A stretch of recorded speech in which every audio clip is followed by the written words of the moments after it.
And we know that I saw that a Grant Park was in 2 of the cards that he drew, so we're also able to just have that going on. You have your opponent kind of in not a checkmate situation, but a very hard situation. So here's a Lynn. I don't even know if you'd attack with it, to be honest. But yep, we're going to go ahead and serve into the Kilimanjaro. And there's the And defense buff. And bye-bye, Lynn. I still like this play by David because you'd already seen 2 Clash Now you've buffs seen 3. come out of Steven, and even though you lose on that exchange, now you've seen 3. So just kind of forcing, like, think about it from David's standpoint. You're still at 28. You're still playing Clarity, Yep. right? So you're going to be able to go deep in the tank if necessary, but also you've now seen 3 Clash buffs, a Kilimanjaro, and a Kagan that didn't even see play, but just all of that has been like expended Right. from Steven. This is I don't know, because we're looking at playing another Moxie because we need to find something. We've got a binoculars in the resource row, so we can hook a binoculars up to anything, probably a Kilimanjaro or a Moxie here. We're going to play New I York. was just going to Okay. say, I think what you're looking for more than anything is New York City. Yep. And so we're looking at New York City. He comes in, draws a card. Now all of these, well, not all of these, but we're going to be having Kilimanjaro come in. He is not buffed by New York City, as he is a Harbinger, I believe. Or no, yeah, I believe Kilimanjaro is a Harbinger. So go ahead, find your Moxie. This is a good turn. Like, not to cut it short, this is a good turn. But that New York City is not staying around for long. I'm pretty sure that David is going to be very incentivized to make that New York City go away real soon. Serve in with Contender. You're at life advantage, so just go right ahead. Yeah, I wanted to double check because I was pretty sure Kilimanjaro was an alpha, and he is. Oh, he's an alpha. Okay, so yeah, he I is didn't big. believe that there were any Harbingers in set 1. There are in set 2. Yeah, but we are watching set 1. Yes, we've seen the reveals. We are all very excited by the spoilers. Don't get me wrong. We are. The Harbingers are very exciting. But in set 1, we did not see any of that faction. Okay. We did see discarded, though. And Yes. There's one in the resource row. We have 2 discarded in set 1.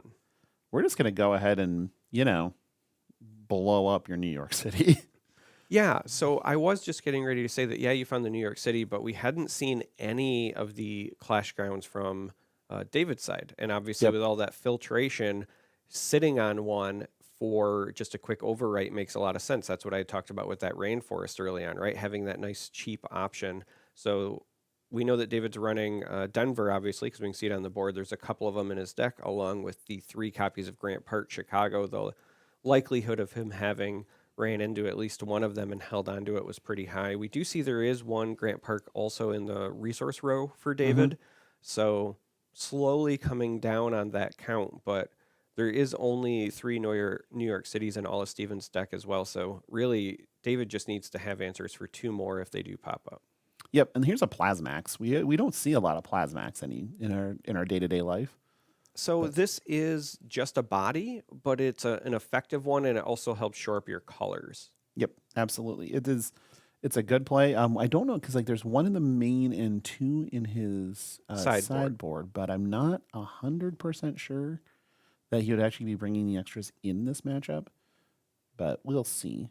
He did bring in the sharpshooters, so he did make some changes. But so the Plasmax is going to sit here, and we're going to get a nice long think out of Steven here. As while Plasmax isn't super problematic, it's still a little bit uncomfortable.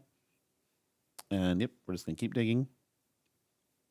It's not super problematic because you have a pretty wide board, but the problem is that you've got a bunch of weenies. So you've got to figure out how you can maximize your damage this turn or take advantage of your wide board in one way or another.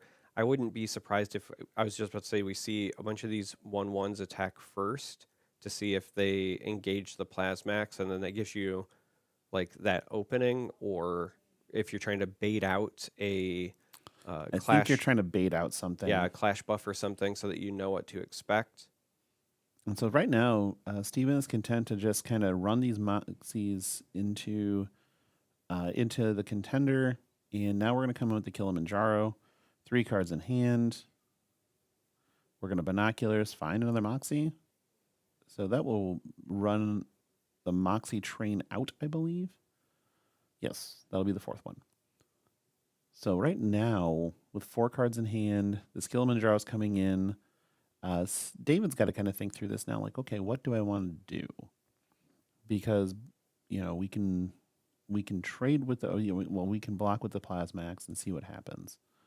But it's also not the worst to just take the damage here. And that's what he's elected to do. It's like, okay, I'll just go to 15. That's fine. There's a real danger in putting Clarity low on life, because that turns into the Clarity secondary ability turns into a one-sided dig spell for the entire game. Well, we're seeing a bunch of resources come down, so Mr. Big Hands himself hitting the board, though it's not the big-handed version. Right, but it is big hands. Those are massive. So he's here. We're going to go ahead and just run this Moxie too. Like, there's no reason not to, unless you're trying to play around Clarity's ability. Right now, I think David really is like, kind of chanting, bring me to 10. Just do it. There's nothing wrong with that. Just 10's great. So going to 14. Here comes the Sonoro. And this is, I think, where we're going to Plasmax. Okay. We have saying, do you have the 4th? Clash buff? And it looks like the answer to that question was no. We're going to serve in here, take you to 12. And then are you going to donk this Moxie? Nope, we're not going to. We're just going to leave this one here and move on. Yeah, I think that's the right way to go about this, because you don't want to get them to 10 before their turn.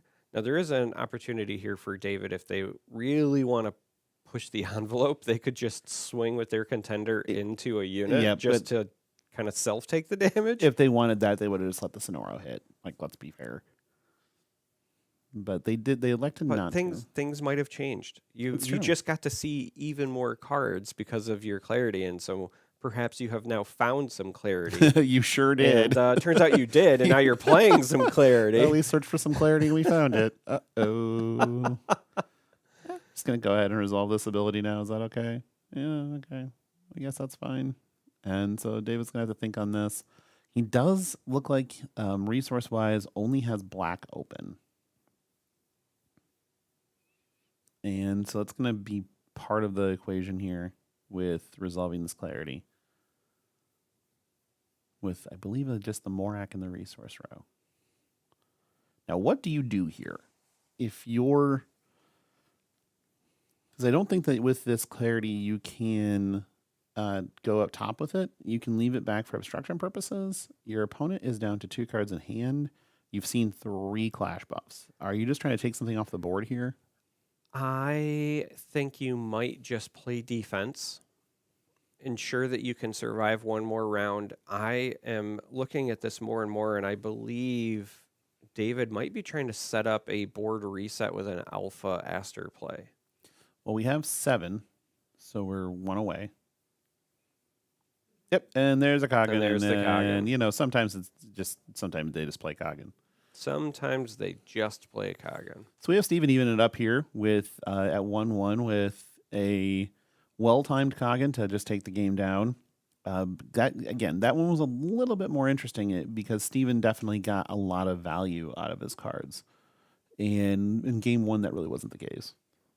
There was a lot of value, but also a lot sacrificed. If I'm Steven, I feel very good about the win, but it really felt like Steven had to battle to pull that out. When you look at all of the cards expended, if I'm on that side of the table, I might be thinking like, man, if I have a slightly worse draw, or if I don't have a way to answer the T-bone when it comes down, then perhaps that doesn't go that way. Yeah, I thought that T-bone was going to spell endgame, like, quite honestly. because it is a big body, very difficult to deal with out of a deck full of small bodies. It turns out having those 3 clash buffs in hand Yeah. was monumentally important in soaking up some of that damage and then getting some trades off there. So I feel like that was a well navigated game by Steven. And Even though it felt like, especially early on, the hand was clogged, if you're going to clog your hand with something, Clash Buffs is usually a pretty good one because there's a reason you're only allowed to run 4 right. in your entire deck. It turns out it's an incredibly powerful card, and we saw it on display because really, when you think about the other side of the table, David was not as fortunate with the Clash Buffs. We didn't No. get to see We saw one, I uh, believe. yeah, I was going to say nearly the breadth of them, but also the damage mitigation. Like that was the thing that stands out. It's like, yeah, it wasn't the most efficient use No. from Steven. However, still soaking a ton of damage and getting those trades while also keeping the cards in hand. Turned out that was incredibly relevant. The other thing that I wanted to kind of highlight was near the end of that game, what stood out to me was that the Clarity player still was low on cards in hand, and that's a very difficult thing to do. So I think that also shows how much David was struggling just to kind of find those key swing pieces. Yeah, it definitely felt like that clarity that he played was too late, and that the lack of Grant Park really hurt there. And I felt like that Grant Park really was that Grant Park in the arsenal kind of hurt David. Yeah. Because having that there so that your cards can survive some of these clashes was critical. And so, but David's going to be able to take the play here and be able to ram through resources a lot faster. He's just going to go ahead and put some bees in the trap and see what Steven wants to do about it. Steven knows probably straight away that's just a sharpshooter Moxie, so no big deal. Trade off your one drop clash cards and call it good. Steven's going to think on this resource a little bit. He might be color choked. And, yep, we're just going to go ahead and sharpshooter Moxie and trade some contender damage and call it good. Pass back. So easy enough. David's going to go ahead and take a look. What do we want out of these 2 cards? Do we want them both? Do we want neither? What's the idea here? We want both. So go ahead and start our turn with a resource. I see one, play one. Here comes another Haven. Yep. That's how that works. So Haven's going to come down, get another resource. So the resource ramp is starting in earnest. We've got 3 colors. I was just about to say we already have 3 colors. Right? So I guess we're starting off hot here in the ability to play, the vast majority of our deck already on turn 3 or turn 2 with the ramp. Haven is such a good card when it comes to just always being value. There's never a spot where Haven isn't a value play in all versions of Haven, every single one. So it looks like we're going to get a green resource out there, play ourselves a trap. And looking at Steven's list, that's probably just Magnate's Trap is my guess. Which is very solid right Yeah, now. right now it's great. It is a 2-for-1 in the current board state. Yes, it is. But there's always some mitigation that can happen here with whatever David has going. Probably just swing straight into with Haven first. I mean, you might as well. Yeah, I think that you would want to do that just to say, hey, is that Do you care about this? a trap? Is that something you want to use your trap for? But also, it would allow you to, I think, best prepare for the discard. Yep, absolutely. So, hey, there's another Haven. So that's 6. We at 6? We're at a lot. Yeah, it's a number. It's greater than we're 1. at so many that we could literally build a safe haven of havens. Like a constructed like a card house. No, I meant havens? like a giant bank vault, a safe, if you will, a safe of havens. Oh, okay, I guess. And a Moxie. And a Moxie. Let's just keep doing stuff, I guess. You do anything about that? No? Cool. You want to trap this one? Yeah, we'll trap that one. A little Magnate's Trap for a 2-for-1. David knew that was coming, I'm pretty sure. So, Haven gone. Discard a Lefty's Last Stand. Yeah, I do think that's why we saw these units come down first, just because they filter. So you're essentially trying to find, what is it that you're okay with discarding, Yep, right? exactly. So turns out you're okay with discarding Lefty's Last Stand. Because we're not trying to fog through this game. Lefty's Last Stand prevents damage. So at this point in time, I think David's like, okay, I can be the aggressor in this game, and that's totally fine. So we're going to see what our opponent does and see if they put any pressure on us. I'm ahead on resources. I'm nominally ahead on board with a Clash Crown in play. So, we can hang out, we can wait. And that's an important feature in all of this is just being patient. Here's the binoculars. Wow. They're binocular, binocular, binocular, right? We got 2 in the resource row and 1 in play. Yeah. We have 6 noculars. We have 6 knocks. They are not by. There are 6. That's a lot of eyes, right? Yeah, the eyewear for a beholder is on the board.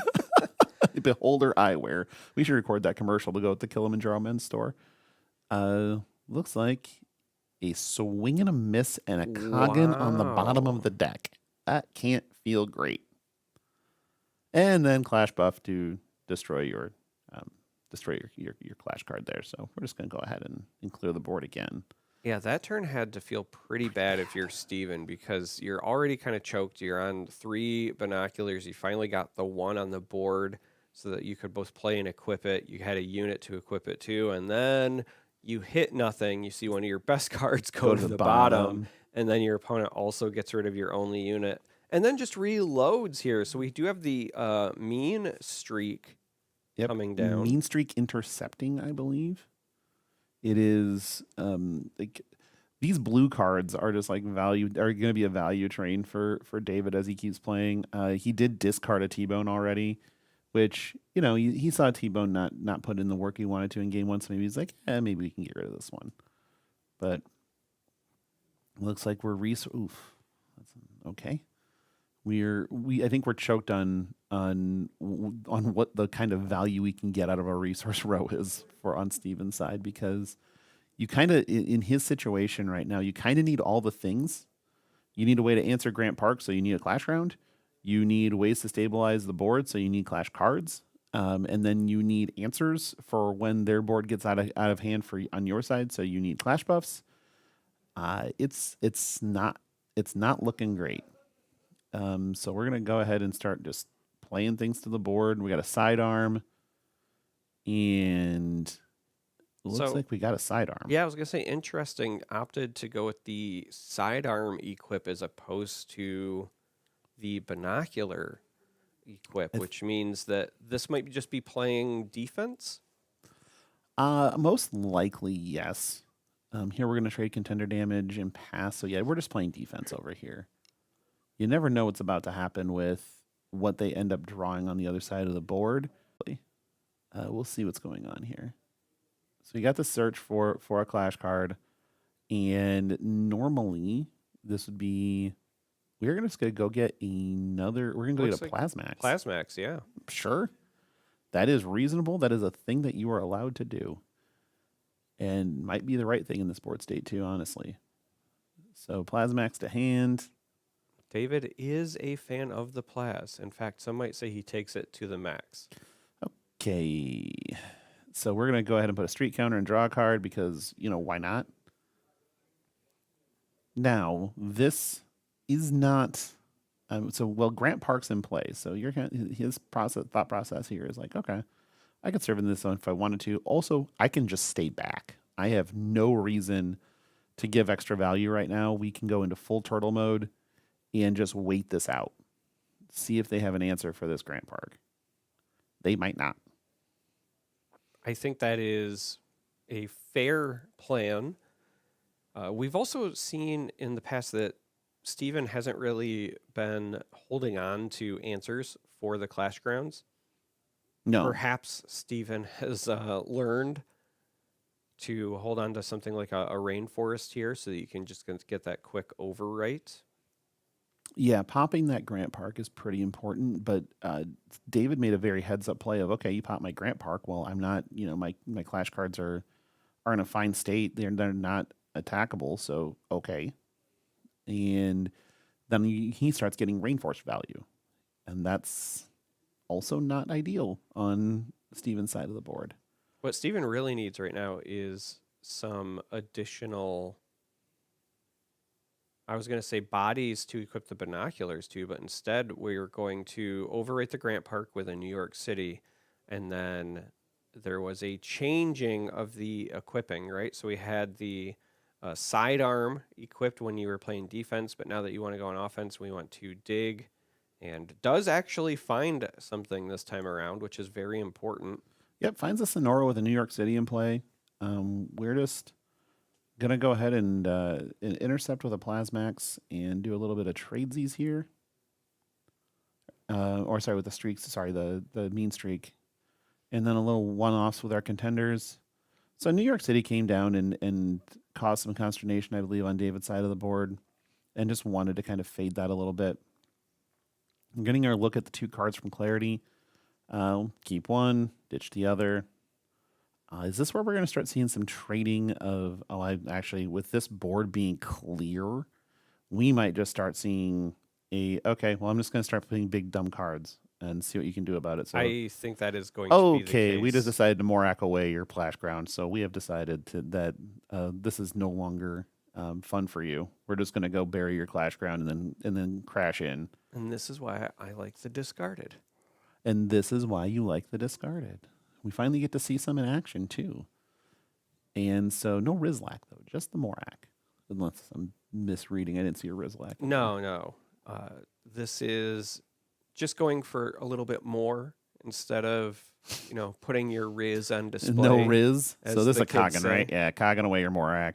And crash in for 5. Yep, seems great. Kogan good. We're going to go back down to parity here in 20 to 20. Yeah, all right.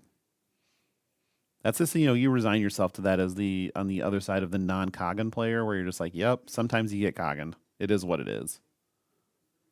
It is what it is, but also I think that David should be in a good position to bounce back from this, because Steven has been very, resource intensive with his plays up until this point because of the equipment, and because he's obviously not running the Moxie Contender, so you can only have one equipment on a unit at a time. So moving things back and forth. Yeah, Steven found the Kogan, but a lot of that was because of some very expensive setup turns where you're digging with the binoculars to even get to that point. That does leave a window for David to kind of bounce back here. Yeah, 100%. So right now we're at 8 resources, and David's probably going to stop resourcing now because that's just Alpha Aster resources. And we're just going to crash in. That's fine.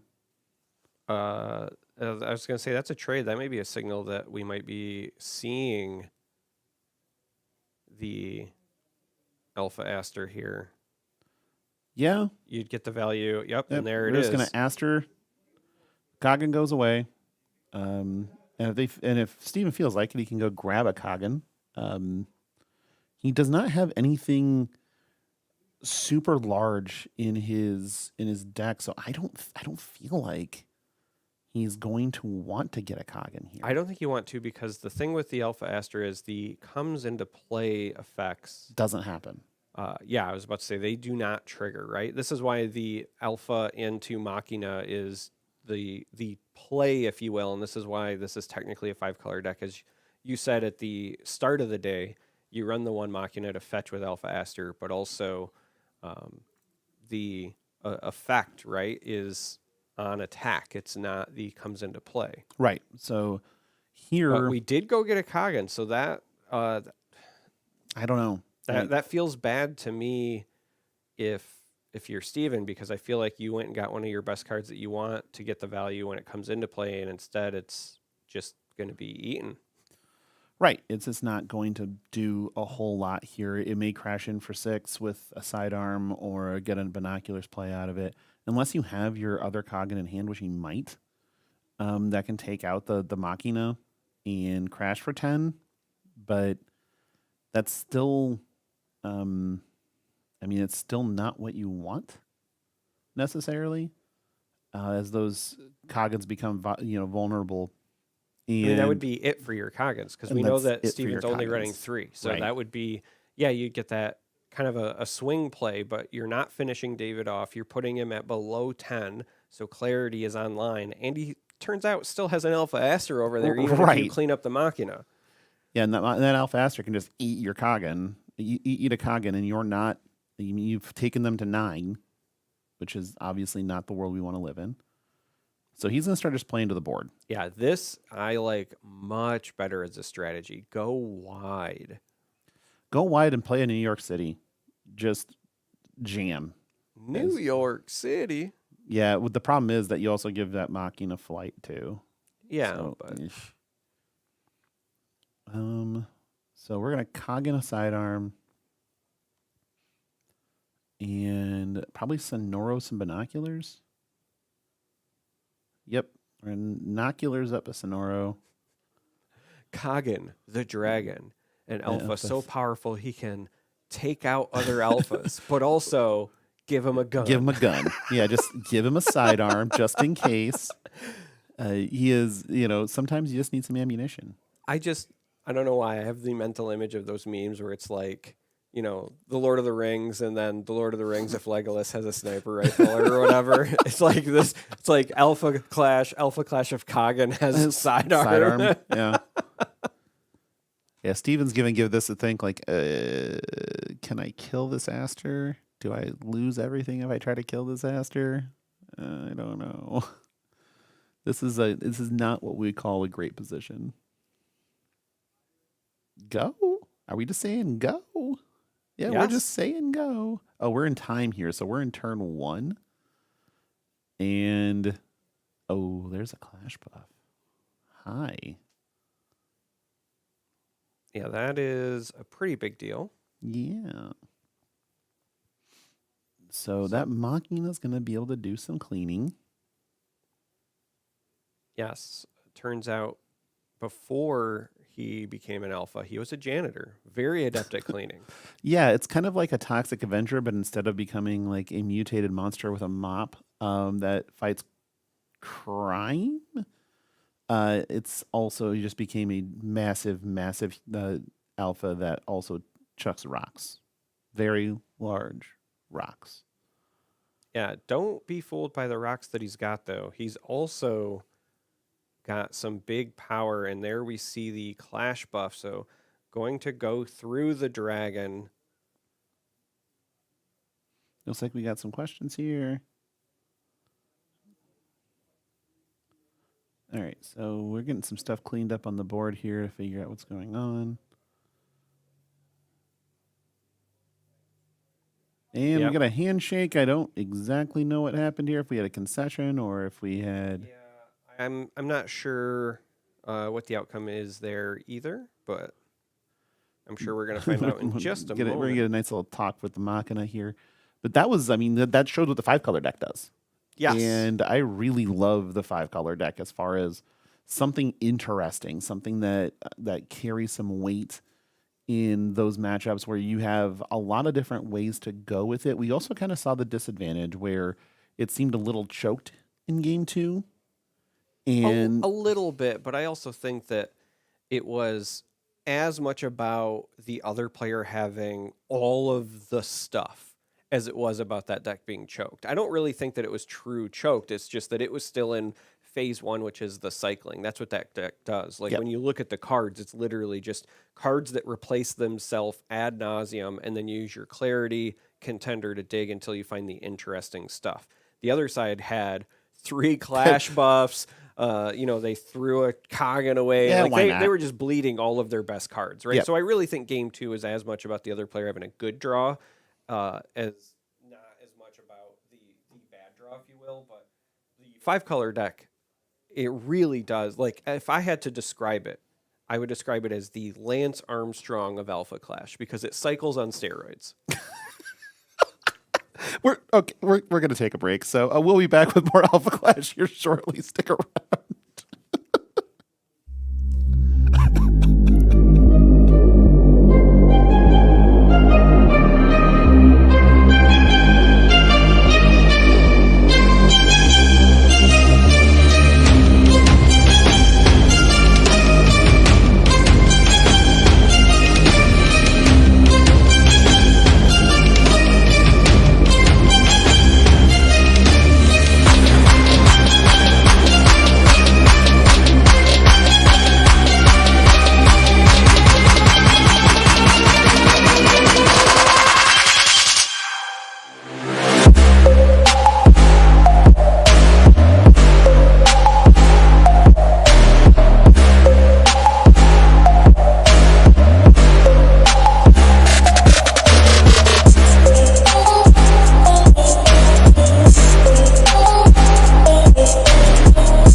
Hello and welcome back to the Alpha Clash 1K here in Mansfield, Ohio at the Realm Games. I am, of course, Charmer, once again joined by the Logan Peterson. The one and the only. Thank the God. one and the only. So, after round one, how are we feeling about things? Will, we wanted diversity, Yeah, and we found it we got it. immediately, which was great. We are One round in, we've seen all the colors on display. one round in. We have been blessed with all of the colors on display. You know what else we're blessed with? The Realm. Well, yes. We're blessed with the Realm Games. The Realm Games likes to do crazy things like have Alpha Clash 1Ks at times. And the next crazy thing that they're doing is, so Clash Grounds, which is set to have Alpha Clash, is due to release soon. And pre-orders are currently up on the Realms website. But if you are one of the first 100 to pre-order a booster box of Clash Grounds, and you put the code ANSWERED with capital A in at checkout, not only will you receive a box of Clash Grounds, you'll receive an additional booster box of Clash Grounds for free. That's correct, a BOGO, as they put it, a buy one, get one sale for the first 100 boxes, 100 orders, I should say, of Clash Ground. What do you think of that? I think the only way that you could top that is if you also had like singles that you could pre-order of any of the cards that have been revealed in spoilers thus far. But That would be wacky. That would be wild, but they do. Oh. Yeah. Oh. So you can also just go and pre-order your singles from Clash Ground right now on the Realms website, realmgamingnetwork.com. Like I said, you can get buy one, get one Clash Grounds booster boxes and pre-order your singles all in one convenient space. And remember, the code ANSWERED with a capital A is how you can be one of those first 100 to get a free booster box. Buy one, get one free of Clash Grounds. Like, I don't know why they do these things. Because they want people to go to the site and put in pre-orders. That's why. My brain But hurts. also because they just like to do really wacky things. Yes, they do. Okay. Your So brain can't hurt. It's only like we haven't even started round 2. You have so much more of me today. I do actually. That's very true. So let's take a look at some deck lists for our next feature match. We're covering a lot of bases here right now. We have a mean streak contender versus a Torque, the Diabolical, and this could be a lot of fun, ladies and gentlemen. Oh, we're already on board. There's already a baby Torque. That is a Team Covenant baby Torque and a Team Covenant baby Torque in the yard for Zach. But over also here. here comes the boom and the resources. This is complicated already. And then a nice little Haven on the other side because it's number 1000 or whatever. And I'm in danger. That's not what Bert wants to be seeing right now. It's like, what do I do about this? Well, you say it's not what he wants to see, but if you have an answer for these with the amount that have already hit play, you kind of get a free game out of it. Yeah, it's like a free if you can game. answer these before Here Come the Boom actually hits, you're looking pretty good. Now you have to assume, like if you're on the side of Bert, you kind of have to assume that there is going to be full on aggro. a Here Comes the Boom available because you see one in the resources, and that is almost a sure sign of like I have too many of these, so I can spare one. But yes, this is a very aggressive opening, and I think that it's probably because of the hand, right? If you had 3 Torques, multiple Here Comes the Booms, again, that's the assumption based on the one in the resources. Why not push the damage and then go for a big swing turn and then put Bert on their back foot? I think he's already on the back foot. This is very much a backwards tango at this point. Okay, just kill one. Get it out of here. Yeah, that's what I was saying. I think that if you can get rid of these before it's a problem, then there is at least some hope. All right, we do see some counters coming down, and that's a very big deal here because of the mean streak contender. The reason you see this 1-1 split is because if they are defeated, right, if they happen to perish, they will still result in Bert drawing a card for each of them. And so this is one of the ways that you can kind of counter the boom. The boom combo. Yes, you do take the damage from the attacks, but you can reload your board after the fact. Yeah, this game went into a very different direction very quickly. Bert just basically said, "Yep, okay, that's a board. I can deal with it." Yeah, mean streak can zig and zag. It turns out. It turns out that if you are a speedster, you probably have some level of agility. That's much is true. And so we're gonna. What do we got here? We've got. Oh, this might be telling a different story. I thought Here Comes the Boom had hit the table because of an abundance. But right now, it's a lack. I think it's a color choke, right? We're seeing 3 green, only 1 red as far as the resources. No, there's 2 red and 2 green right now. There's a flare and 2 Is that green. what's hiding under there? That's what's hiding under there is a flare. So we have 2 red and we have 2 green, but we may be resource choke. Okay, we're just gonna say, okay, no, get that off the board, and Britt's gonna be like, that's cool, I guess. And enter in sure, I guess. We're just going to take that. And no big deal here. This is kind of best case scenario for Bert still. Like, okay, you didn't really do anything to press me too much. I mean, getting rid of that mean streak is not ideal, but also not the end of the world. Yeah, Bert looking to be in a position to maybe start generating some tempo, some forward momentum here, which is exactly what you want if you are a speedster. You want to get things going, and a great way to do it is T-Bone. There's going to move the counters over as is Mean Streak's ability, and then we're going to come in with this big bone.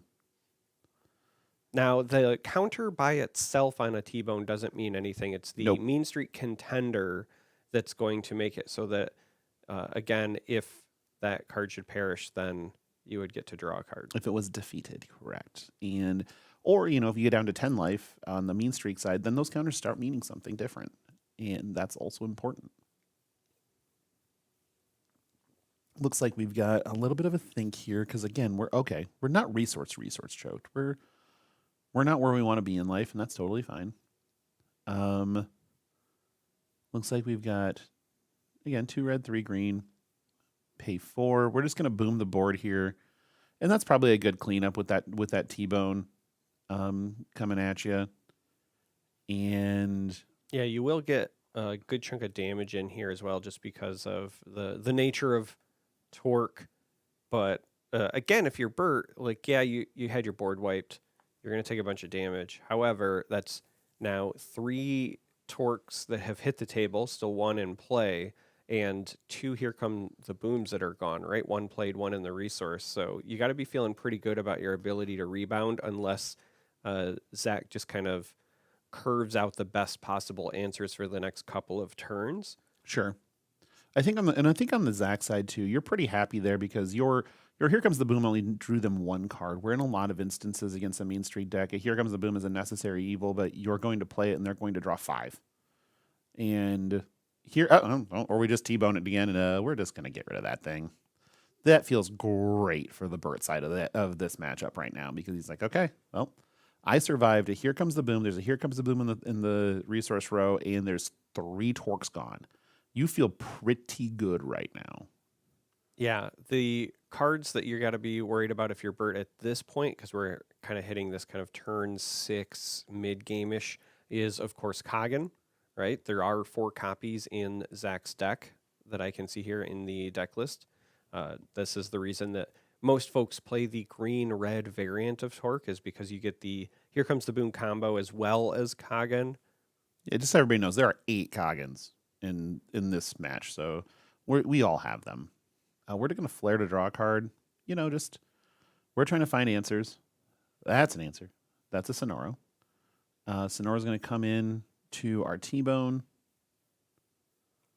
And this is going to be, I was going to say he was waiting to see if there was a Buff. a clash buff, because again, the attacker has to play first. That's why Bert kind of motioned, saying, all right, What do do you you got? have one? Yep. And So so it's traded back and forth, which trade back and forth. I think with us, trading a T-bone for a Sonoro is fine. You're trading up on resources by 1, and here we go. All right. This is the quote unquote premier mean streak. Yeah. This is the one where, depending on the counters on it, it looks for trouble and finds it. It does a bunch of different things. This means that Zach has to have an answer. This would be a great time to have one of those Kagans, potentially just pull it off the board and get that damage in. This is a choo-choo train. One might say this is like an A train, truth be told. But, okay. Is the second Here Comes the Boom going to hit the table? That is the 4th Torque. That is the 4th Torque. We're So out that of is- Torques. That is torqued to the max. And no, we have a Torque We and have a Kagan. The entire reason to play green-red in one board state. one fell swoop, one turn cycle. We see it all.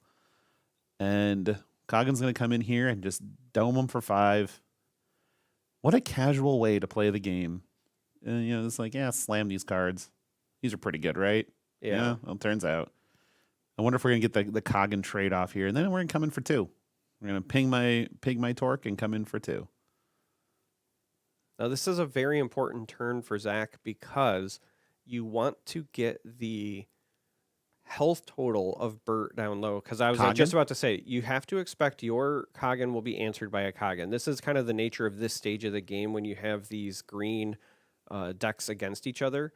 Whoever Kagan plays comes the last down, Kagan wins. and Yep. then usually it is that. Usually it is whoever plays the last one wins. However, in this particular instance, because Bert's health is so low, he had to play one and then use it to clean up that 4th Torque. If Zach has another one, that gets him down to 7, right? You can see where the clock would work in Zach's favor, whereas Bert is stuck playing defensively. Now, if Zach misses a Kagan deployment, then there is a window. So instead, we're going to have the Sonoro here. Sonoro, and New York a City. New York City. Yep, that's if your picante sauce comes from New York City, that's a bad thing. We learned that in commercials in the 80s and 90s. Yeah, you have to be as old as Logan and I to understand the You New York do, City you reference. do, or but Paul Harvey references. I guess that was another one that got people earlier. But we're just gonna come in and go up top with the Sonoro, see what happens here. And I think that is just Zach's thing. He's like, I'm just gonna try to win this race. And Listen, if you can't aggro somebody down after you've played all 4 of your Torques, at least one Here Comes the Boom and a Kagan, then and a New York City, then I don't know what else to do, right? I think Zach has the right game plan. You've drawn all of your aggressive cards. It's so true. Be aggressive. be aggressive. This is true. Yeah, that's not to be confused with BEE in the trap. Correct. No, we are not confused with bees in the trap right now. We are confused with BE aggressive. I'm not going to try to spell that because we've already had a spelling class today, and it's the word of the day is answered with a capital A. Yes. Because that is, again, the code you need to get BOGOs on Clash Ground boxes from the RealmGamingNetwork.com. All right, so the Lagoon comes down to Overwrite New York City. Yep. And Lagoon is one of those cards that looks really pretty in foil, by the way. I mean, all these cards look pretty in foil. I mean, they all do, but because of the water spout and everything, like that one is one of my favorites. And we do have another mean streak. Oh, let's just hitting get the in there, I board. guess. Yeah, this should get in there. Nah. We're going to hard pass and just say we're going to buff this. Like I said, should get in there. And draw a card. You know. Because right now it's Zach draws a cog and the game's over. And so buffing right now feels awesome. Because you just get to Clash buff and dig for your Coggin, and all he has to do is slam a Coggin in reality. Well, I mean, if there's a Clash buff on the other side, not necessarily. Or hear me out, we play a Machina. I still stand by. Now, there's 2 in this list, right? So Zach is running. We're going to clean it up. 4 Coggins, but also 2 Machinas as well. But I keep saying Machina is perhaps the most underrated of the cards in set 1 because every time I've seen one hit the table, it's been incredibly impactful. Yeah. And yet, we still don't see a big emphasis We on don't. them. We don't. And it's such a big body. It's so hard to deal with without like just basically Coggining away. And we see right there, it comes in, it just deals, the damage. It's going to attack, deal the damage. It's basically having Coggins 5 and 6 in the deck in a lot of ways. But right there, just played to perfect effect. It's kind of refreshing. It's refreshing to see an aggro deck. Well, I mean, it's aggro, but it's really more like tempo. Hear me out. The reason that I would call it tempo is because normally in a traditional, like Magic the Gathering standpoint, for example, tempo is like when I play bodies and I do stuff to remove yours. Now, that might be destroy, it might be bounce back to hand, but the idea is like you get rid of blockers so you can get the damage through. This green-red list, the Torque Here Comes the Boom combo is I play a unit and I get rid of yours and then I swing with my unit. You play Kagan, that gets rid of one of yours, you swing with a unit. I play Machina, I swing, but I likely get rid of one of yours. Right. So that's like the entire game plan of this green-red list, right? Is I want to play units, and then I want to get rid of yours in either the play or a follow-up play to force it through. We got to see it from start to finish there. That was like all of the cards you want. Yeah, I mean, absolutely. granted, again, draw helped. You had 4 Torques. 4 Torques. 2 Here Comes the Booms drawn because we saw one in the resource, a Kagan, a Machina. But I will say, even if we go back to the first 1K that you and I covered for Alpha Clash, every time a Machina has hit the board, that player has won. Player's won the game. 100% win rate. And I think that you have a point with the tempo plays, but at the same time, Zach also just played the aggro game plan to a T with being able like, okay, here's a Torque, ping my Torque with my contender, cash in for 2. A fine play, a fine line to just start chipping that damage in. I think that it's refreshing because there's a lot of these matches that are designed to go very long with the value plays that you get in Alpha Clash. You 1-for-1ing in Alpha Clash is not good enough in most instances. It needs to be 2-for-1ing or better. And so because these cards and these matchups and these decks are designed to get maximum value, you don't see a lot of aggressive plays. And still this aggressive list, this aggressive green-red list is still doing that. You're still going for advantaged plays. And we saw it there. Like we went aggressive and then pulled it back and then finished. And so the transitional game plan in here is just remarkable. So great game there by Zach. We're getting shuffled up for game 2 here. We have so much time on the clock. I don't even know what to do with ourselves at this point. Well, this was a matchup between a speedster and a player who was playing with speed. I was going to say a speedster and a serial killer. What are we going to do here? Not Zach, the character a Torque. speedster and a mean streak player. Sure. Both work. I think if you're Bert, all you really are looking for this game is your opponent to just not have as hot of an opener, right? Sure. I do think that part of the reason that Bert did end up losing that is that uh, as we were in those end game stages, like I said, the health total was against Bert. Every time Bert Hmm. answered, he was still being answered by Zach, who was chipping away life, and then Bert had to respond to the board, and then Zach would chip away at Yep. life, and Bert had to respond to the board. If Bert can get some counters going earlier before his opponent plays 3 torques on the Right. board. Right. I think that we'll see a little bit of a different game plan, a little bit more of a back and forth in which Bert can capitalize. That was truly, I think, the story of game 1. And don't get me wrong, Zach navigated it beautifully, but it just really helps when you have like your best cards in your deck, turns 1, 2, and 3, hitting Yeah. the board in abundance. We also have Zach trying to go back to back this weekend. He actually won the Lorcano event yesterday with control, so he's kind of shifting gears a little bit here. You know, you say that, but I saw a lot of control in that game. He sure controlled the board, that's for sure. We're shuffling up Sometimes for mulligan. We're good to go here. the best control deck is one that controls your opponent's health total. Right. We talk about on hits a lot in different games, and sometimes if the on hit is death, it's a pretty good on hit. We take those. Here we go. We got just a resource and pass. So Bird is like, okay, we're not here to play 1-drops. That's not the name of the game.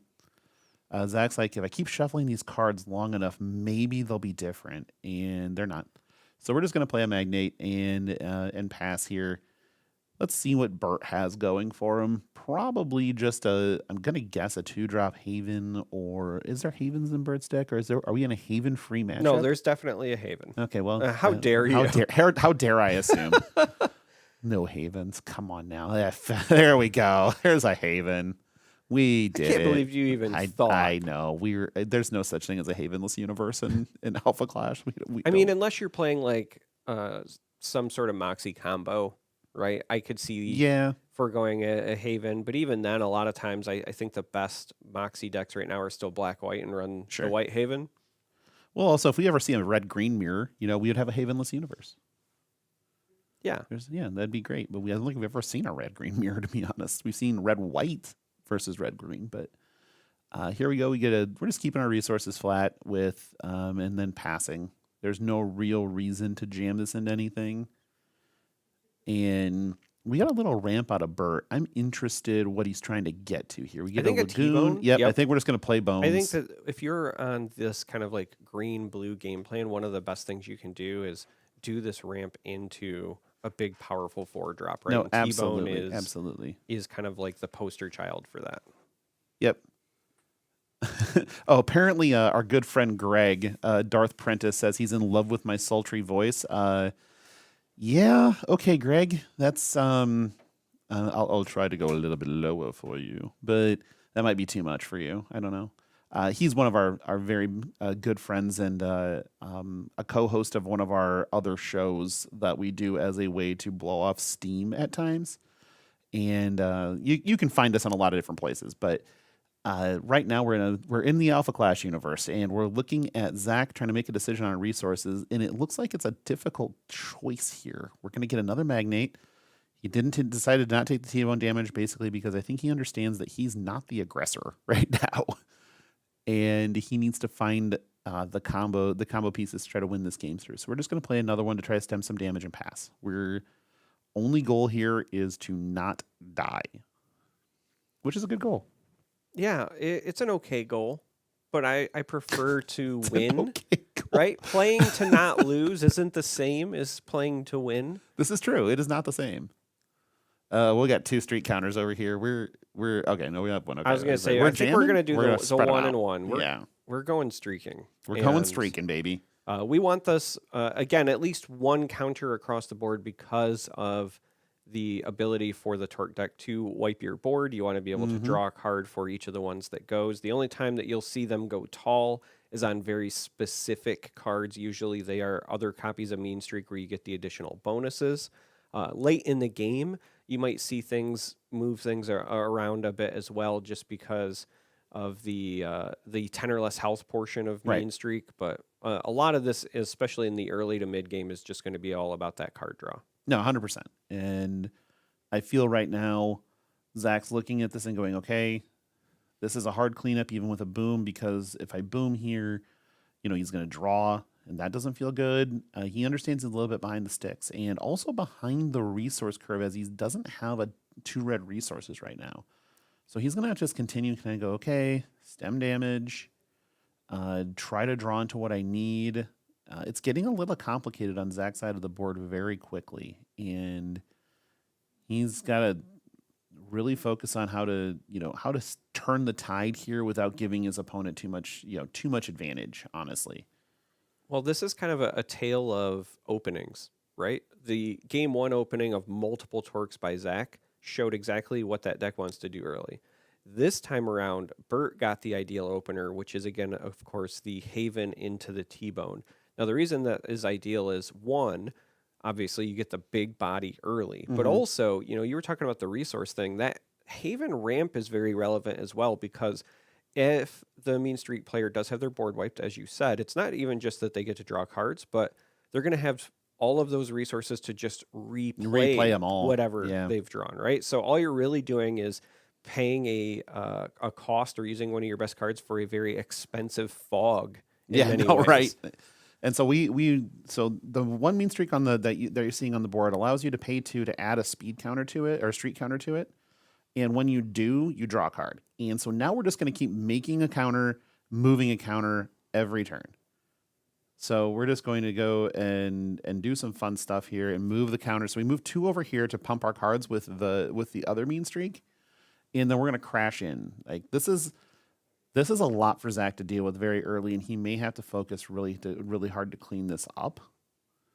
If you have a Here Comes the Boom, even though it's an expensive fog, you kind of have to be thinking that's your game plan. Yeah. You will not survive even if you stall and you get to where you're playing a Kagan. If you have to deal with this wide of a board and they can keep pushing, then you're going to be in the exact same position that Bert was game 1, which is you'll answer, but then they'll answer back and chip away at health. And then you'll answer, and then they'll answer back and chip away at health, right? So Zach is finding himself in a bit of a mirror, but on the wrong side of the mirror. He looks like he's very top heavy right now with what he's doing. So but the time, like his ability to wait through this is getting very slim. So I'm wondering if he has a way out of what's happening here. So we're going to go ahead and pay 2. What are we going to do here?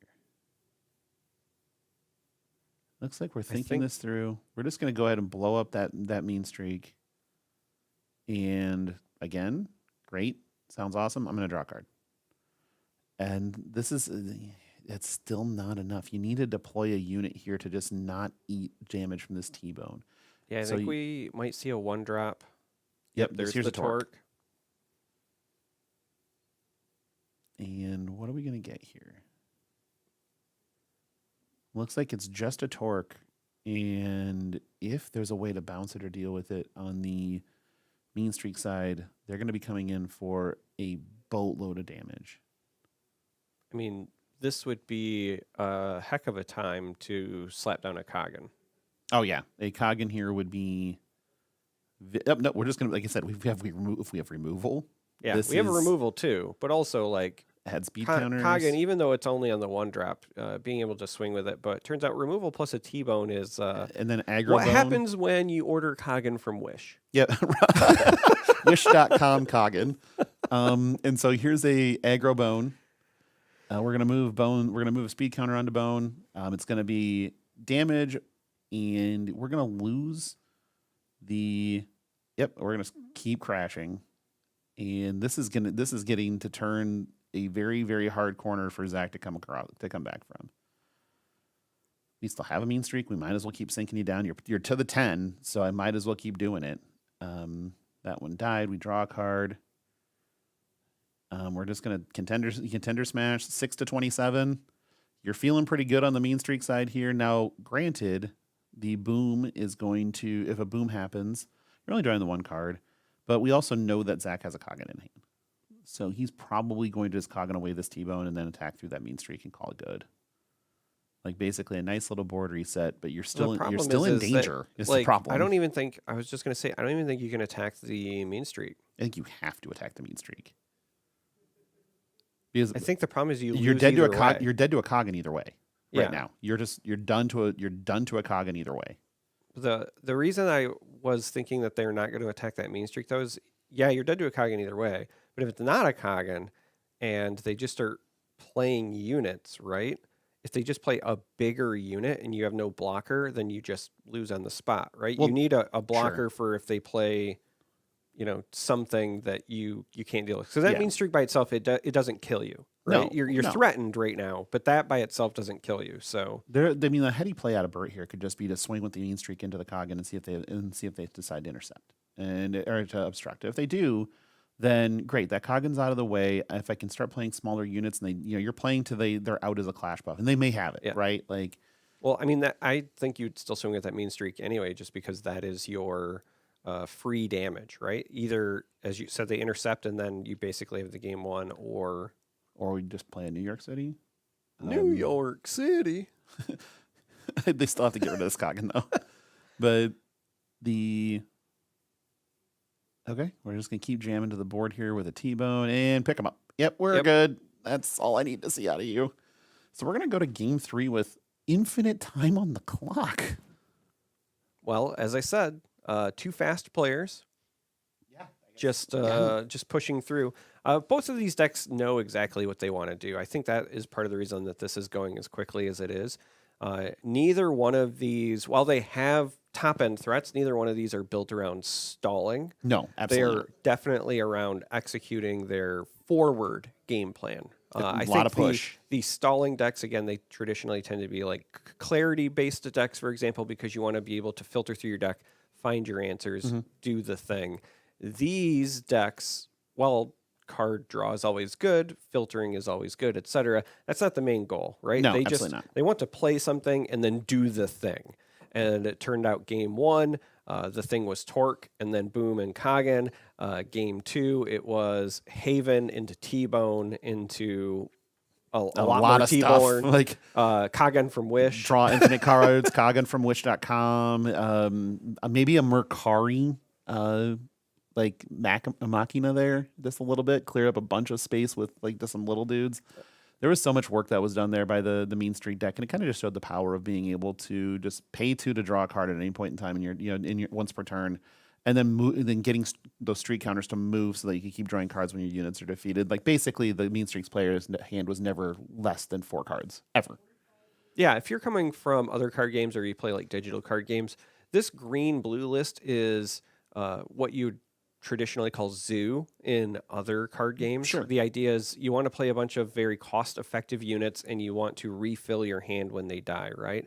And that is a very good example of what that deck wants to do that game 2. Game 1, a little bit different, right? But the point is both of these decks do far better when they are the one dictating the pace of the game. Absolutely true. We're getting shuffled up here for game 3, pivotal, is that the word? Pivotal, I think is the word. The pivotal game 3 in this matchup in round 2. We're 1-1. We're ready to go here. I almost feel like whoever's playing first, like the advantage is pretty high. It's so necessary to be able to push damage in this race. And we'll see what happens here. So I believe we haven't mulliganed yet. So we're going to be looking at our 8, see where we're at. What would you be sort of looking for on each side here? I think with Zach, you're looking for your early plays. I think both players know exactly what they're looking for because we saw We've seen game both game 1, plans. Zach Yeah. wanted T-Bone.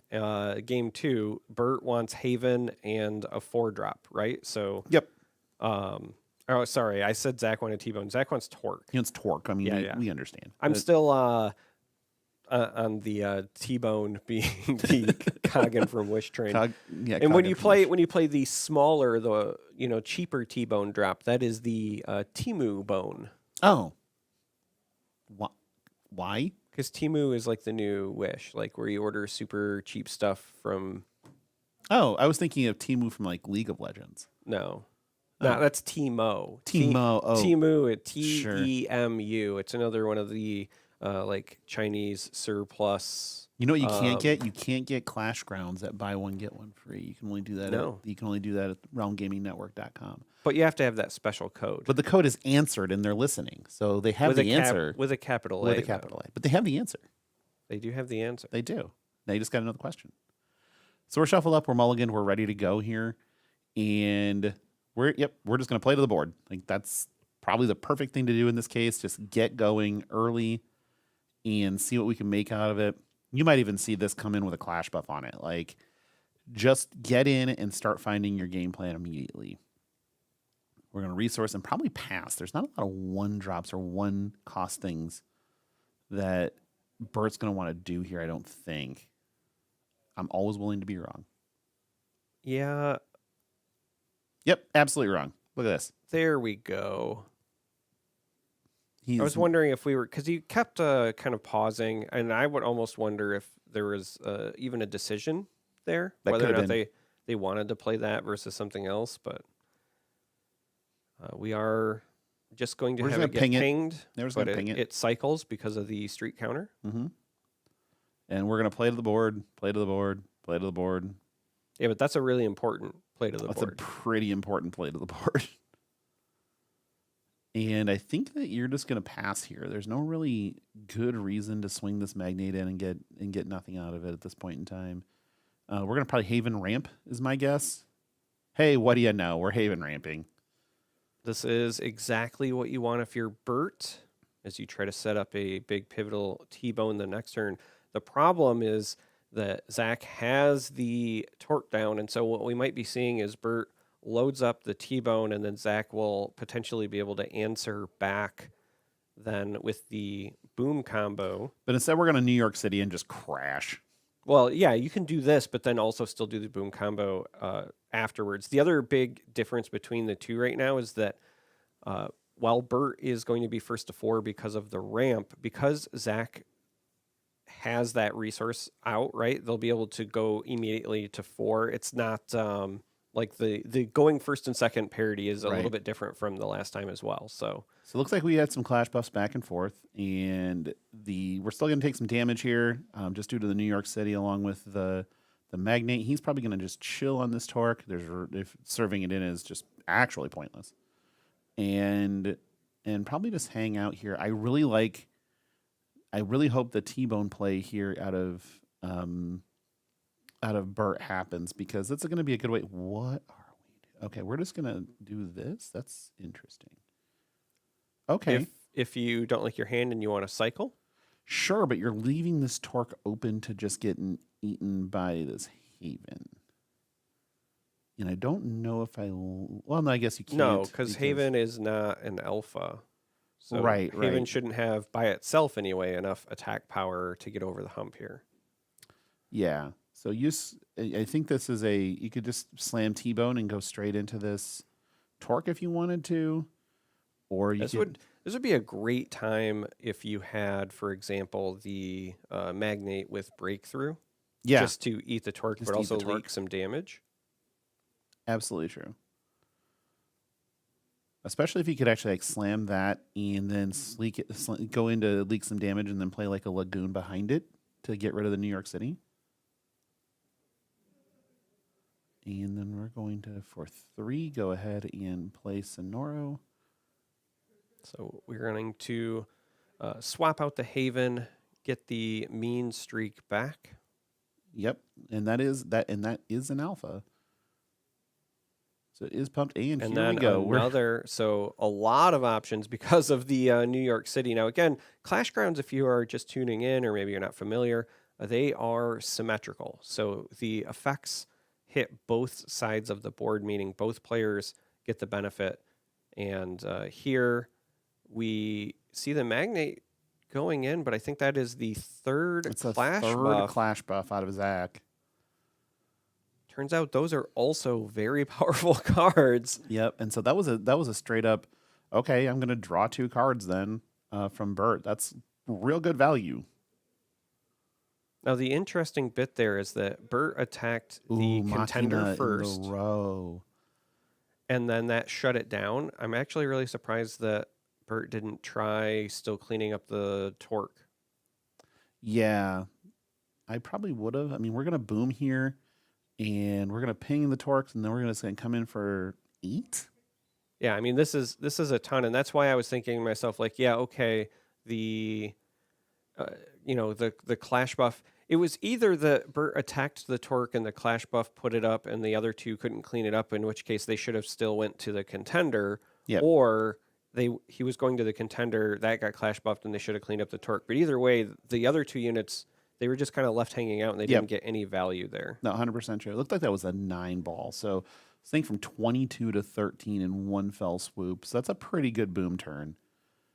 And we've got more in store, judging from Zach's hand, but he's just trying to turn the corner to make it so that Bert just doesn't have time. And that's a very effective strategy at the moment for Zach, it looks like. Bert's going to take some time to think this through. This torque is so, you look at it and it's like, okay, it's this tiny little 1-1. What's the worst that can happen? Well, we just saw what the worst that can happen is. And we're going to go ahead and play a mean streak. And I would assume this is going to go into the torque. Yeah, I was going to say, are we going to see the fourth No, we're going to save our mean streak. clash buff? Yeah, on that side, but I was just wondering, the way things have been going, because Might as well, right? Zach has had. We got a New York City. They're trying to do some math here. Yeah, he's just trying to say that the mean streak dies. Still dies, yeah. Either way. You did buff it, but you get to draw a card, but it still dies. So I think Bert forgot about the New York City. Here's a T-bone that's going to crash in for $1 billion. And we're going to, just, all right, I guess we're taking, I believe, 7. Yeah, it should be 7 there. You were right before. That was a 9 ball off of the 1 torque. Because 1 torque, 1 boom, 9 ball. Yep. And that's a lot. No one wants to deal with that if they don't have to. There is a window of opportunity, though, here, because, again, what we have is a scenario where, because Bert is the one who is down on health, Zach could play something, attack direct, right? Instead of dealing with the T-bone, he could just play something, swing in to get the damage done, or we're going to ping it and blow it up. we could ping it and blow it up. That's also very effective. But my train of thought was Zach could play something, swing in direct, and then when Bert answers, come back with a Cog the following turn, because we'd be hitting that pivotal 6 resources. Instead, we have the ping and the direct damage. Now we're going to have the torque coming in. Yep, just for 3, I believe, but that's still pretty effective. Should be 4, I believe. Maybe it's 3. Yep, 3. Yeah, because the ping already happened ping before. already happened before, yep. It should just be the 1-2 and then the +2 from the New York City. But then a that trap. does, however, put Bert at the magical 10. Yep, and Bert now gets to turn on that all of his clash cards with they control with streak counters get +1/+1 And super speed, which is not irrelevant. No, it is very relevant right about now. Now that trap is obviously threatening, but It's I'm bees. Hoping that Bert has Bert's bees. Like I get it now. I see what Yeah. I see what you're about to do, and I just want to make sure I step on it so that you don't do it. Oh, I get it. you're welcome. Yeah, I know. I'm not. He's just going to get rid of this torque and say, okay, well, I'm afraid of torque boom here, and you should be. So we're just going to crash into it and call it good. And getting the buff from the these mean streaks as they start to as they're actually bigger now, due to being at 10. That New York City is actually playing to Bert's strength. Well, and with the super speed as well. Yes. That is very much to Bert's strength. And we do see another mean streak come down. This one's Might going to as get well. a couple of counters. Yep. And so we're just going to get it and crash. No, I think we're just moving the counters around and then wait. I think that the issue is with the trap there, you are trying to play around a magnate's trap. So that one is small enough that it could be hit by it. The other one was not, because Can't it play should around a be Kagan, 2 though. or less. Can't play around a Kagan, but by putting the counters over there, Kagan eats that, and now you still have the opportunity to intercept here. So I think this was actually a really heads-up setup by Bert. Yeah, we can block this if we want to. which I'm pretty sure we have to. Yep. Yeah, I mean, you definitely want to, but again, because you're getting to draw cards, Yep. if you have like your own Kagan snapback, then you're suddenly in a much better position. So, Correct. I mean, and then he's like, if it's a Magnet Trap, it doesn't matter. So we're gonna take a draw here, I would assume. Yep. What's the stop card? Is the stop card gonna do anything for me? possibly. Maybe it looks good. I mean, it could be anything. It could be a boat. You know how much we always want with those. I should buy a boat. You should. You should. I love when my friends have boats because that means I don't have to have one. It's amazing. Mainly because you know that boat's an acronym for bring out another 1,000, right? Well, what about another mean streak? We can bring out another mean streak. that is what we're seeing, followed by a magnate. And So we're in the jam plan right now. It's like, okay, we're in the jam plan, but again, this is still very relevant because with the New York City, I believe that mean streak can still take out the Kagan yeah, sure very can. handily, and because of the super speed, it does not Does perish. not die. Again, Bert getting to exactly 10 was such Such an an important important thing. thing for him to stabilize here. It's like, yep, I'm at 10. Sounds great. Ping it. Okay. It's pinged. Should that have died? Unless I'm missing something, it should not have died because of the mean streak +1 in speed streak because it is all clash cards you control. Yeah. I don't know that should have died. Yeah, unless I'm missing. We could be missing something too. Kagan comes down and cleans up the other mean streak, but We did draw a bunch of cards. yeah, we'll have to follow up with We'll that have to follow after. up, yeah. Because that I'm Yeah, might be missing puzzled. something. Perplexed, one might say. How that one died. But because +1/+1 and super speed. So ping shouldn't have taken it out unless it had taken damage elsewhere. and I don't know where else it would have taken damage from, unless No. there was just some master plan by Zach over there. He is on Torque the Diabolical. Yeah, it could so- be. Yeah, absolutely. Torque doesn't strike me as very bright, so I doubt it's a psyop, but you never know. Okay, well, I guess we're just gonna play this mean streak. a mean streak for 3 straight turns. So it's a mean streak. It's a streak of mean streaks. Yep, that's 100% true. It is a streak of It's a mean streaks. mean streak squared. Cubed maybe because it might be 3 straight turns. I don't know. We'd have to go back and check the tape. We're serving into you. Okay. I don't know what we're doing yet. Okay, that makes more sense. Get Yeah. the Kagan off the board. Sure. I was gonna say we don't even have counters on this thing yet, so Yeah. Well, we'll hold things on. were not yet resolved. They were very clearly verbally communicating, Yes. but for us, we didn't know. We do, however, see a T-bone, This is a big bone. but you are just dead to a Kagan here. Yeah. I mean, you just have to sit here and hold water, right? Like that's the important part here because you like honestly, it's you could go through a lot and yep, just go straight to the face, just 3 to the head, call it good. Here, yep. Yeah.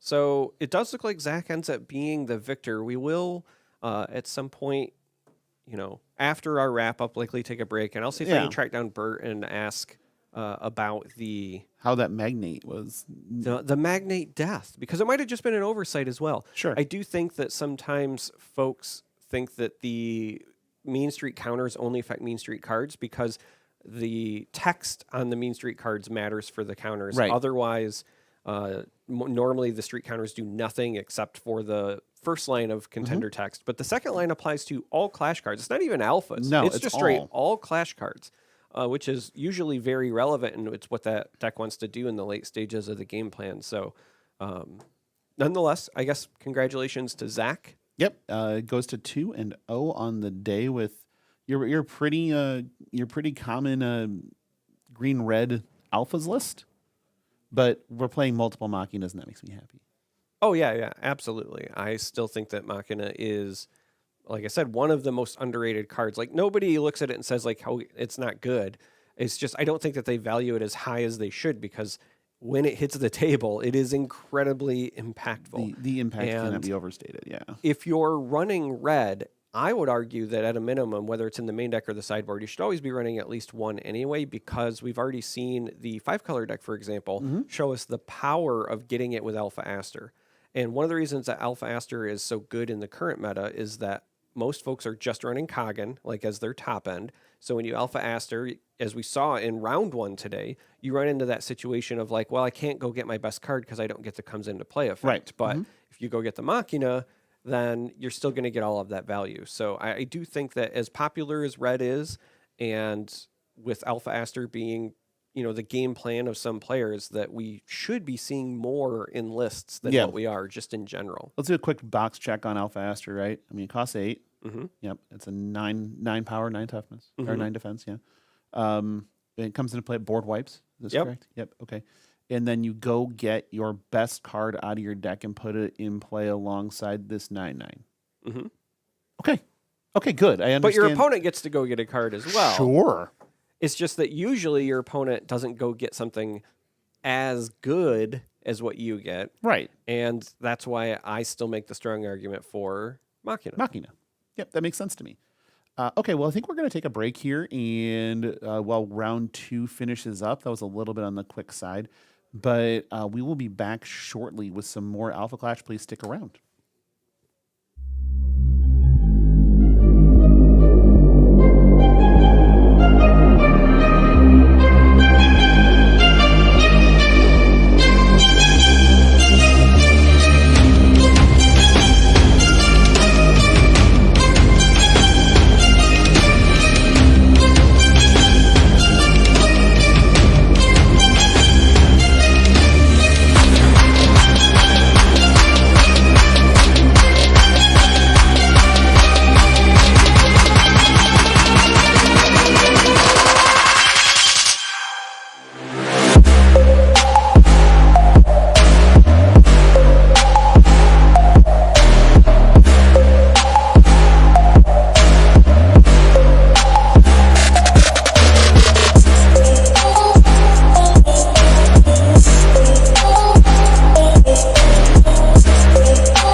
Wait, I'm not ready.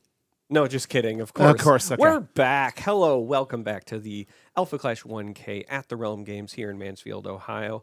I am Charmer. This is once again Logan Peterson, and we are going into round 3 of this event. And so far, we've seen a lot of diversity, which is a welcome change from the first 1K that Yep. we got to broadcast.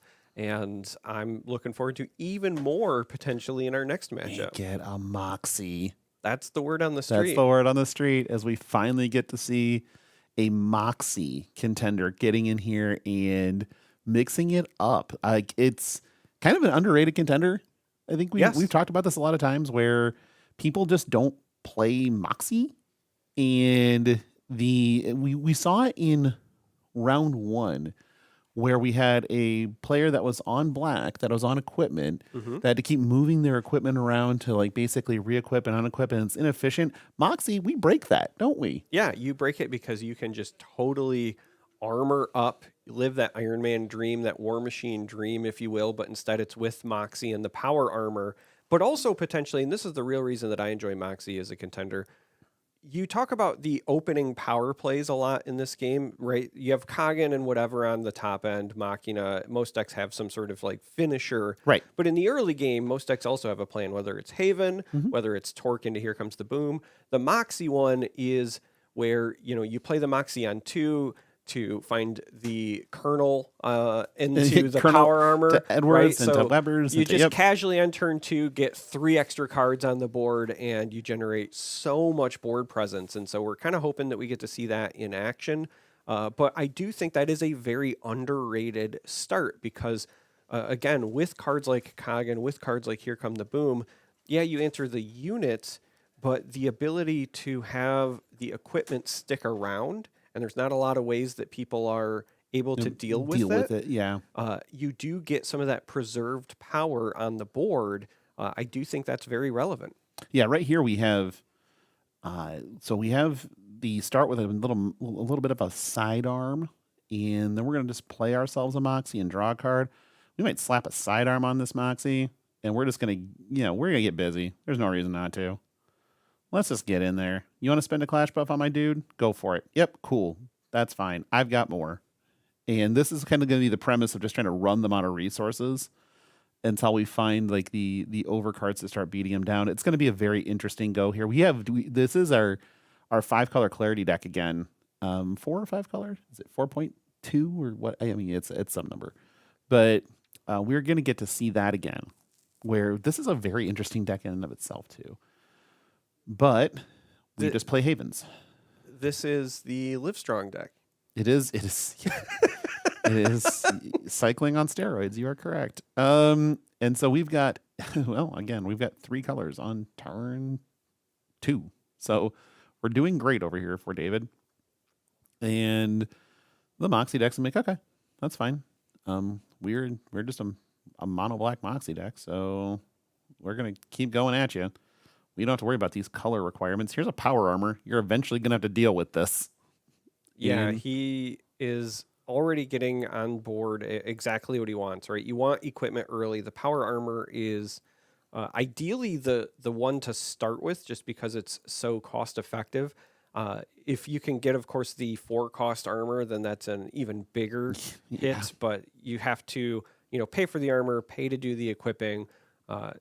You have to do that with all of them, but with this 3-cost one, it's just far more cost effective, at least in the early game, where you can get this on the board and then you can start playing your 1 and 2 drops and still have enough to equip it. Hey, it's but a Haven. also, the thing that is very underrated, or the thing that I think catches players off guard, is the fact that you can attach it to a unit, swing with it, and then pay to move it to another unit and swing with it again. Right. And so that's a great way to keep the board under control in the early game. And that's why the kind of cheaper re-equip cost is that much more relevant on the 3-cost version of the power armor, the light power armor. And David's just saying, you know what? Here, I'm just going to turn sideways. Like, you can stop me. But if you can't, I'm just going to keep going sideways. And the Moxie player's probably going, that's fine.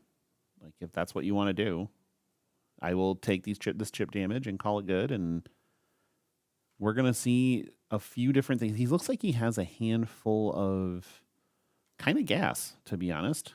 We're gonna go ahead and play. We're gonna get in there. Yeah, so this is exactly what I was talking about. Now, it's not obviously the 2-drop into the 3-drop, but we But do play the Colonel and then go into another free power armor, and that's exactly what you're looking for. And then there's the 1-drop. So again, these small bodies, very relevant. The moment we can start equipping them, I would imagine we're going to start seeing that next turn. And yeah, Brad is taking damage, right? Already down to 24. We'll likely take some more here. And that's what Moxie does. I think that's another reason why players get scared off of Moxie, because you take a lot of damage early. But you have to think of this as a bit of a combo deck, right? You're assembling your pieces, and then you catch back up the moment that you can make all your little 1/1s and 2/2s, 4/4s, 5/5s. You get the flying, so you can, engage with things that you need to, or go over the top of things. It's just very, very strong once you get the armor on the board. Yeah, absolutely. It's going to be kind of one of those just punch you in the face moments, and everybody's got a plan until they get punched in the face. So we're gonna see that here shortly. I would love if Brad has a alpha hunting specialist in hand. I think that would be a really fun turn. So we're gonna put a counter on here, draw a card. That's what that mean streak specifically is there for, is the ability to turn through cards every turn for relatively low costs. Yeah, looking at the deck list, I'm actually kind of surprised that there's only a 2 of on the specialist. Yeah, I mean, it turns out that these lists are, there's not an absolute ton of room. And if you want to play the low end so that you can, suit up and cause problems, like here's a Grant Park. But again, if, Grant Park is a very difficult thing to handle, but if your units are flying, okay. Grant Park is not New York City and does not grant flight. Yeah, you do also have your own series of Clash Grounds, right? So I see a couple of Denvers. That's a very cheap way to get rid of Grant Park if necessary. We also have United Nations headquarters, which is, kind of like the New York City, but for the Alpha Hunters. It's the Alpha Hunters New York City. Yep. So looking to get a lot of value out of that if you can just answer as well. But yeah, he's basically saying, is it 1/1/2? Is that what you're talking about? Okay, 1/1/2. Sounds good. Yeah. And again, this is part of the game plan. If you are Brad, we're just going to block that. We're going to block that too. We're just say, okay. I was going to say take the damage early, but we're just going to block that. And I think that's also fine. That Edwards wasn't doing anything anyway. Well, he did his job. I mean, yes and no. He did his job. I would have liked to heavy power armor in the resource. That makes me sad. I would have liked to have seen him keep it, just because. All right, so speaking of we're going to go to the UN. headquarters, there's the headquarters, but I would have liked to have seen him keep it just because it was something else that he could have equipped and then traded into some of these havens, just kind of cleared up the board. We're going to double armor this thing now. Yeah. So instead, we're just going to equip everything to and Moxie. count. We're just going to count this number. It's a lot. Yeah, we're just going to do the math. This should be a swing for 8. Yeah, it looks like an to 8. Even things up between 1 on the unit to start, 1 from the sidearm, 2 from the power armor, 2 from the power armor, and 2 from the UN. The UN. Yep, and we watched the white life total dwindle down to 22. And so again, this is what I was saying, where yeah, you take damage early as Moxie, but you catch up very fast. And right now, like that United Nations is also reducing the equip costs on all of that equipment. So, okay, until you get rid of this UN, it's a problem. Yeah, I think that might actually be the key part of the United Nations. Like the +2 is very, very nice, but the cheaper equip cost is also very, very relevant. Yeah, right here we saw that David went and searched up a Kilimanjaro for with their Grant Park. So you can technically get rid of this Moxie with the Kilimanjaro, but it's going to cost you a lot. Yeah, and that's part of the reason that the tall stack, I think, was Brad's game plan, as opposed to, perhaps keeping that Colonel. I think that Brad properly identified, okay, they went with their Grant Park, they found that Kilimanjaro, so I'm just going to make this very unenticing, right? Yeah. I'm not going to give them a target. It's very unappealing. But if you want to come in here and fight with it, you're more than welcome to. I think that David right now is kind of looking at his hand and doing the math and going, maybe I just play Kilimanjaro, discard 3 cards, and swing into it. And was gonna there's say, the Kilimanjaro. We're gonna see. Yeah, I think that might be the game plan here. 3 cards and swing into it. But what I was saying earlier will then come into play, which is okay, but all the equipment The stays. armor's still there. The next thing is equally bad, if not worse. So, okay, we're going to discard 2. So we're making it a 4. And then attacking in and buffing. Okay. So, let's do the quick math here. I think that that's right, that the Haven goes away. And then Yeah, the Haven would still go away for sure. Yeah. Well, because we did minus the power of the but only to 4, Haven buff to 4. Yep, it still trades. Yeah, you have to remember the United Nations is still out there. Yep, it still trades either way. This might be one where Brad might have to think this through and get the board state to be a little bit more tenable. Rather than, play a unit and then clear the Kilimanjaro or clear I'd actually clear the mean streak if I were Brad, but yeah, let's just get in there. Double equip this one, triple equip this one because the other one's free. We're just going to equip everything. This easily could have been a situation where if you had a couple of 1-drops, you could have cleaned up everything as well. But instead, we're just going to, I think, try to keep life totals at parity. And they're just doing some quick counting. It's like, how big is this thing? Yeah, same. Here's 8. This is dangerous to go upstairs with it, though. Isn't this bigger than 8? Yes, actually it is. Because 8 is if it's literally just got 1 power, and this is not a 1/1. So, no. But we can come at Kilimanjaro. Okay, we're just going to get Kilimanjaro off the board. I think that I might have targeted the mean streak because that's what's drawing cards every turn. And been like, okay, I can weather another turn of this Kilimanjaro hitting me. And there's a Grant Park. That's not great. Yeah, the Grant Park's not great. It's possible that there's another United Nations on the other end. Sure. Depending on the damage Brad takes as well, they might also just get the once per turn free equip. Which is very, very strong. But the Grant Park search is going to be your issue here. The ability to go get something and have a play behind the or the Grant Park for next turn. That's also an issue. So here, making that decision on those 2 cards. I mean, this is well worth the think for sure. Because it's you weigh the pros and cons here. There's no reason for David to attack into the Moxie currently, unless he's really worried about the power of a play of just power armor free equip, which turns the corner rapidly.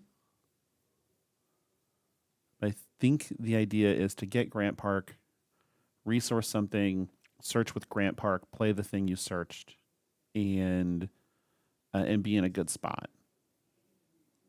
It's also entirely possible David is looking at ways to almost close this game out because something like a Clarity right now buffing your board would also be a lot of forward damage. And if Brad only has the 1 tall unit, that would be Grant. Pretty close. So instead we're going to go with the Grant, but depending on what it was, like that could have been one of the considerations there. No, absolutely. It very well could have been. But right now we're going to go, which probably is the safe play to say, okay, Grant Park, go get a unit, play the unit. And I don't know. I would probably just go upstairs and be like, okay, I'm free equip be damned. I'm just going to go ahead and sink it below 10 and make it so that it's academic next turn and you have to start cleaning up my board. I think putting him to the question here is probably the best option. But, your mileage may vary there. You never know. We're going to actually go get a because we talk about the future of the game, right? Like, I know that we're still just watching the set 1 stuff, but If we ever get into uh, a place or a scenario where we have things that allow you to like re-ready your units, Sure. then the Moxie decks I think will be a lot more dangerous, a lot more palatable, because all I kept thinking is like, yeah, you can go wide here, you can send some damage, get them low, make it academic as you said, but also if there were any effects available to Brad where you could swing and then essentially untap and He's swing picking it up to again. read it. He's like, oh, do I care about 10? He might be thinking, yeah, we kind of care about 10, but I think he has to keep serving. Well, so the problem is that it's not just 10, it's actually 11. Right. Because with the heavy power armor, you also damage yourself when you Mhm. play it, and then you walk right into the free equip. So you do have to kind of pull up even before 10, and rightfully so. Yep. Looks like he just passed it up and playing it safe. He's like, okay, 10 looks bad, and I think I can 12 you in a turn. So we're just going to go ahead and Even if you let that can't be 12 even. somebody, like there's a big difference between getting somebody to exactly 10 versus like 2, Right. right? Absolutely. Like we're staring at, okay, well, we got 2 of these mean streaks and just having a conversation about, all right, well, here's 8. Okay, it's Well, only 6 now, right? 7. it 7. should be 7 now.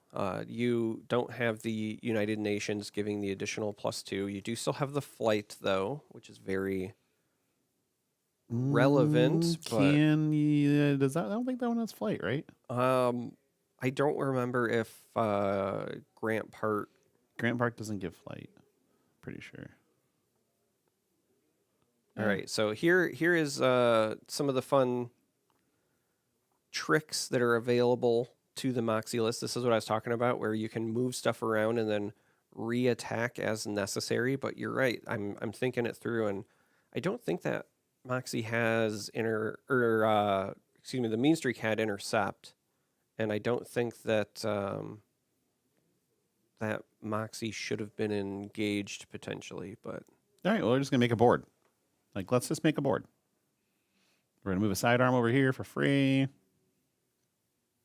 I mean, making a board is very good. This is actually speaking to how important that Grant Park was, because if there was the cheaper re-equips still from the United Nations, this game was over this turn. It's true. Yeah. If there was a UN involved still, this would have been It would have been swing with the Moxie, and then you could play a 1-drop, move everything, play a 1-drop, move everything. Yeah. Would have been absolutely brutal. But Would have been a whole lot. This is an interesting board state all of a sudden, because David's at 18 to a 12 now. So it's not the life lead has reduced. There are definitely cards that that can get played here that swing this matchup. That's not one of them. But hey, a Moxie. hey, what do you know? I think that's good. So playing a Moxie, drawing a card, okay. And then you don't have a very threatening board right here. So you have to play something big. You have to make a splash. And that's a splash. All right. So Clarity is a big splash on this wide board. A little bit of dig as well. Well, we can pull a Lefty's Last Stand and make it so that we don't die next turn. I mean, I was trying to figure out if there was still enough to push this for lethal. With two obstruction available, I don't think so. You are going to take a lot though. Like, something has to stay back to block that Clarity for sure. Yeah, I think you're looking to stop the Clarity and then probably the Mean Streak, which means these little ones are getting in for free. I don't think you can afford a block here. I think you have to say, okay, taking that one too. And it's just, and also David could just have the opportunity to say, okay, I'm going to swing with the little ones, and then I'm going to pull up. Right, and I think that's what you want to do if you are David, and I think that's why Brad was saying, all right, well, maybe I do want to block something here, knowing that he's likely just going to pull up. But now, because of the block, David can also opt to continue pushing Yeah, just through, can right? just can serve it all. I mean, I think he's definitely swing the 1/1 Moxie at this point in time in because you know it's going to die. But if you're going to get damage in, or you're just going to leave it back to block with. Either way, the problem is again no flight. Well, that might not be a problem if we just intercept things when we don't have flight anyway. Right, right. It makes it real easy.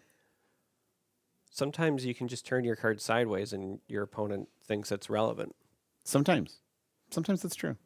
You never know. Like you got to play to that. But so all things considered, this worked out actually pretty well for Brad. They survived. They're now sub 10. They still had 2 units on the board. They're going to roll a Colonel here. yes, we're gonna try to see if we can find what we need for some freebies, some tendies, as you will. And it does look like we're going to find a sidearm at a minimum. I think I see a binoculars there as well, so the decision might be between the two. Absolutely.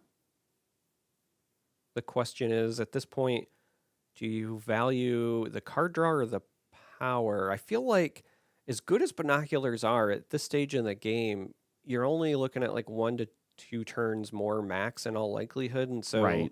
the extra power is like the safer play. However, the problem is the extra power also doesn't help you win the game now, whereas the binoculars might like dig and find you the thing that you actually need.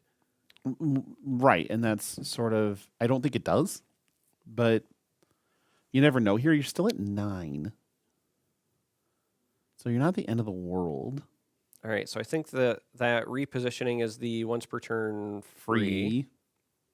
And now we're seeing... All right, we're going to make this as big as humanly possible. And then binoculars.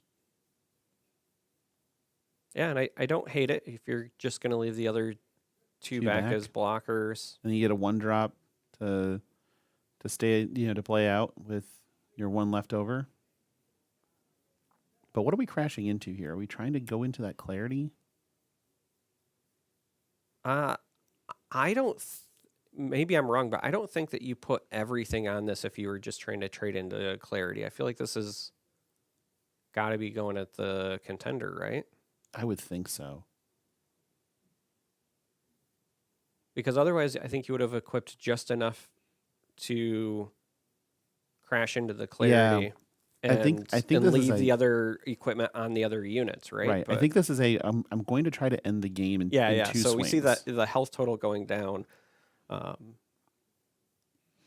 Yep. Just continue to drip down, and now, but we've turned on Clarity's second ability. I mean, we have, but also I think that this was an okay time to do it because the reality is that, like I said, there's only 1 to 2 turns left in this game.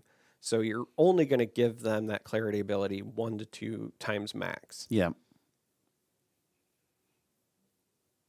mean, you resource here, and then I'm pretty sure you just activate Clarity. And you activate her ability to go dig. Yep. We could have seen, like, if you were really that worried about Clarity, we could have seen Brad take a line where you don't equip 1 of the power armors and then David goes to 11. But I think the reason that Brad did this is because they were trying to say, like, okay, this is the 2-turn clock. Like, I get you to 9, and then I'm just going to try to kill you next turn if you don't have something. And so we're going to have to just obstruct, and hope what you have behind it isn't enough. 1, tradesies. 1. Okay. 1. Okay. I'm at 6. Do you have something for 6? Something for 6, or just a couple of things, right? Like 2 things for 3 would be very relevant.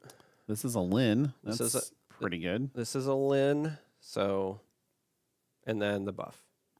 Yep, and no clash buff on the Moxie side, so the what are we going to call this? Lance Armstrong. So the Livestrong deck has has gone ahead and taken game one here against Moxie. That was a little bit closer Yeah. than it looked like it was going to be at the start.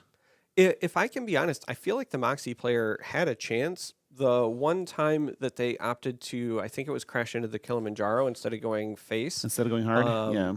felt a little off to me just because I feel like once you go tall, you want to make it so that they are dealing with that tall threat every turn. Right. Right. Yep. And that one turn, I know it sounds silly, but it might have been the difference between, them being at 9 or that swing being enough to potentially close it out. Right. Right. It's always hard in the moment to make those gut calls, but I also think that if you're going to commit to getting rid of the board there, like attacking into the Kilimanjaro, then I would have liked personally to have seen a situation where you play some of those weenies that we saw in hand, Right. and do like the onesie twosie equips and get rid of like the Haven, the Moxie, the Kilimanjaro. You make those trades just to clean it up because again, you keep your equipment, Right. Yep. and then The one tall threat. go back to Yeah. the one. The tall. one tall threat. Yep. I do. Yeah. I feel like there were some questions in there too with the one where it looked like a mean streak. And the mean streak might have had intercept too. I guess I haven't looked, but because I think Yep. there is one that does, and that's kind of sometimes the problem with cards having the same name across the board on a few different things with just different epithets. But can I use that word? Is that an okay word to use on stream? Is epithet? That's not bad, right? I'm asking you. Are you asking a question? Because Yeah. I have an answer with a capital A, and that That's will get what- you buy one get one at the Realm. Answered, past tense. Yeah, I just answered you. Okay, fine, whatever. And yeah, so I believe that the Moxie deck definitely has legs. We can see the power that comes out of it and how it can kind of stand up on its own and fight through. It's just a matter of getting those pieces and being able to stem the tide of early damage. And right there, never saw a heavy power armor. There's one in the resource room. Yeah, one in the resource, but I mean that's another big piece of the puzzle, right? All of these decks in Alpha Clash Set 1 are very much built around like a couple of key power plays, whether it's, Torque into Here Comes the Boom or Kagan or whatever. And if you're playing Moxie, the heavy power armor is like one of your two big marquee plays. And so not running into it at all, that's a pretty big deal. Again, we also saw a lack of the clash buffs, right? Right. We didn't see a single one. It's a very relevant thing. That's a very powerful card. There's a reason you're limited to the number that you are in your deck. Yep. And we did see them from the Livestrong deck because that's what that deck does. It cycles and finds the cards that it needs. It sure does. And there, just in case you're wondering at home, there are 4 black clash buffs in the black deck. They just did not see them. That is it. It is, but like it's interesting to see because right now we could also run into an instance where the multicolor deck will stumble on resource color, which will never happen in the Moxie deck. Yeah.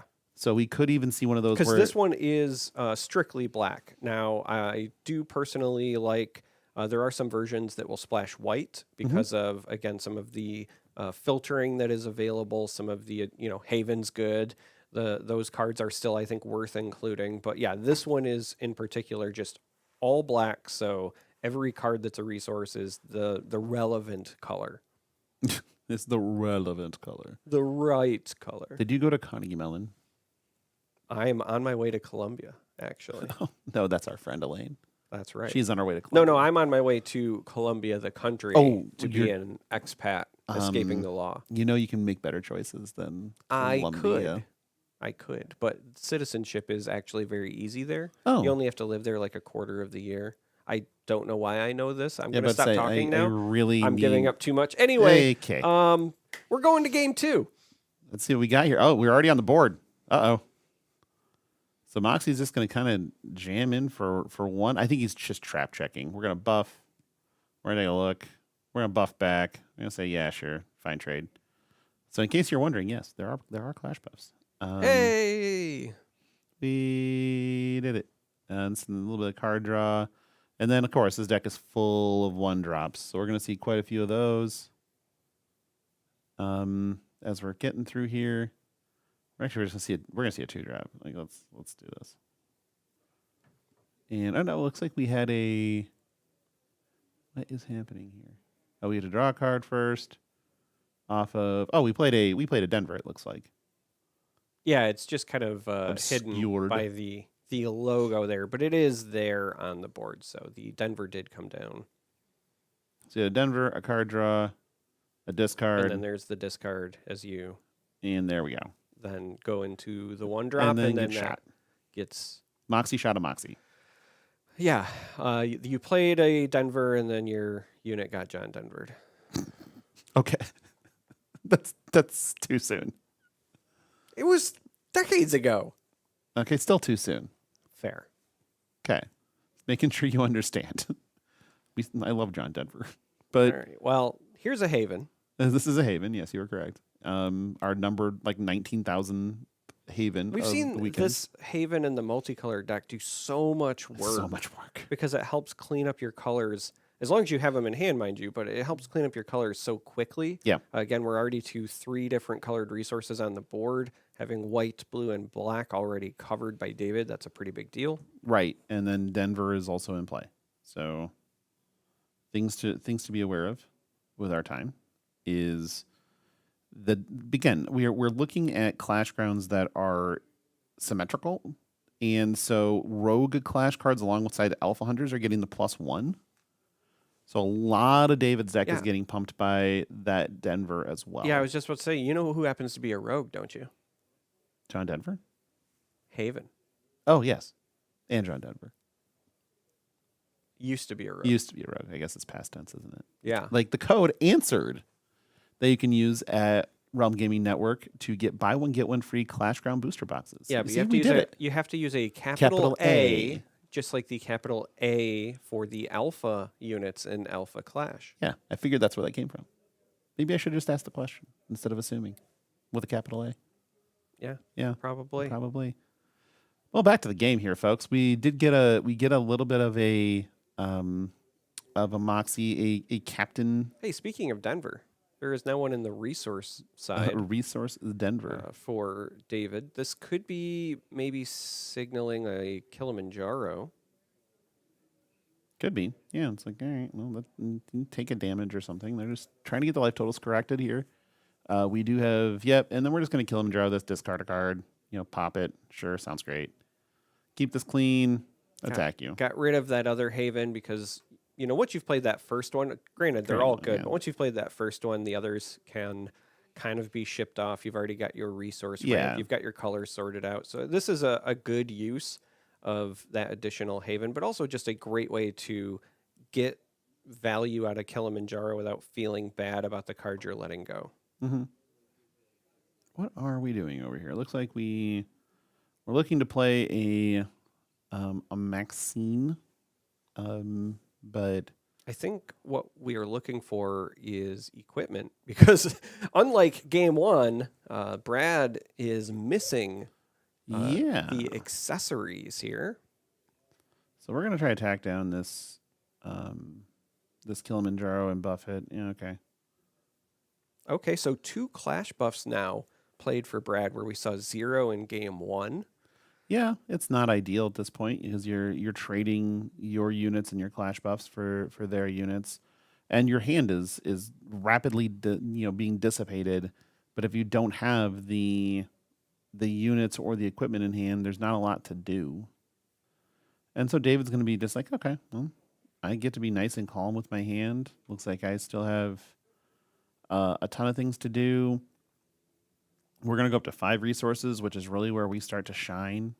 We can either play 2 clash cards, or we can play 1, lay a trap. We can kind of do whatever we want to. Instead, he's just going to slam a Lin flying over for, in this case, it's going to be 5, I believe. Yeah, this is the big Lin. Oh, so with the buff, 6, right? Is Lin a rogue? I believe Lin is a rogue. That is correct. I know that Lin is not in alpha. No, I'm pretty so sure. I'm pretty sure it is a rogue, which would mean the 6. symmetrical Yeah. effect from Denver. We 6 with flight. And so she's popping on in there. Okay, we're going to play power armor. Take 1. Deep breaths. And try to hang on for dear life here. But it is getting grim over there on the Moxie side of the board already. It did not take long. Now, again, that deck can turn the corner very quickly.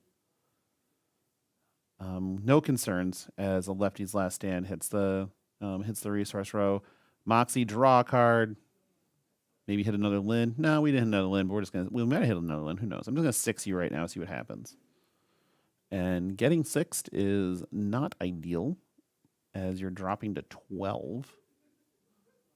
Sometimes to bail you out, you really just need a good board wipe, which is why I would like to propose the red and black Moxie list, where you just run Torque and Boom, and then still the rest of the Machina. It's still it's still all of it. Yeah. So right here, we're going to. I mean, we still have resource row available, but we are low on cards, so there's some considerations here that need to be made. So we're going to play. Oh, there we go. Okay. There's an alpha hunting specialist. Okay. The problem is that there are no alphas to hunt. Not at the moment, no. So while I normally am a big fan of this card, this is kind of the we are- emergency button. We are hooking it up for free.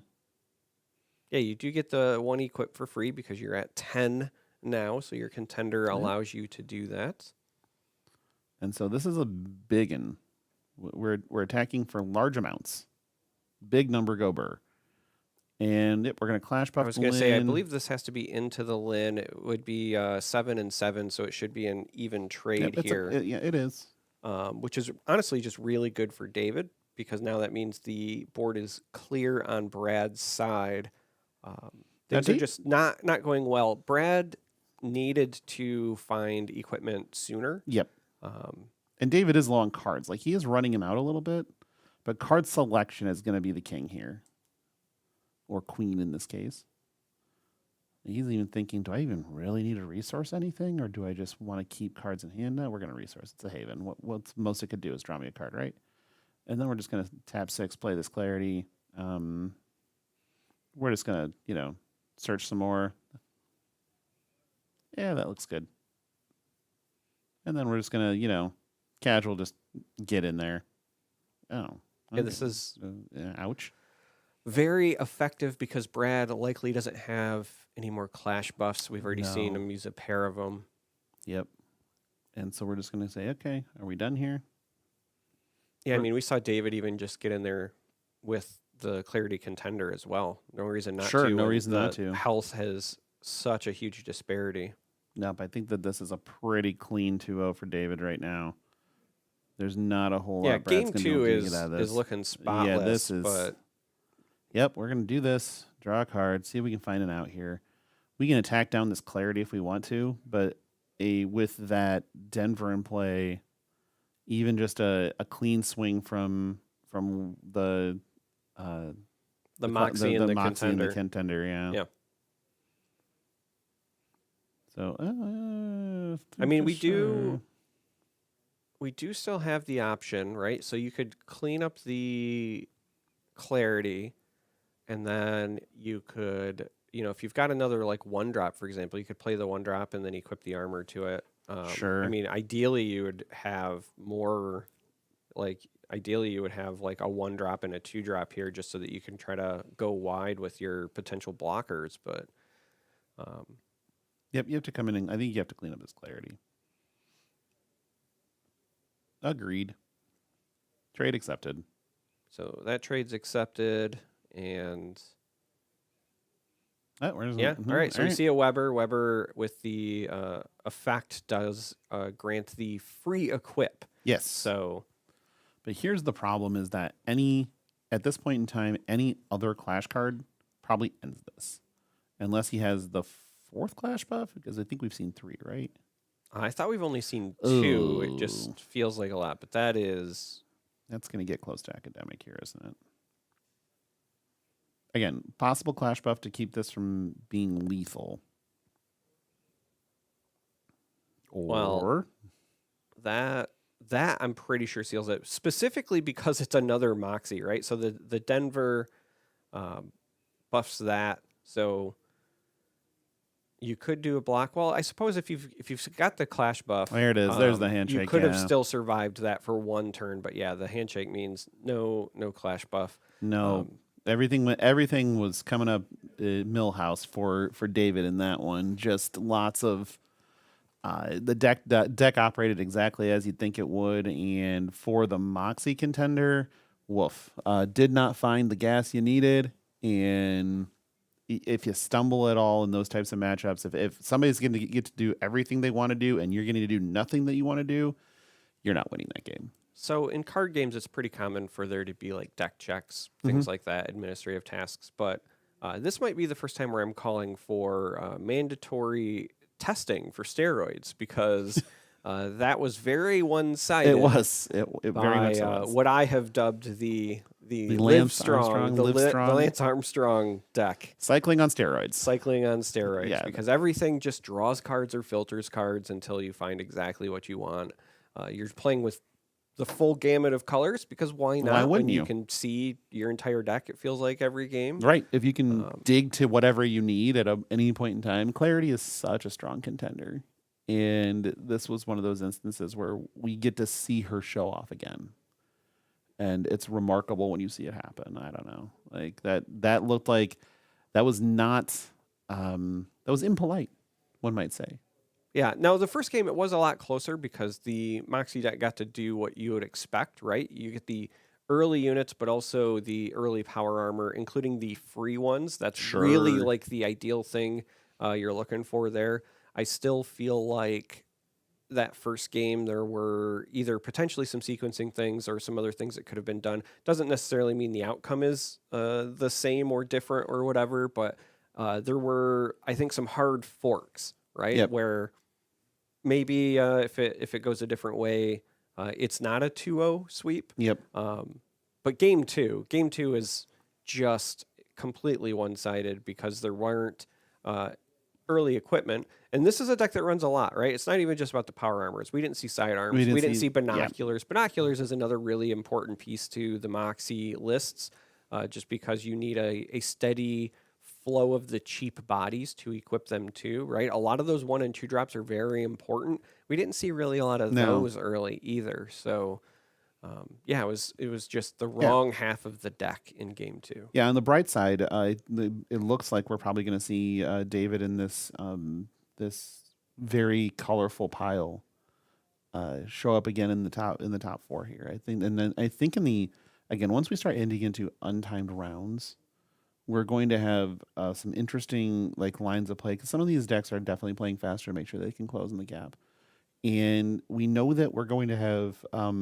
We should have Zach Powers, who we saw earlier today, in the top 4. We should also have Dagan White doing his normal, absolutely, utterly insane shenanigans again. Mm-hmm. And David, we don't really know who our 4th is going to be, though. There's quite a few options out there in the room.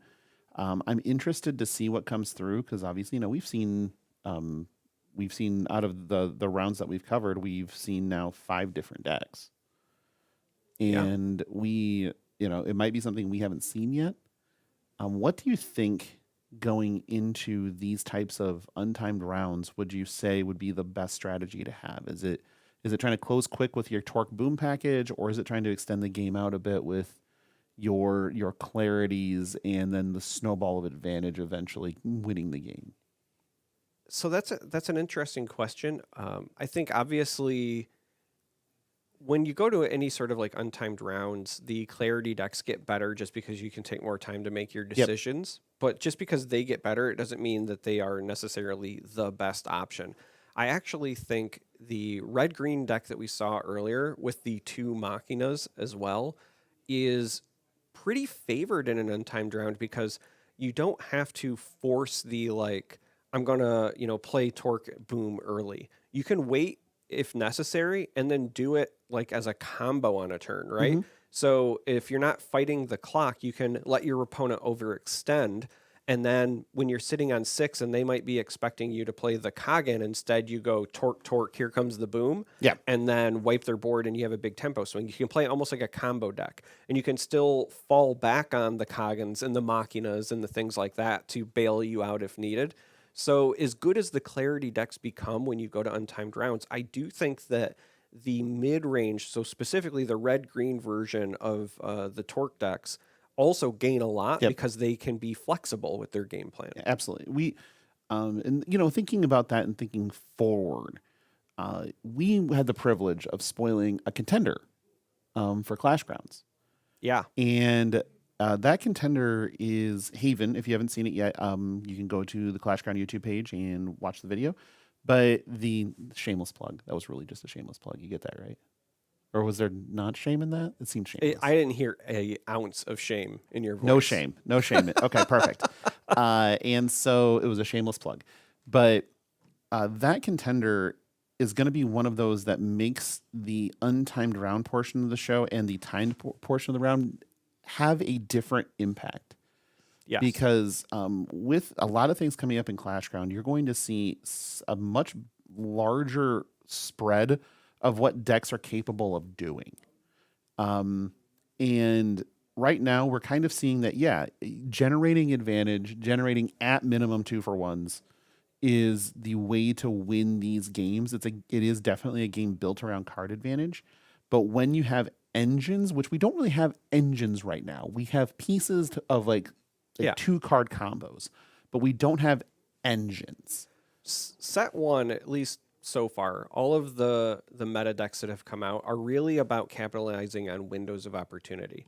You do something that's usually like, you know, in the case of Kagan, 1 card, but usually what you're looking for is like a 2 to 3 card combo that creates a window of opportunity for you to push some damage, get some value, and then you set up for the next window of opportunity, right? It's you create and then you take advantage of. Once we go to set 2 with Clash Grounds and some of the things we've already seen revealed, like Haven, what you have available are options to really stall out and then just like win with your Haven backpack combo.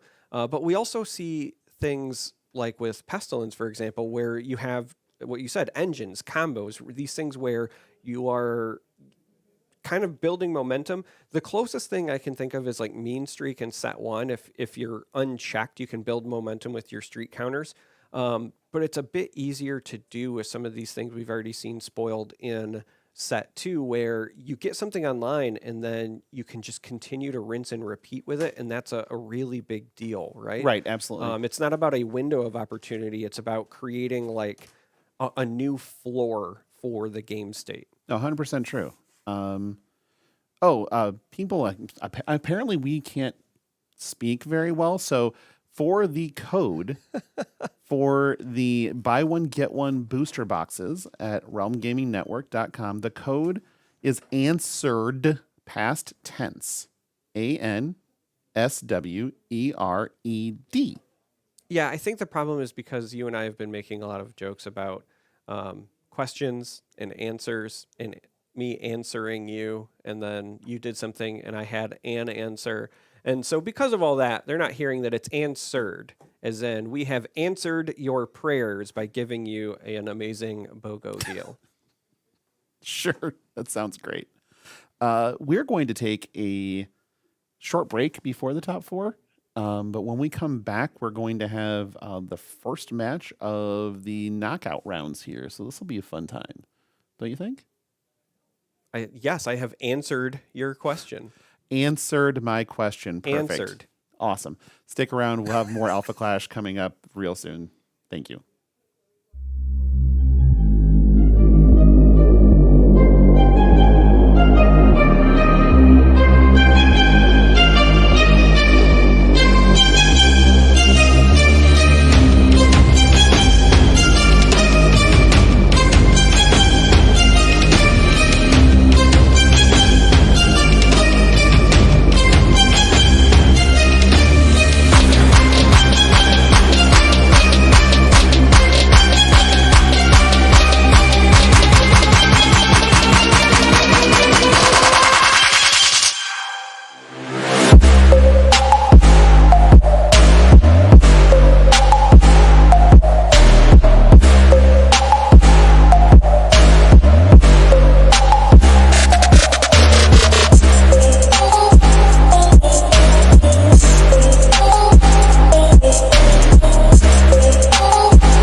Hello and welcome back to the Alpha Clash 1K here at the Realm Games in Mansfield, Ohio. I am Charmer, but I am now joined with Lee, one of the participants in the event today. And as we get ready for our top four, we thought, hey, let's bring Lee on, have a discussion about Alpha Clash and some of the things that they are involved with in the game. So first of all, like, how are you doing? How would you feel about today? Hi, thank you. I had a really great time out there. I went 1-1-1. So you just covered all the bases? I did, got one of each.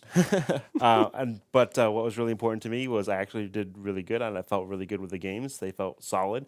Even the games that I lost, it wasn't by like a huge margin, so I felt very comfortable and happy with those losses just the same. I even got a game win against Dagan, so I feel pretty happy about that. I'm like, okay, cool. And I almost got him in game 3, but not quite. Just was able to get the time and the turns and the draw. I didn't have enough time to conclude the game. So, Yeah, that sounds like a Dagon experience.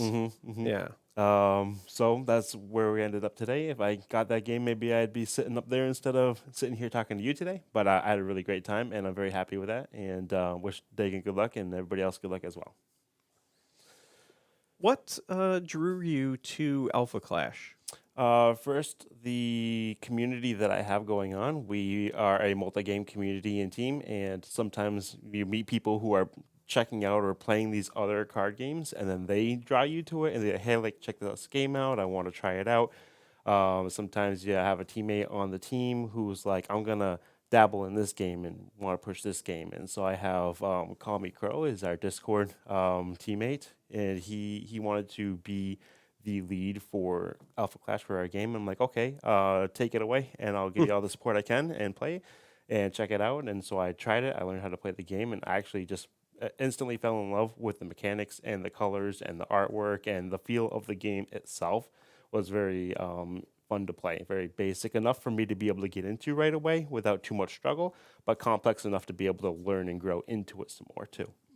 So, with that in mind, kind of talking about the mechanics, the complexity, how it's easy to pick up, but there's that depth there.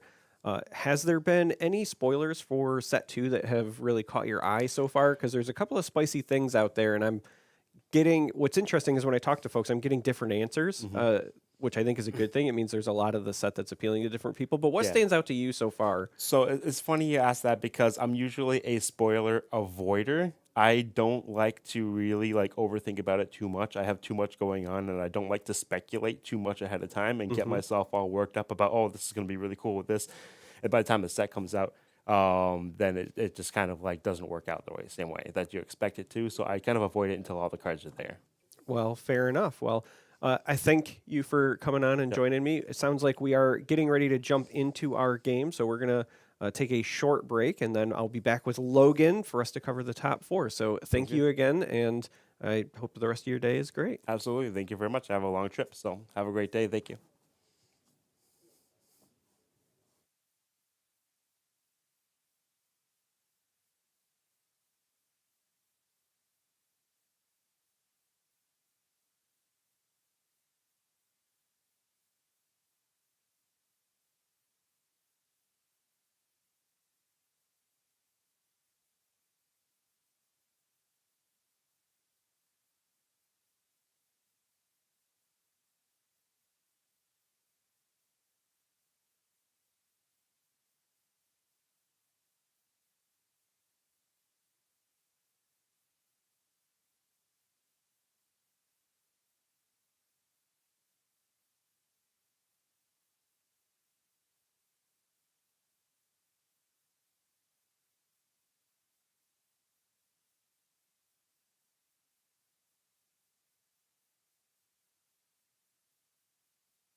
Hey, everybody. We are back with our top 4 actions. So, a couple of things here.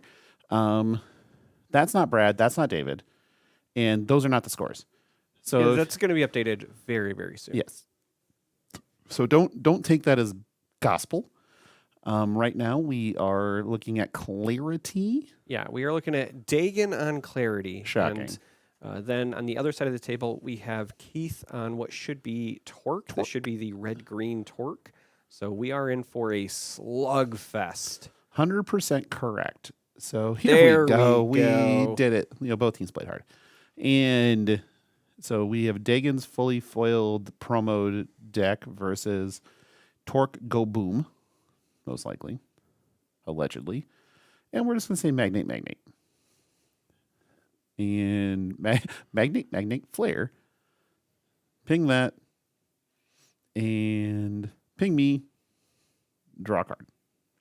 Because drawing cards is good. I've heard that somewhere in card games, just specifically.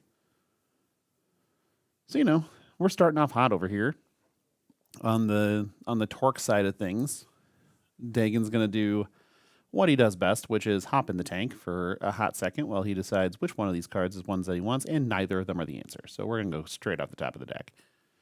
He probably found a Haven, which means he'll probably play a Haven. This is a match where we'll get a bunch of Havens. Yeah, well, there's a Clarity that just got resourced. That's a lot. The top-end Clarity, mind you. Yeah, the clarity that we write home to mom about. But it does provide some weight, so now you have both of your colors. And there's Haven. Hey, look, there's a Haven. Shocking. I am, however, very much against this Haven because it is October.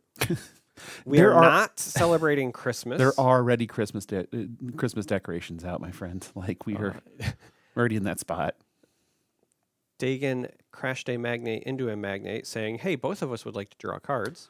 And he's like, well, he crashed it into the flare, and the Magnate obstructed, and then we're crashing into the flare again, and the Magnate is obstructing. So Yeah, I mean, we knew what the outcome was going to be. It's not like he attacked the Magnate directly. You can't because You it wasn't can't. engaged. But he tried. if the flare's engaged and you have the Magnates, you're basically attacking You're the basically Magnate. attacking Magnates. Yeah. He's like, oh, okay, I guess I'll draw some cards. That's 2 burn spells sitting in the resource row. Which, well, I mean, okay, well, that's number. That's number That is 3. the third. Okay, Yes. we're all right. We're just gonna ping this Claire. Keith is saying if only these Magnates were instead Torques. If only these were Torques. I'm pretty sure that he would be.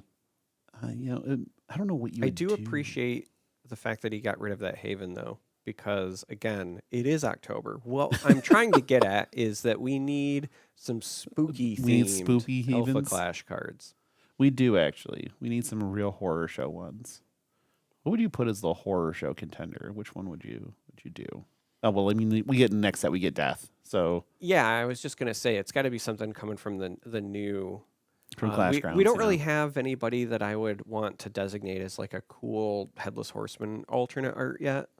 Torque as a headless horseman wouldn't be so bad. Yeah, I was gonna say maybe Torque, just because you already have like the skull thing, so like you could instead make that a jack-o'-lantern pumpkin or something. As far as like the reveals for set 2 Pestilence, you could do something you kind definitely of fun could. with. Kind of a mask vibe with that art. Yeah, or Phantom of the Opera. Ooh, I like Phantom of the Opera. Oh well, here. So sorry, Haven's back. Your disappointment is palpable. This is so yeah. We're in for a long game here, most likely. So everybody's kind of buckle in a little bit because this green white deck tends to go to about 4 life and then stabilize. We could take something like a Morak and turn him into a Krampus. Oh, we could Morak a Krampus. That is a Krampus a Morak. Is Krampus a? Can you do that? Is that an adjective? Is it I is it think a you're verb? using it as a verb. Yeah, is it but- a verb? Is it an adjective? Like, what is it? It's a noun, obviously. A Krampus is a Krampus, but can we use it as either of those things? Can we Krampus something? The best thing or can we about describe something as Krampus Lord. Krampus? By the way, that is a 3rd burn spell hitting the resources That's not of where we want to Keith. be. But yeah, Krampus, the lore, if you will, he eats children.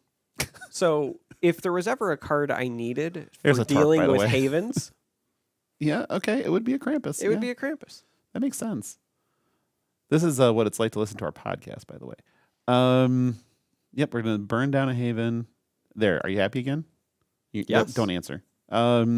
She shouldn't have been so close to the Christmas tree. They catch on fire. They catch on fire. So he is just going to ping Clarity. Go ahead and take one. And then we're just going to ready up and find out what we got down here. Now, we're getting to that sweet spot in the green-white deck where they start doing things that isn't just playing Clarity or playing Havens over and over and over again. Or magnates, for that matter. Or Magnates or just things that draw Or cards. resourcing burn spells. There's been a lot of repetition There's so been a far in lot this of game. Oh, well, there's another one. So we just resource road Yeah. another 6-drop Clarity. And, yeah, oh, okay. That's off the board. That is the 100% the reason that those are in the deck. Yeah. And hey, look, it is There's another Haven. Haven. Okay. This Haven is the equivalent of like when you get Obstruct. Draw a card. socks for Christmas for like the third year in a row. Yep. And then another Haven. We'll draw a card. Yeah, And but at then- least this one is somewhat appropriate. Man, are right? they going to clash buff this flare to save it? Okay, no. We're just going to finally be like, okay, fine. You've attacked this thing like 100 Oh, times. that would have made me so That'd happy, been though. so great. We'll have to find out if these decks were deck checked and sorted at some point in time because we are seeing a lot of repetition. But I mean, that's at least as far as Dagon's deck goes, it's built on that. Like the engine is built on all these cards, draw cards, and gain advantage in some way, or they're just fodder. So like those Sonoros in the resource row, that's kind of where they belong. I'm beginning to think that Keith has written an algorithm for exactly which cards to resource, and they're ranked because he has 5 resources, but he only has 2 cards technically in the resource pool. So it's very clear he's got enough reps on this Yes. deck to know exactly what is expendable early, what I need to prioritize. Like that is Yeah. the mark of somebody who knows exactly what is supposed to be down there. He has chosen what is not and what is important very directly. So now we're down to 24 on Dagon's side, which again, a completely healthy life total. We've only seen one Torque, and that Torque was ousted with prejudice. There's not a card named that, so it wasn't Not yet. exactly that. I mean, there probably shouldn't be. Let's be fair. No, there definitely should be. There's going to be a this like heroes and villains Pride arc, and Prejudice? and there's going to be Pride and Prejudice. Yeah, Okay. absolutely. You knew exactly where I was I going. really did, and I really am upset with myself for knowing that. We're really mad about it. So we're back here. We're just doing some Clarity hero. So it looks at the top 2. You can put any of them on the bottom. So just filtering the deck, creating, as they would call it in Flesh and Blood, a pitch stack. So when we get through those cards again, you know exactly what's coming and in what order. Here, I think we're just going to slam a Grant Park, search up, if I had to take a guess, probably a Lynn. And, hey, what do you know? And mess up your pitch stack because now you have to shuffle. Man, that's awful. What a terrible card. Why would anybody ever play that? I don't know. This is clearly against the values that Dagon has developed as an Oldhim player. A Guardian player in general, really. But here we get Grant Park, so now all of our things are very difficult to get off the board, and a lot of these things will begin to survive. Here comes the boom. We played Haven number 12, I think, roughly, give or take, and draw a card, pass. So we're just like turtling up, throw the shields up. This is one of those instances where if you just play Torque and boom, it's probably pretty good. But we'll see. Yeah, this is one of those scenarios where I was saying that you can kind of pivot with these into almost a more combo-oriented play. It would be okay, but the problem is you're only really getting rid of fodder, right? I think that Sure. forcing Dagon to play something of consequence before you get in the Torque Boom is a bit more realistic. Yeah. If you're on the red-green side, though, your issue right now, if you're on Keith's chair, the issue is really that Grant Park. That is the issue. And you need to get it off the board, one way or the other pretty quickly. All right, so with 3 resources, Well, moving 5. stuff around 5 now. I was going to say with 3, I expected it to be exactly Oh. this. I was going to say, hey, it's going to be something that overwrites it, but I think that there was Just a consideration for something for 2 now. Maybe it's a magnate or a torque. Torque's a torque. So New York City gets rid of the Grant Park, and now all of our alphas are flying in +2. And it turns out those havens, not alphas. So Not Dagon has alphas. played 5 havens, but no alphas. Yeah, because he has very few in the deck. But here, we're just going to go in and deal some damage, drop them down. In this case, to 16, it looks like. And then just pass the turnover. If Yeah. there's another Grant, this could be like the War of the Clash Ground for a little bit. So what I'm expecting, right, as long as there's not a Grant Park on the board, I'm expecting Keith to get Dagon to around the 12 or 11 mark. And then, as I was saying, kind of go for that Torque Boom Go for a as combo a kill. finisher, because you're guaranteeing you're cleaning up the board. And if you can get to a position where you have like 2 Torques and then a Boom, then you're within striking distance, Yeah. right? So I do think that's probably the game plan. Again, you kind of shift against not just Clarity, but against Dagon in general, somebody who's known for trying to stabilize low. You have to create a scenario where you're trying to get that big burst as a finisher, right? In card game terminology, if you're coming from other card games, it's very often referred to as a reach. And one of the ways you can get reach is burn spells, but with so many of those in the resource pool, the other one is the Torque Boom combo at this point. Yep. And here's Lynn. Lynn is a rogue, not an alpha. And so he's looking to block with the 2 power torque, or with the non torque boom torque. Yeah, it is worth pointing out that not every torque is built the same. Right. That one drop torque, as they say online, he's built different. He's built different. Like a truck.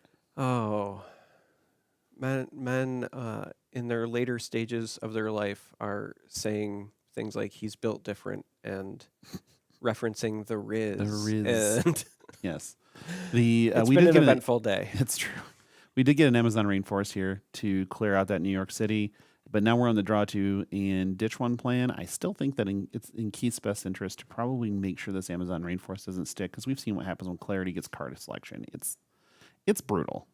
This is actually an interesting thing, right? Because on the one hand, you don't want this to stick, but when you have limited ways to answer Clash Grounds, especially in set 1, you almost can't get rid of the Rainforest because you need to deal with the Grant Park. Sure. So are you suggesting that basically you just kind of stand your ground here? I and think wait so. until you can play something and get rid of the Grant and then come over the top? Like and I'm not saying that my assessment is correct, but my assessment in this situation would be, look, with the Clarity Contender and with the cards in Dagon's deck, he's going to have card selection anyway. Sure. Rainforest is just Uh-oh. exacerbating the problem. But the Grant Park with the health total, That's push a it. machina. Yeah, Grant Park with the health total would push things potentially out of dying from Torque Boom. So I need to make sure I have the answer for that. But as we're now getting to, now that I've finished my assessment, the other way you clean things up is Machina. And this goes back to exactly what I was saying earlier. This is a very underrated card, I think, in the meta. It hit the table and it cleaned up 3 units here. That's really good value. Yeah, my guess is that Dagon's sitting on a Kagan here, but Sure, on the other side of the but coin, we always talk about like the person who plays Kagan last usually wins. Well, now what you've done is you've played a threat that requires Dagon to Kagan Kagan. first, and then if Keith has the answer Kagan, if you will, then you're in a great spot. okay, so Dagon decided to just take that last attack, and so he's going to drop to 14. My guess is or 12, sorry, 11. Never mind, that's 11. So not 10. Very important. Not 10. Very important. I think that's why they were kind of trying to figure it out. And so here, I'm going to, like I said, it'd be really unlikely to not find a Kagan here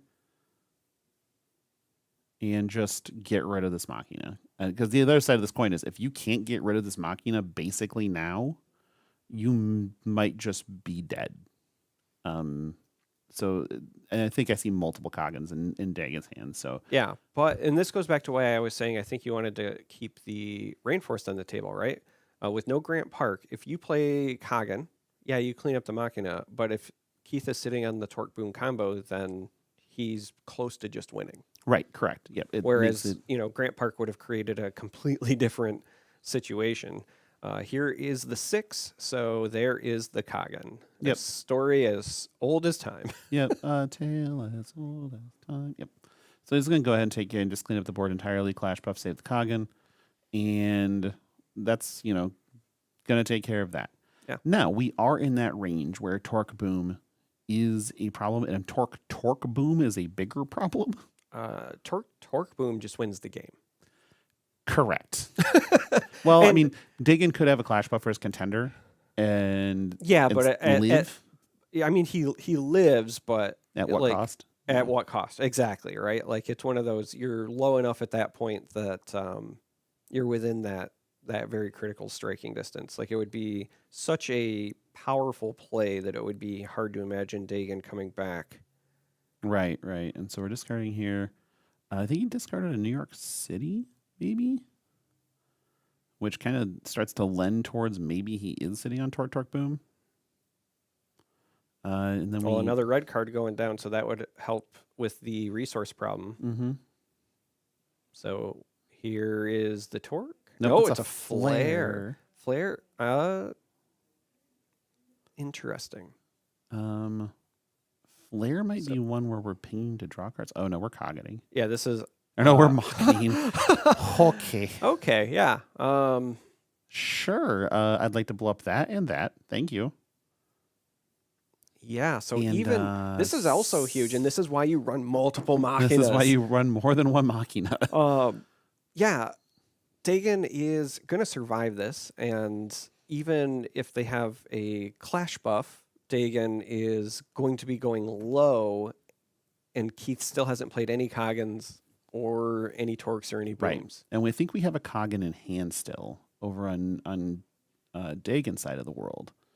But this mock, we're right, going to so there's clash the buff to buff. save some damage and drop to, I believe, 8 or 7. 9 should be the answer. But okay, there we go. Yeah, I was going to say it should 7 be makes sense. Yep. 7. And then go ahead and ping one more with the flare. And again, if you're Keith, you know that the Coggan's coming. Like it's fine. You just kind of accept it. Now, the other side of this is, and it's pre-board, and I don't think that Dagon has Clarify in the main deck. But in game 2 and 3, that Machina becomes Dagon's potentially, which is a very big turn of events. Let's put it that way. So he's going to do top, and Keith has generated such a lead, though, where in this situation, even if that Machina was stolen and thrown back, Keith is still within striking distance, right? Like right. I'm still shocked at the fact that he's got Dagon all the way down to 7, and this again speaks to the power of Machina, when he's played 0 Coggins, 0 Torques, 0 Booms. I think he played 1 Torque. He It did got play. blown He up, yeah. played 1 very, very early. Yeah. Yep. Okay, so 1 Torque, 0 Booms, 0 Coggins. But 2 Machinas. Yeah.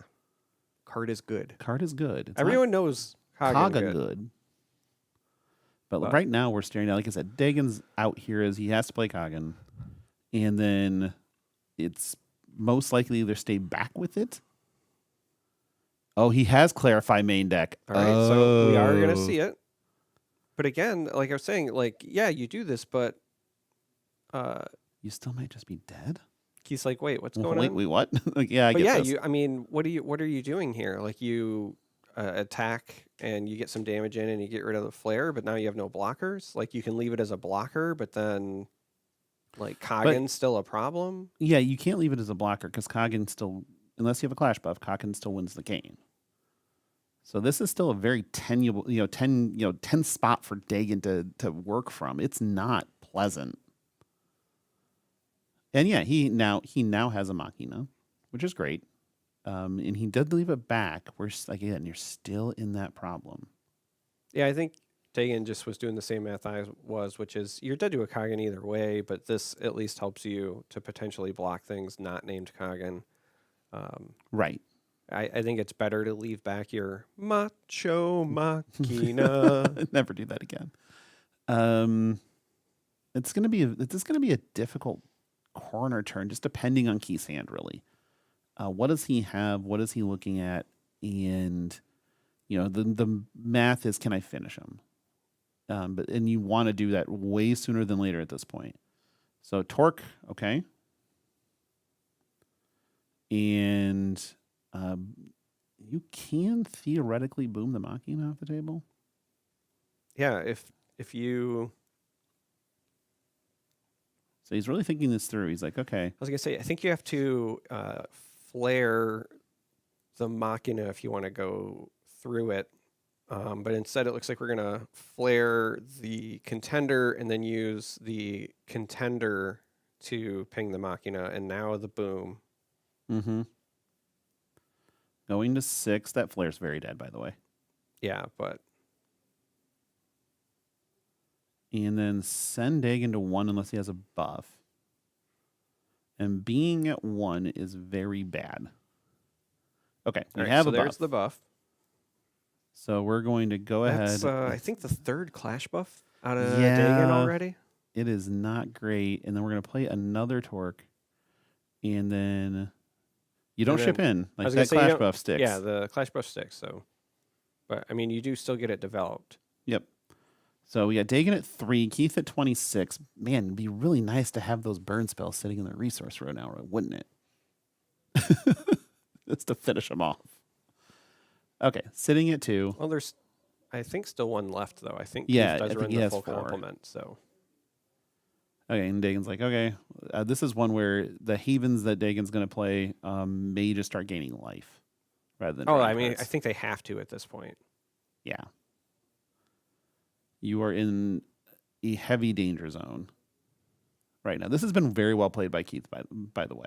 I just want to point that out because we're talking about the things that are happening during the game, but there's been a lot of lines here that were not the most obvious line to take. Well, honestly, even just the overall tonal shift, we saw earlier in the day a very aggressive Right. start. But as I was saying, when you go to these untimed rounds, when you're going up against Dagon, I think what you want to do is you want to shift to, more combo oriented, more big splash plays. Previously in the broadcast, we were kind of talking about how, at least right now, this game is very much centered around creating these windows of opportunity and then taking advantage of them, right? So Keith, recognizing that, says, okay, well, I'm just going to create really big windows with Machina, Right. and then force Dagon to use resources there while I still have my own Coggins back, my Torque Boom combos, etc. Yep. It's just a very heads up understanding of the game by Keith. Yeah, he's doing, like I said, it's been quite the class in making sure that you're taking the right line, I guess, would be, for lack of a better term, throughout this, with a game plan of, okay, I'm going to play around your value and get enough damage so that it becomes wildly uncomfortable for you to make any of your bigger plays.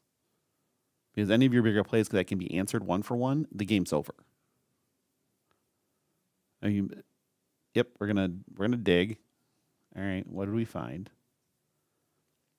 Because I'm pretty sure there was a cog in there, but I am not positive. I mean, Coggin buys time. It does, and it's also a clock. I mean, yes, it's a clock. But we're really gonna build up the defenses think here. this to is try gonna- Maybe be a Haven follow up. could be. Yep, we're gonna play a Haven. Go to 4 because 4 is not dead, and go ahead and pass it up. Yeah, I think the real thing that's working against Dagon is just the fact that we've already seen, like I said, I think 3 of his Clash buffs. Yep. And that's one of the best tools for stalling. I will say, if I had to pick a strength of Dagon as a player, it's that when he uses the Clash buffs, it's always for almost maximum value, right? Correct, He yep. knows exactly when to use it and how to just stretch his life total so much with them. And so the fact that he's already had to burn through 3 and he's still at 4, and that's after Mhm. gaining health, says a lot about the way this game has unfolded. But Keith with a bunch of resources, a healthy amount of cards as well. Obviously, he's not on the Clarity package, but still been very effective with Yeah, the managing his resources. hand. Yeah. Right now, again, we're looking at a Kagan, really. Oh, we arsenal the Clash buff. That's interesting. Yeah, for a second there, I wondered if we were jumping to like Aster territory or something, but I didn't Right, think that right. he was running it in his version. I was like, man, that you're going up a lot. But this tells me that what you wanted is you wanted to play a threat and then follow it up with another big Yeah. threat, right? Yep. Like this is likely the 4-drop into a 5-drop, or could even be a 4-drop. You force the Kagan to block, and then you might be able to go with the last 5 Torque Boom again. Sure. That is a thing. I mean, you would serve in with your baby Torque if you're going to do that. Which Yeah, I mean, I think that's what we're going to see. But just thinking it out, right, with Dagon all the way tapped out, even if he has the 4th Clash buff, that would still be enough to finish him, I believe, right? with the contender. With the Yep. contender. But well, I mean, the contender. Well, yes and no, because it's going to. The contender is going to have the defense regardless, and so the you wouldn't be able to contender into contender efficiently. You could ping your own Torque, though, right? You can ping your own Torque and make. That's it what I'm bigger. saying. Take Yep. it up to 6. So Yep. even with the 2 defense, you would have the 4 bleed over, was my train of Yep. thought, anyway. And so we got a trade off here, and it's like, yep, okay. We're just going to go ahead and they're trying to figure out the damage here. So block here, abstract here. Yep, okay. Figured it out. And what's the next play? What do we got left? No, we're just going to play this thing and attack. That sounds great. Do you have your 4th Clash buff? Yeah, this is There it is. This is the Clash buff check, so there it is. So yeah, a Torque Boom there would have been enough to Mm-hmm. finish it off, but even still, we've got the final one out. Yep, We've we're got him out down of to Clash buffs. 1. There's not much else to play around. He's going to get a look at a million cards again. Neither of those are what he needs, so we're going to dig 3. Find out what we got here. We are looking at Keith. It's still at 26. That's the other part of That's this the other story, part. right? Part of Yeah. the reason that Keith's been able to take these lines is he's done such a good job of presenting the pressure where Dagon has never been able to kind of get the chip damage in, right? Right. Keith wouldn't be able to take some of these lines if Dagon was able to say like, hey, I might be able to put even a 2-turn clock on you. It would make things far riskier. But when you are very comfortably still at 26, well, you can throw everything at Dagon every turn. Right. And this is a situation where something as simple as playing, as long as Dagon doesn't play another Haven to gain health, which I think he's played through all of them with the one in the resource row, a flare and then pinging the contender ends it. A burnt, the last 3 damage spell, solar flare, I believe, or solar smash, deals with it, right? Like ends the game. So right now, Keith has so many outs to just win the game off one card that then I'm sure, and obviously Dagon realizes that, and he knows that the time he has is very limited, and to be able to win this game, and the window is closing rapidly. And I believe if this were untimed rounds, or if this were timed rounds, he may have conceded already. So Kagan away your thing, sure. You want to attack my other thing? No, because you can't. A New York All right, City. so this, Grant this Park. is a Grant Park. So this actually helps quite a bit. Yep, this is really good because the Torque Boom just doesn't straight up kill you, but there are still so many things that do. So we're going to search for something unless he's out of them. He might be failing to find. I was going to say, I think there should still be... Yeah. Okay, he's got a Sonoro. Okay. We're going to get close to the fail to find range because Dagon does not have a ton of cards left. So we find the Sonoro. Can't play it. Well, this very well could just end on one of the cards we haven't seen at all from Keith yet, which is Kagan. Right, I mean, and there's there's still no a full suite of them available to Keith somewhere in that deck. Yep, there's no rainforest in play now, so he can't dig. And he's going to kind of just think this through. It's like, yeah, I'm serving to the Coggin. Yeah, okay. Yeah. There it is. I mean, even I was gonna say, even just swinging with this, like you know that you're in because you can get in with yeah, your you get a contenders. tender. Yeah, it's like, okay, swing in the Coggin. Swing in the You got block with Alright. your Coggin. Okay, great. So game one, going to Keith, masterfully played, but Well I have to played. point it out. I need to say it. Machina still has a 100% win rate. 100% win rate. When it hits the board on our broadcast, it just wins games. Turns out. And I know that the community, sayings is always Coggin good, but Machina's Machina's pretty good.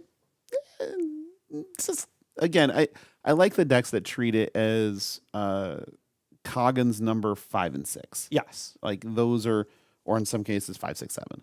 Like that's really the best use case for that card, and it's so good in the Aster package Mm-hmm. that it's like you don't have a when you Aster, you're not having to go get a Coggin that does nothing. You're going to get something that has an impact on the game state. That's the word I wanted. Game Yeah. state.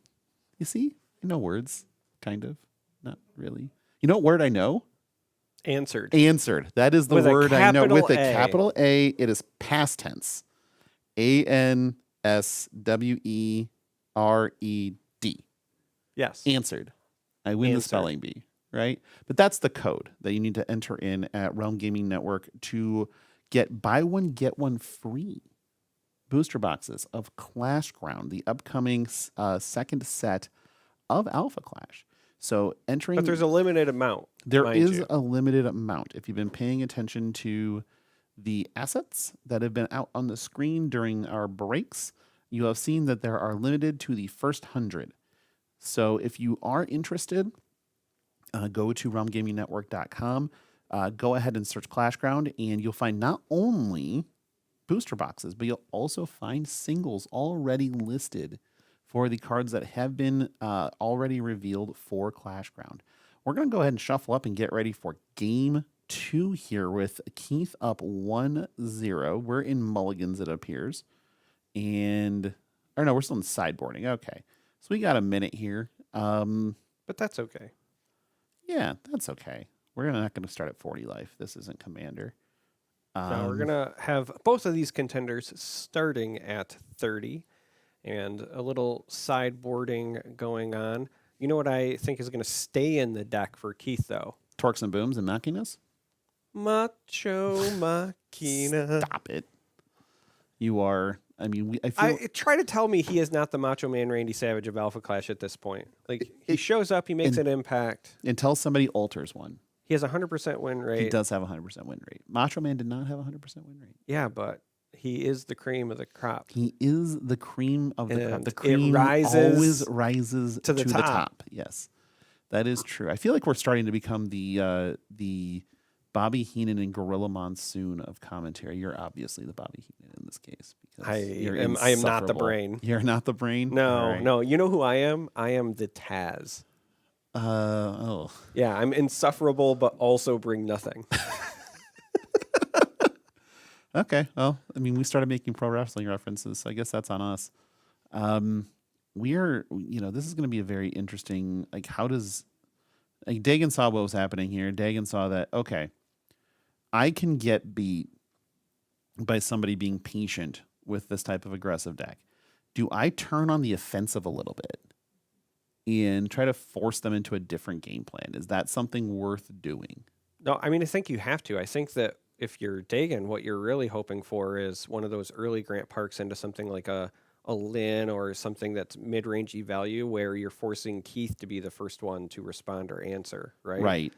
The slow pace of this game, that slow start, really allowed Keith to be the one to play a Machina, which forced Dagan to answer it. But then from that point on, every time Keith played something, he was getting that chip damage Right. in. And we've kind of seen that those, tempo-oriented windows of opportunity are what can make or break a game. Yeah. But also, what I think Dagan is probably well aware of, but it's going to be exacerbated here going into game 2, is the Keith's deck is not like other lists where Dagon can patiently wait it out and always trust on having like the bigger answer, the bigger end game.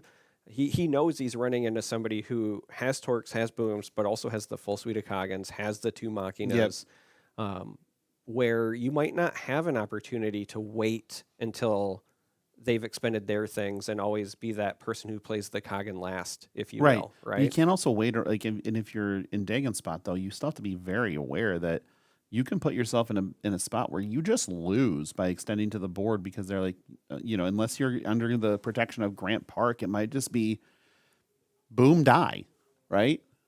Yeah, I mean, that is always a concern. That's part of the other reason I think that you want to be aggressive anyway when you're playing against the kind of like torque boom combo, is that you don't want any sort of situation where you're not getting your board developed and your opponent just accidentally plays 2 torques into a boom and now you're at half health anyway. Right. Yep. Absolutely. So right now he's just like, okay, he's looking at his hand. Is he keeping 8? Is that a thing? Maybe it was. Oh my. That has to Well, feel torturous. I mean, I do see a solar, so that's probably going to get That's gonna get resourced resourced, fine. because we know. It's great. Oh. I know, you're just so upset. See, this is why Dagon lost. you drew a because- Machina, or yeah, okay. Because it's not Christmas time. Yeah, sure. But there is torque number 1 from Keith, getting it out nice and early. And if you saw your torque opponent keep 8 and then on 1 play a torque, you've got to not be Yeah. feeling too good about things. You don't see many 8 keeps ever. And it's like, okay, he 8 kept torqued on 1. What's my game plan? Like, what does winning look like? It has to be like a Grant Park on 3, but there's a Grant Park in the resource row too. And it's not like he, on Keith's end of the spectrum, I'm sure it's like one of those where I don't need to, do it all at once. And here's Magnate. This is just just about getting in pass. the way. Yep, just Yep. getting in the way. And Keith can probably like, okay, that's great.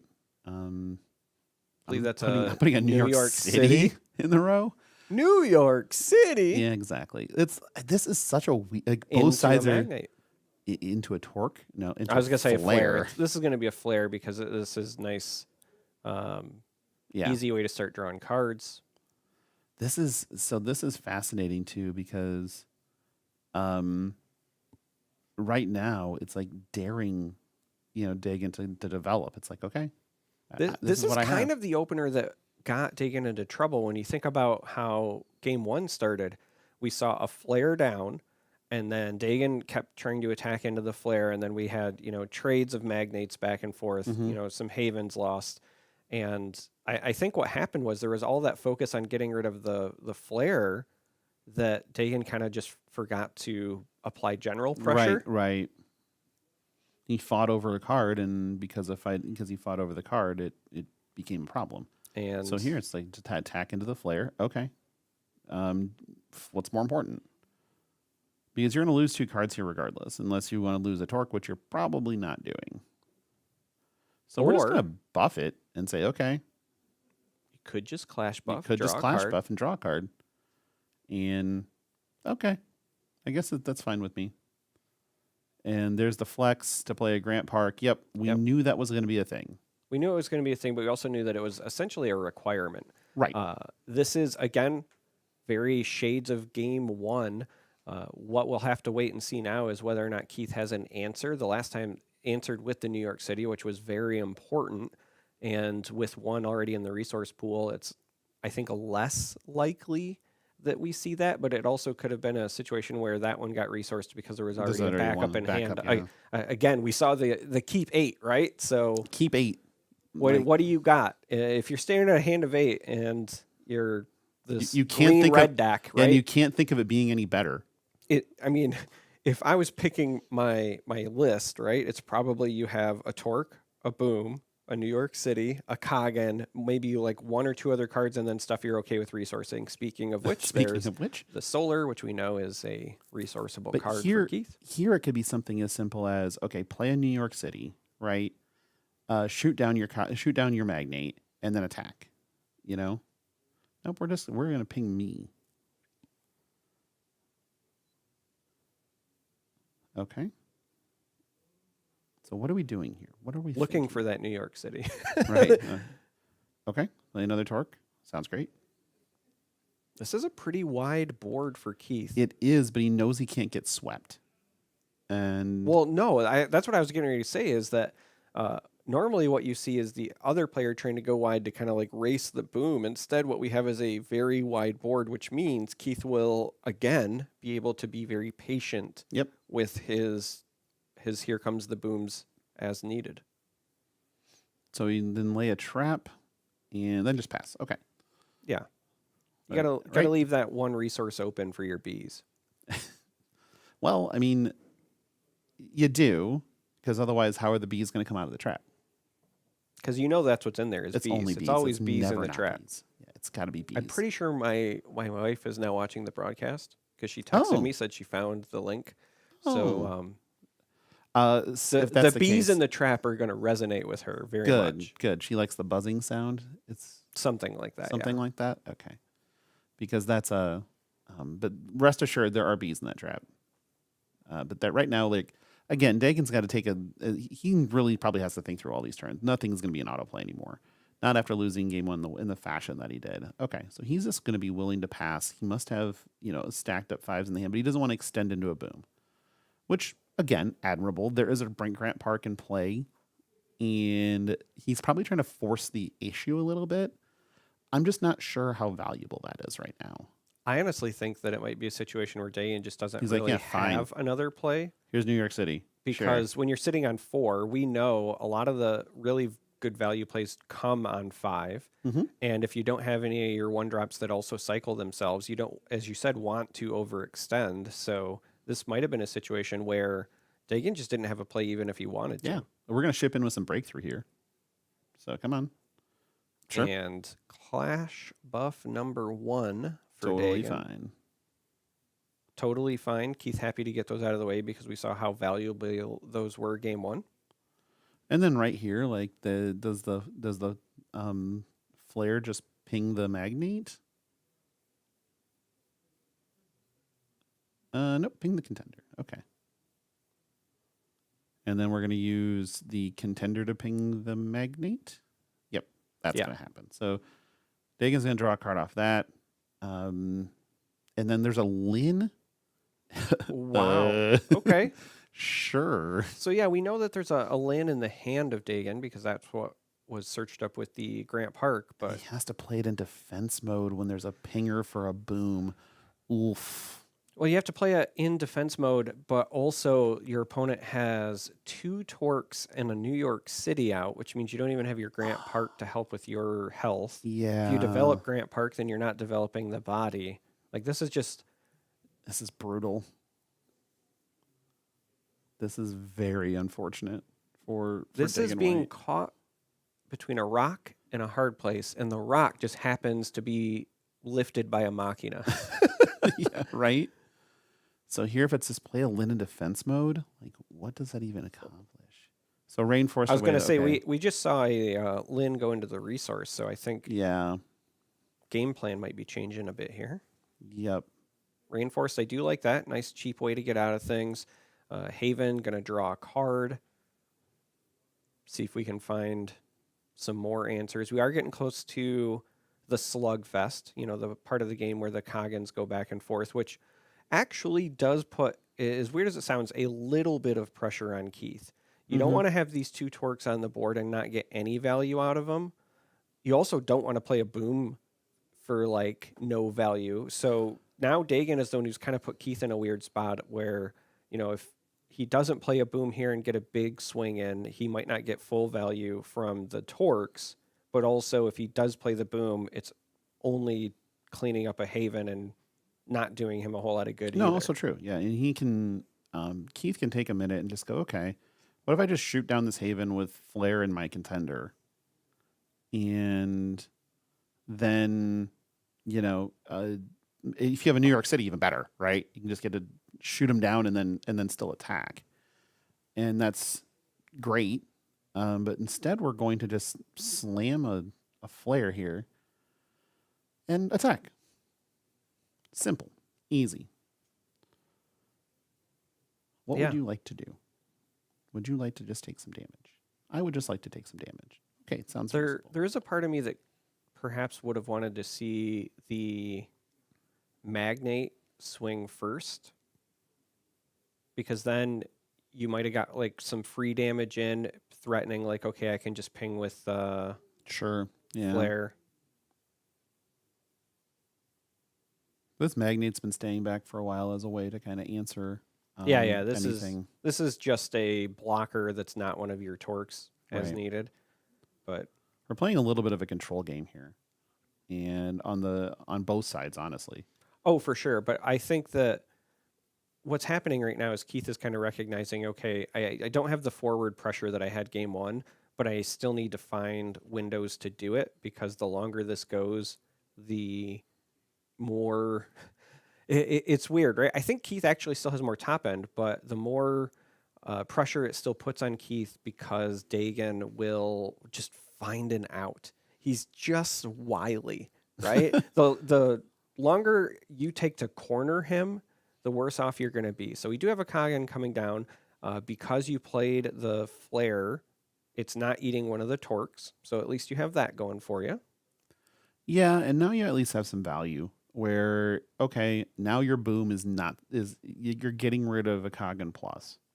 Yeah, that Kagan could be described as boom bait. I think it is, honestly. It's do you have here comes the boom, because if you do, it behooves you to ping the Kagan, ping me, boom, and then attack in for, a lot, 10-ish, give or take.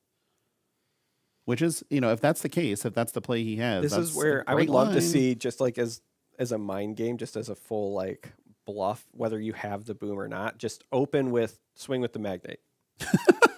Right? Just I'm going to swing with this because that telegraphs a boom. No, you don't want to do that, because if you swing with the magnate first, Dagon can just take it but still clash buff the Kagan, even though the Kagan's not in combat, and then the Kagan survives the ping and the boom. So you definitely want to ping boom Yeah, first. but then you don't have to boom. You've just made him use the clash buff.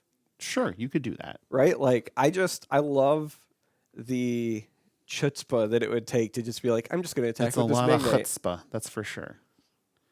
But right now, again, we're kind of deep in the thing. If there's another torque in hand, I think you just have to do it. Well, yeah. I mean, if you have another torque, then that is an easy play. But I just want to see Keith put the Riz on display.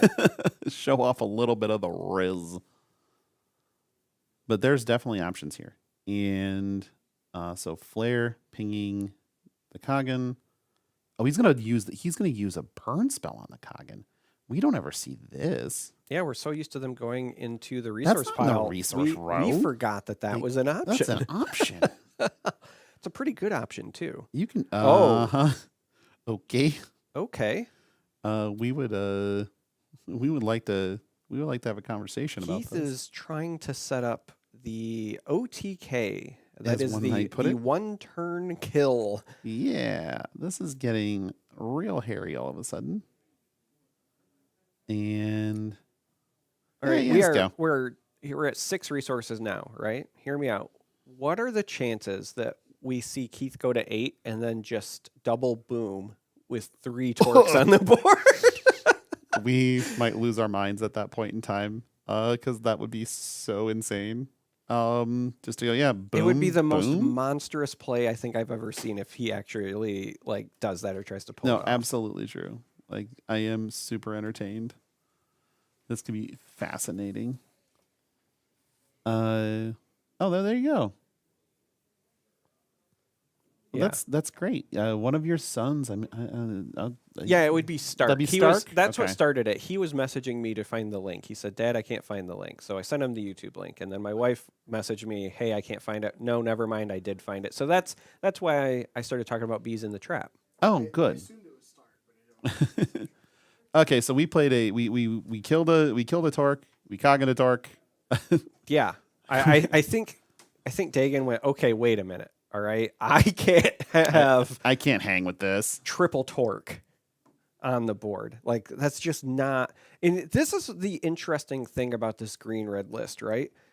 These are just one drops, but they demand such respect. They do. Right? Like any other game, if you were paying 6 to play a marquee creature and then you're killing a one drop, you would say You'd like say that. that's that terrible feels use. bad, but that is 100% the right thing to do here. Okay, so Flare's gone. That happened. And 2 Torques off the board, probably a good thing. Yeah, honestly, I think that it's worth commending Dagon there because it would be wrong to allow that board state to stay the way that it was, and so properly cleaned things up. Now, on the one downside, right, you're a couple of Kagans deep if you're Dagon. You're also in when you're Machina Dagon, range. it becomes Kagan, right? It's Normally it's Kagan, Kagan, yeah. but when you're Dagon, it's a Kagan. Sure. And so you're already a couple deep, and Keith still has 2 Machinas, still has the All of full his booms. complement of Kagans. So now Dagon's probably going to have to start finding some windows to get his own chip damage in. But We just put New York City in the resource row. That's the second one to go down there. We're Yeah. flexing hard over here. So there's only 1 New York left. This looks like a job for 1 Machina. Nope, we're not doing that. Maybe we are. Okay, no, we're coggeting. Okay. I mean, Oh no, a big flare. flare. Ric Flair. Woo! Yeah, this is happening. So this is one of my favorite cards in the game, and I don't get to talk about it enough. If you're not familiar, this does a small amount of damage, so it's obviously not as impactful as a Kagan. It's not as bulky and intimidating as a Machina, but this is a card that can be absolutely valuable. So when it attacks, it's 2, correct? It deals to 2 the at the entire board. pyroclasms, as it were. It's like a pyroclasm, but here in this instance, you are going to be cleaning up the opposing haven. You'll be buffing your own torque. So this explains why we saw the triple torque. I think they Yep. were trying to set up a big flare play, Which is pretty good. Like, but not but gonna lie. also even here, right? You can send these magnates, potentially get some free damage because it's not going to feel good to stop them.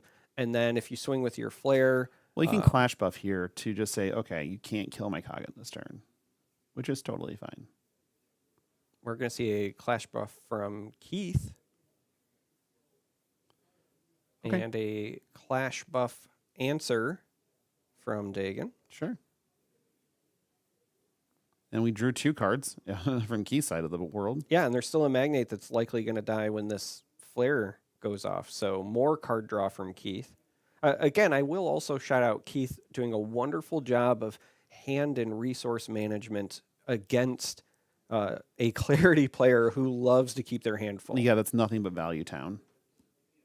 If Value Town was a city in the United States, Dagon would probably live there. Dagon would be the mayor. He may be the mayor of Value Town. It's next to Flavor Town, which we all know that Guy Fieri's the mayor of Flavor Town. And All then right, that, so there does go the flare. So Haven goes away, the magnet goes away. We see Keith draw another card. and Flare then was attacking the was Kagan. attacking But the Kagan. again, like it's so funny that Keith has transitioned this deck into saying, okay, I know what you're trying to do with your green-white game plan. I'm just going to take my deck and be greedier, Right. Well, right. right? Again, we've seen no Kagans, no Machinas, Nope. right? We just used a flare to deal with Kagan number 2 from Dagon's Just to side. clean up a board. There's a lot of gas still left in Keith's deck. And then we're looking at a little bit of a self ping here to draw a card, it looks like. Nope. We're just I was going to say, I think he was just running contender into contender. just doing a little bit of a contender smash. I think Keith is now saying, okay, if I can get us down into the teens because of the game state that I've created, I will always be in a position to quote unquote play the last Kagan. Right. Right. Which is, kind of we discussed. You also get to play the last Kagan if you run effectively 6 of them. Well, yeah, and now adding the The big fact that- flare and Well, and the fact that everything else. Dagon's already got 2 Kagans gone, right? Or is it just the one? Oh, he has 2. He has 2 Kagans already gone. So this is So you're Very important stuff. 2v6 on the Kagan count right now, which is obviously not where you want to be. Now, Dagon does still have the Clarify, right? We saw He it does. game one. Mhm. I assume that it's still in there. I don't think you clarify a torque though, right? Like, Well, no, I just meant in terms of like that back and forth. Sure. Right. It's Christmas again. Well, unfortunately, it's actually October. Right. Not well, Christmas. I like that it's October. I do too. Yeah, it's I like this month. Well, I like this month for the holiday themes. I think it's much more entertaining than I'm a big fan of Sewin, and I love Octopus Awareness Month. Oh, okay. That's why it's October, in case you didn't know. That's not true. No, it is. It really isn't. It is. It is for the cephalopods. Just okay. So the squids get it too. Oh, sure. Okay. Just making sure. It's a very inky month then. Yes. Have Okay. you looked around? That's the oh no, I have. It's very dark. It's like it's inked up. So now we're still playing a game of Alpha Clash, in case you're wondering. And Dagan We aren't playing, We mind aren't you. playing. But We are Dagan, calling the action. Dagan also just made a Sonoro and chipped in, dropping Keith to 19. Just again, we're in mitigation mode here and trying to get enough damage in, so maybe you can close the game at some point. But Keith has not played any of his big hitters. But I think we're about to start.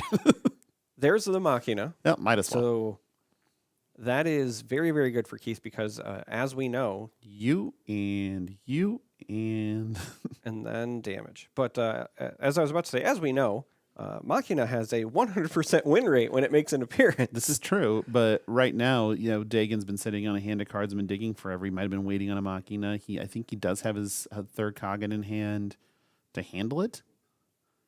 But again, we're in a spot where if he has to clarify, he'd much rather do that.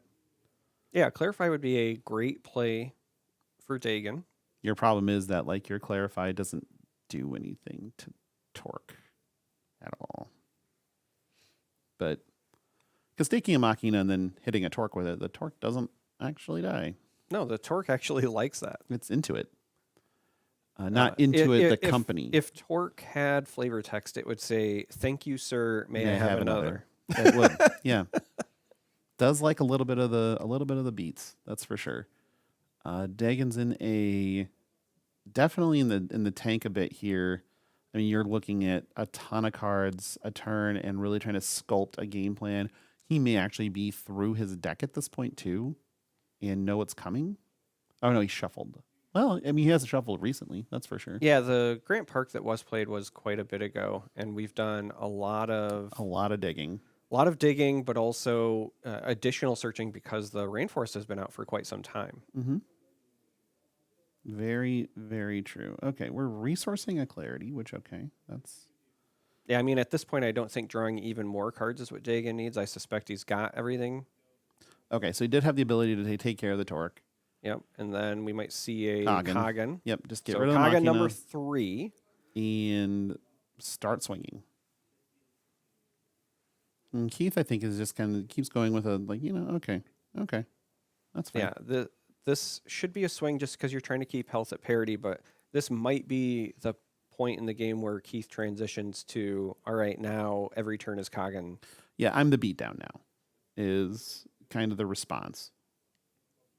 It's like you were the beatdown, and Well, it's mostly just, Dagan has played 3 Kagans, right? Right. So Keith can just feel free to start being slamming Kagans and slamming Machinas. very generous with his Kagans. He can. There is also still another Machina. Are we sure Keith has them in the deck? I mean, they're on the deck list, so How much does that mean? Like, truthfully, how much? maybe does that mean? maybe Keith pulled a bamboozle and he pulled out Here Comes the Booms and Kagans just to mess with Dagan. mean, that's make him definitely play around possible. cards that aren't there. I mean, yeah, that's definitely possible. Oh, he has 4 Machina on this list. Uh-oh. Never mind. Nope, there are no... I don't think there are any Kagans on this list. It's just all Machina all the time. Yep. No Kagans, so never mind on those. There is an Alpha Aster available. There is. And we've got a Flare here. And this Flare, he's just gonna look at his yard and say, "Oh, what do you got? I got to know at this point."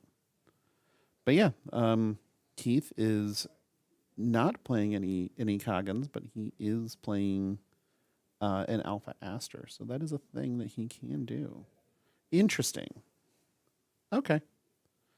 I wonder if he took the choice of Flare Explosive Combatant instead, just to have a sort of a bigger in, right? So right now Keith is going, okay, I'm going to jam my Flare into your Coggin and Clash buff it, and then play a Magnate behind it and pass. Okay, that's reasonable. And then we're going to draw some cards because that's what we do around here. Dagon is... Oof. I mean, other bits to consider here as well. We still haven't seen any Here Comes the Boom from Keith. Nope. There is no Grant Park on the board, so that is also very effective. I do believe Keith is down to 1 Torque, though.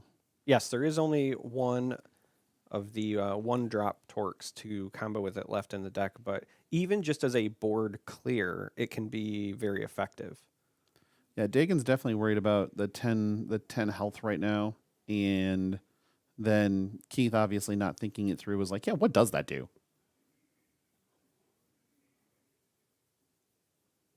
We ditched a Rainforest off of our Rainforest, and this is kind of a big thing, a big turn for Dagon. I think that like stealing the Flare with a Clarify might be the right thing to do here. Yeah, I think that's what we're looking at. Yep. That is going to be the play. You can have it. I think it's one of those weird things where it doesn't feel great, doesn't feel as impactful, but this No. does still get damage in and cleans up the Magnate. It forces some kind of response. Yeah, it drops him to 6. So this is a lethal Flare at this point in time. So go ahead And Dagon has been through enough of his deck that it's very likely he's just sitting on the 4th Coggin saying, okay, you'll have to answer the Flare, I can play my Coggin, and then likely swing for lethal at that point. or close to it. Well, But with this- the contender, Yeah, this Flare demands an answer is the biggest portion of it. And so if you don't have effectively a Machina right here, because you're not playing any Coggins, then I don't know. Like, we're going to have to take a minute on this one because he's like, okay. Because if he had a Machina, I think he would have slammed it by now. And we know he doesn't have a Coggin. Machina might be going down to a win rate that is not 100% here. And if you play anything to obstruct the Flare, it has to survive Flare's ability. And also the 4th Coggin. is there a world where this is, I was Okay, gonna we say had the not- Machina. not Machina. I was trying to figure out if you're resourcing something, what you're probably also looking to do is follow it up with a blocker as well. Mm-hmm. Mm-hmm. So some sort of 1-drop. Yeah, I wonder also, looking at the resource row here and what's going on, are we looking Well, at there's a trap there. Yes. There's been a trap there for a while. But we know it's bees. And I'm wondering if Keith is trying to set up a Torque boom turn. I think right now Keith is just trying to not die. There's also not dying. Important safety tip. So right here, if Dagon has Coggin 1-drop, as long as Keith doesn't have a Clash buff behind it, the game's over. But we'll see here, because I know Keith has burned through a few of them. Yeah, we have not seen the full 4 yet, though. No. And again, because of Rainforest having been out for so long, I think you have to. It's so hard, right? Like, I think both players, you have to assume potentially the worst. There we Now, go. We get rid of your trap. that gets rid of the trap. Yep, let's clean it up. All right. Machina has finally Finally fallen. And it only took, 3 Coggins and a Clarify to get there? That was it? Yeah, All right, just making sure. That was a lot. quite a bit.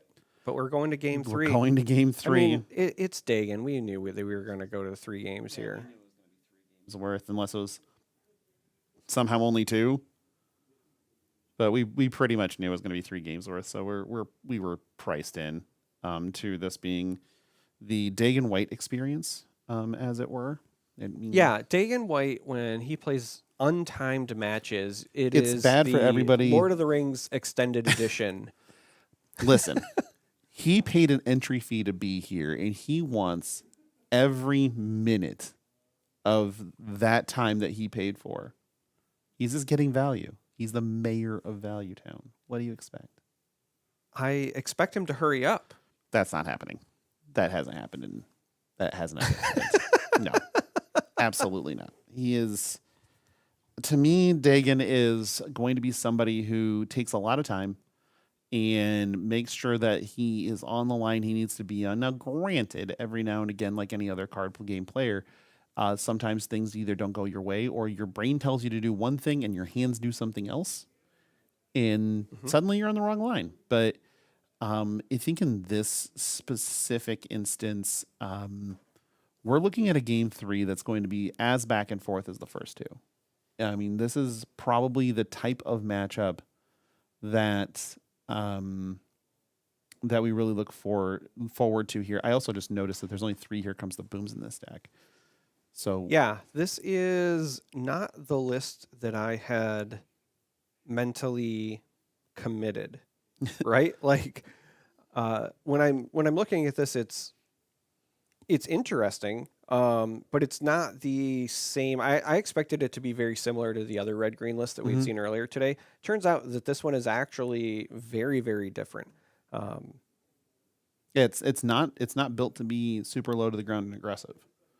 It's built to get to Flare Machina. Yeah, this is very combo oriented. Like even as I'm looking through, like with the 4 New York cities, yeah, that's common, but it's very clear that those are meant for big swing turns, right? Like this is a build up and do the thing. The Alpha Aster in the sideboard also kind of speaks to that. So when I'm looking at this list, game 1 makes a lot more sense to me. Yep. Because it was kind of a slow paced game until that Machina hit the board. Yeah. That tracks with what I'm seeing now. What I have for you as a question is, what in the sideboard do you even do? Because outside of the Alpha Aster, I'm not seeing anything that really helps in this particular matchup. I might play the Magnates Traps just for the discard. Granted they're going to get something, like probably just a Haven. Like, let's be fair here, but at the same time, it's also limiting a little bit of of the value that the Haven's going to get. But that's about it. I'd probably play the Alpha Aster. No, I think you want to play the Alpha Aster Yeah. just because, again, you're on Machina. So Right. Yep. it's a great play for you. We've already seen most of Dagon's list, so you can assume that they're not going to be Right. jamming in a Machina or anything where they're going to get like sneaky value. Both Kagan, but also the Clarities as well. They have comes into play abilities where you're not going to get the full value from them. Correct. So I do think that Alpha Aster makes sense in this matchup because also, like, if you just have a bad start or if they have a Grant Park and you don't have the ability to clear their board with a Here Comes the Boom, it would give you an out, right? It gives you that panic button. So Well, in reality, the only thing that Dagon has to get an Aster off to get off of Alpha Aster is just a Kagan. right.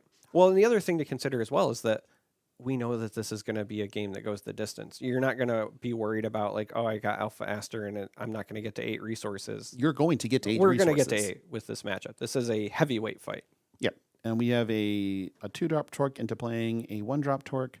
Dagon might just have the straight up kill a Torque.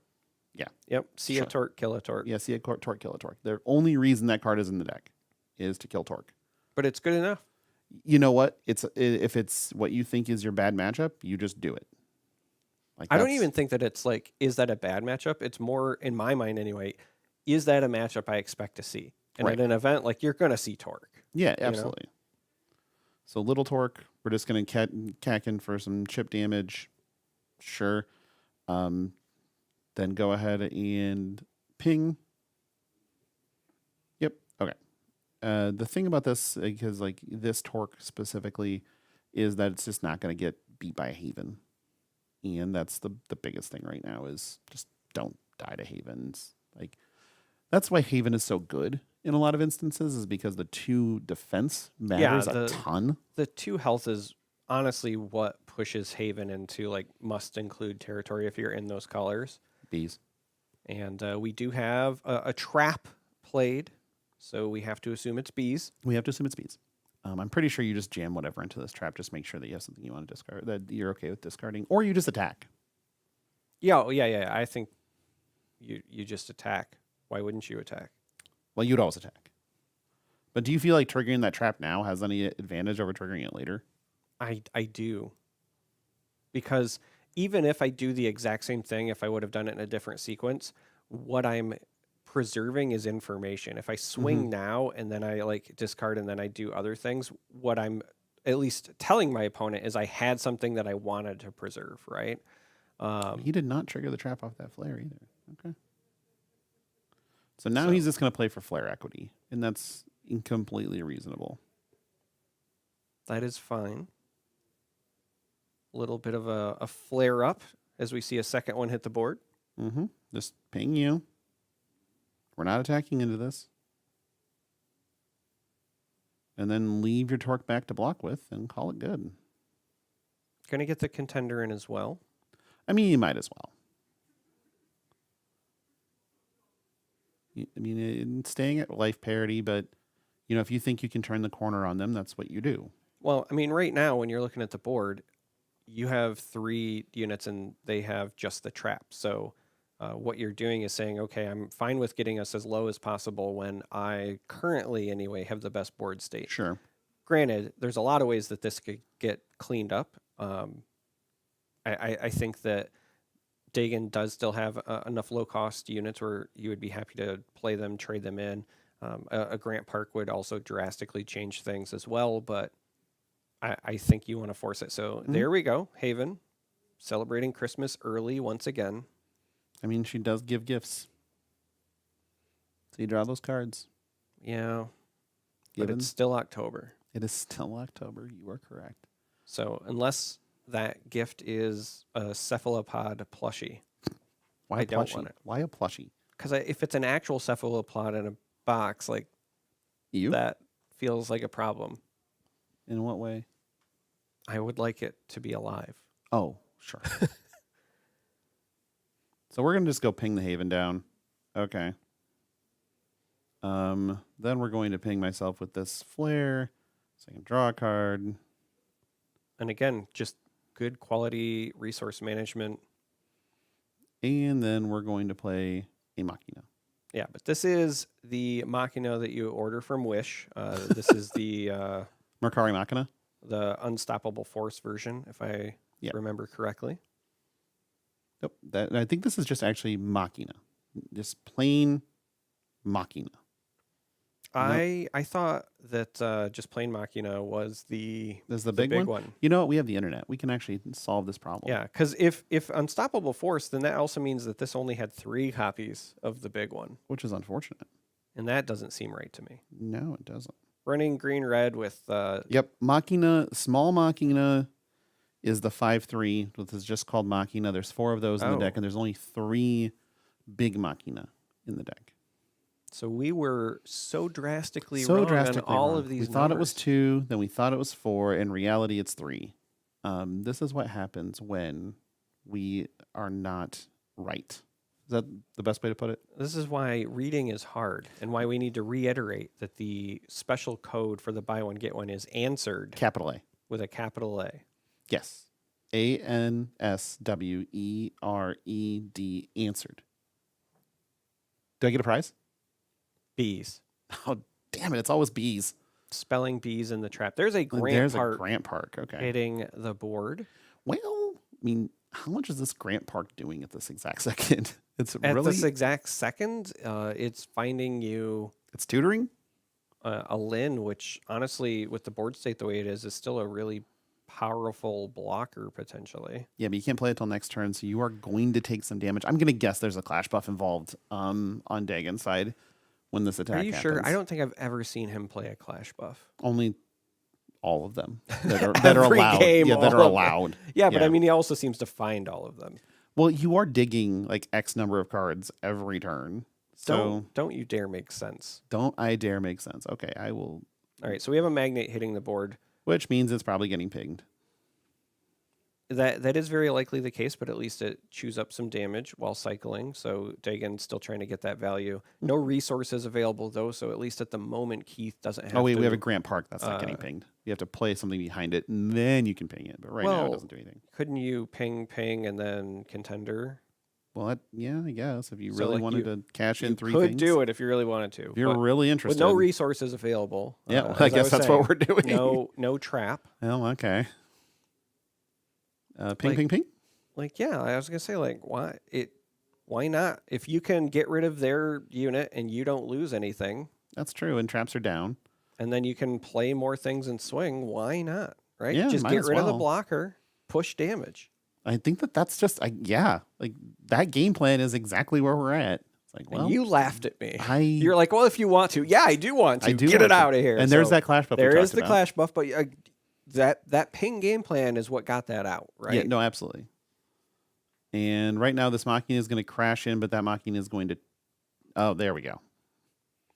We are going to clash buff my Machina, so we will be dealing the 5 damage as was planned in the previous Yeah. the previously alerted segment.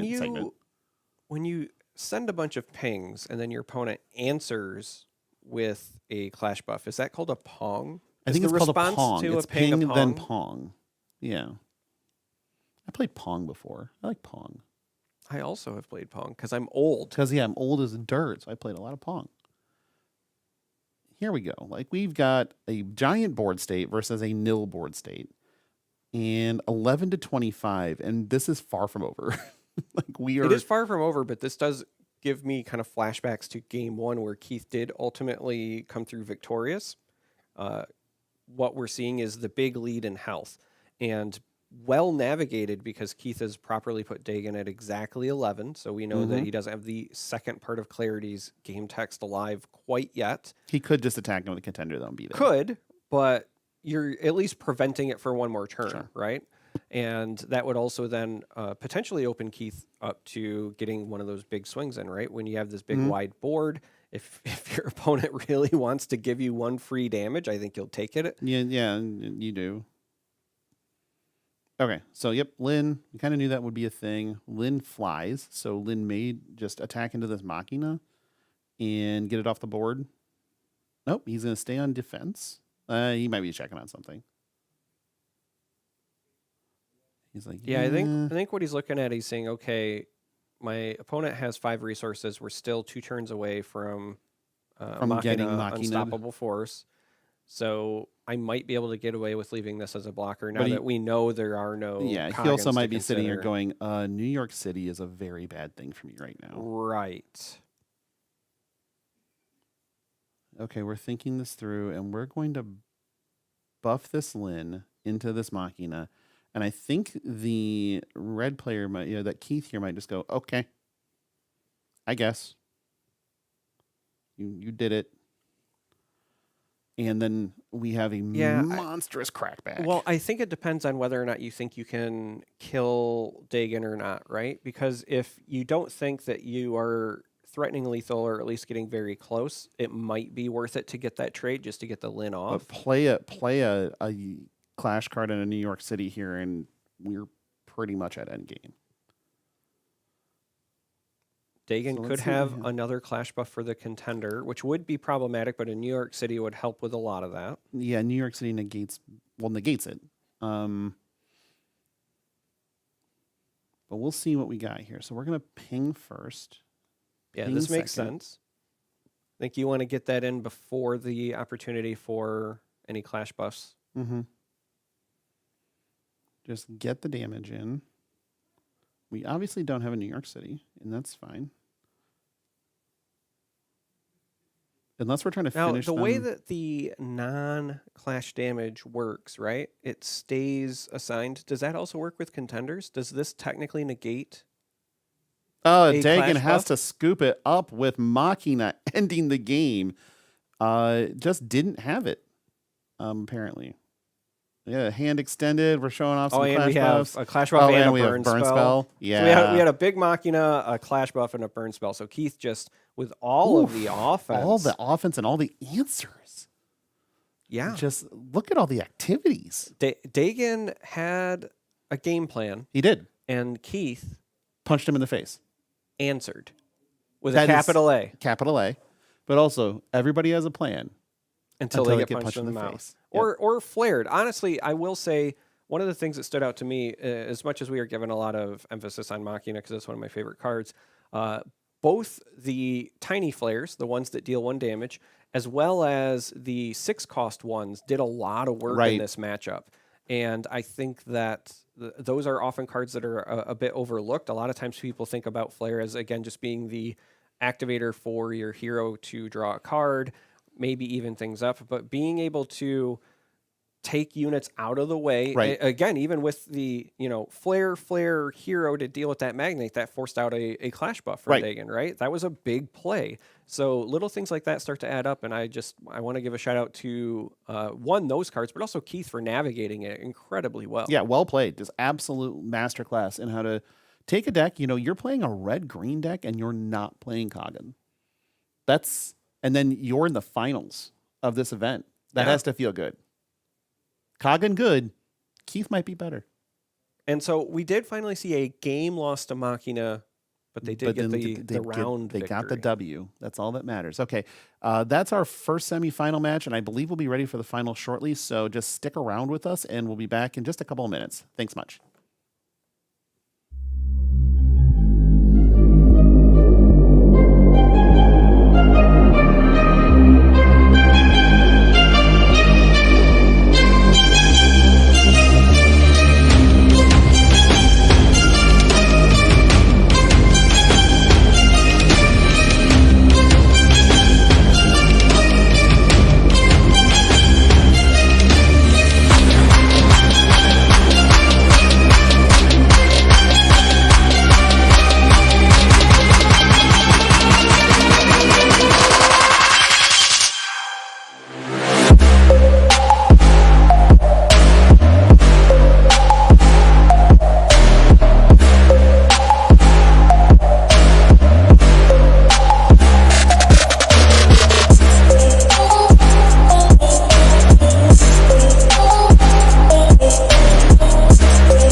Hello and welcome back to the Alpha Clash 1K in Mansfield, Ohio.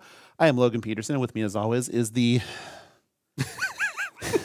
the power of positivity, Derek Oswald. We saw one hell of a match right there. Yeah, the round that we're coming back from was a grind fest. It was a heavyweight fight. We did see the best player in Alpha Clash, at least as far as the ratings go, fall. That was Dagon. So we're gonna have a winner that is not Dagon White. No, He was a the winner new of the first champion. We're going to 1K. crown a new champion. Yeah, that is very exciting. It really is. But we also got to see a deck that had 0 Coggins pull off the victory as well and move to the finals. And this is a deck that is capable of running them. It is a green-red list. Right. No Coggins.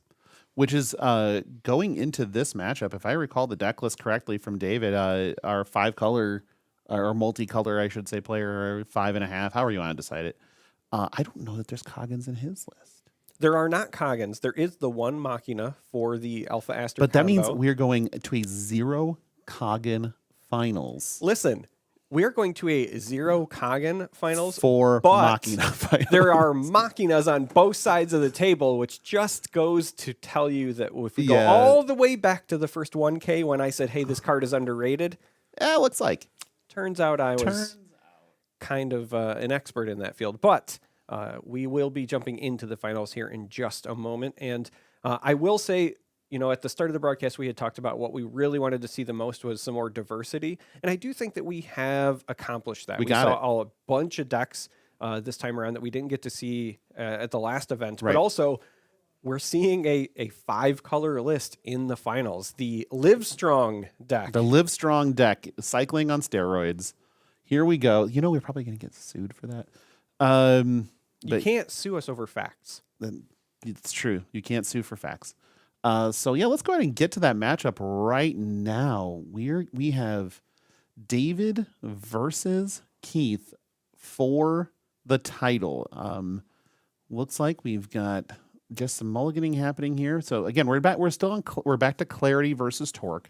So we're still going to see the digging out of Clarity, but just in such a vastly different shell. There's so many different things and weird parts happening in this deck with the ramping and everything else. Looks like we got some cards tossed back on both sides. It's nothing like that crazy 8 keep that Keith pulled off in game 2 that might have cost him the game. Who knows? But this is also a very interesting matchup because the Torque Boom combo is ready to go in this matchup. It is definitely something that's available. And it's going to be more effective here, I think, just because the nature of David's early game plan is to play a bunch of bodies that replace themselves, but they are not the sorts of bodies that will survive the Right. Torque Boom combo. So you will get that full clear. You will likely get some damage in. Ideally, you want 2 Torques just so you can push a little bit more. But one of the things that you had kind of mentioned is, yes, this is Clarity, but what we're seeing in David's list as a departure from Dagon's is Dagon's was all about using Clarity to dig and find your big value cards. David's is a bit more about making sure that everything you find smooths out because you're on so many different colors. You want to make sure that you are ideally finding that Haven on 2 because we've been seeing the ramping Haven do a lot of work today. Yeah, it's definitely fixed resources. And in addition to fixing resources, the ramp has been super relevant to get to those 4s and 5s that are sitting in David's list that heavily impact the game. So it looks like we've got, if we know anything from Keith, we see a bunch of things that are resources in his hand because they're solar smashes. Kind of seems to be his thing. We did see one actually played last round, though. Ish. We saw one. Okay. We did Remember, see one. Yeah, I did. we used it along with some flares to clean up a Coggin. So Coggin. there was one. We were like, oh yeah, we forgot you can play that card. Yeah. But sure enough, there is And there one it in is. the resources. Who know? You knew, not even a 1-drop today, huh? Nope, we have a flare in there. He's gonna. That might be. No, a I think 6-drop. that was the 6-drop because it was the very aggressive coming at you art. Yep. I just love the art on that flare. It's great. Yeah, it's wonderful. And then, so no 1-drop out of Keith this time. We're going to go over to David. David's most common play line here is just 2 resource and pass. But, to prove me wrong, he's going to play Moxie and draw a card. So Kilimanjaro hits the resource row, so we have our black down. It wouldn't be surprised if the next turn is a blue into a Haven into a white, and we're just going to chip the damage in.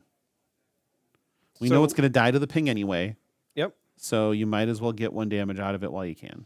What is that in the resource for David again? Kilimanjaro. There you go. And hey, look, Hey! another It flare. might be predictable at this point. But we have a Torque that's going to get in for some chip damage, even things up. Yep, we're just going to make sure that, easy peasy. We're going to ping myself, I believe, and draw a card. Nope, we're going to ping No, the I think that was just contender into contender. just serving the contenders. Gotcha. And At least I believe so. I haven't seen the life totals update, but I didn't see him draw a card either. And no. given what we've seen from Keith in the past, usually it's a contender into contender just because they want to even They want to things even up. things up. Plasmax to the resource, and I'm expecting, yep, there's the Haven. I'm Yep. expecting a white to go into the resource row. And we did it. That's And all we- 3 colors on turn 2. And we did it. Now, it is worth noting, because this is game 1 and we have not went to the sideboard, we know that's the only Plasmax In the list. The list that's in the main deck. There are more in the sideboard, but for game 1 here, no Plasmax is available to David. We're going to And resource that- row a boom, and we have only red right now. Yeah, only red, but I think that we might be okay with that as we have finally found a flare as well. So going to ping The our contender to draw a draw a card. card. But what I was getting ready to say is that we have in the past seen Plasmax be the target of like a Grant Park, Yep. for example. Means we're going to have limited options if David does decide to develop one. Yeah, we'll see what happens here.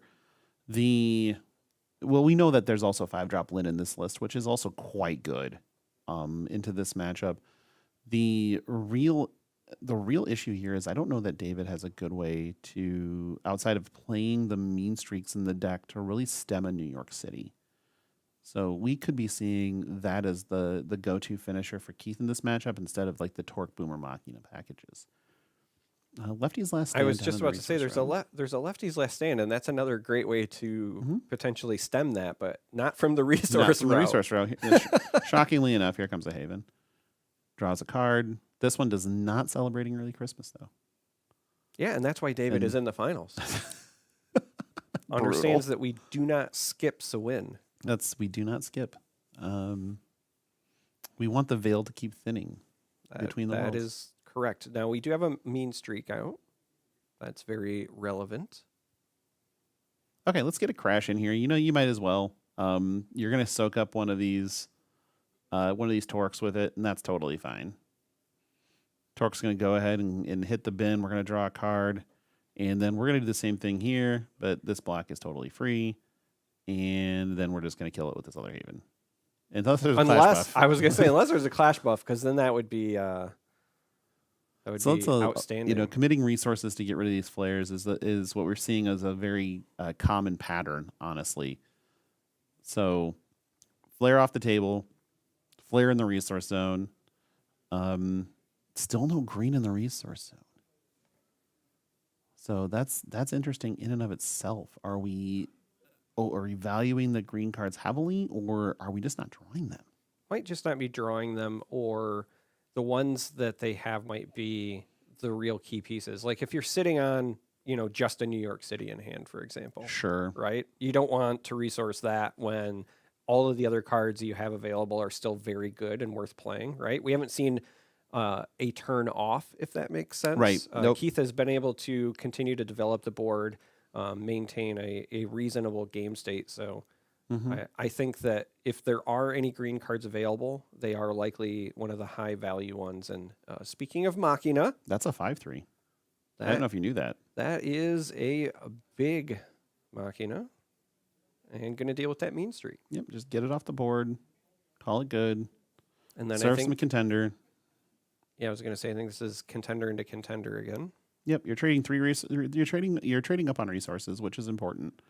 But the other side of the ball here is that like the Machina there that tells me that's not part of the end game, and the understood that mean streak is going to keep generating cards at an alarming rate and needs to be dealt with. So again, a little bit of a think here just because clarity tends to do that. You know what's the best way to get to clarity? By attacking directly. By attacking directly. But also resourcing a Lin to play a Lin. Yeah, to jam a Lin. And that is going to be a healthy amount of damage. Yeah, to Keith. that's one of those things where Keith is like, okay, that's a clock. And that being a clock is very bad for me. I don't know why, but I now want an Alpha Clash character. Clock? Oh, No, a character who's like a Time Lord, but has a giant clock that he hits people with, so that when you play him, you're like, that's a clock. isn't that just Flava Flav? Sure. Great. We need him as an Alpha Clash contender then, with a giant clock to smash people with. We good? That work for you? Yeah. Okay, great. I'm okay with that. Here's a flare. And this is going to be an interesting, where do you go with this? Do you...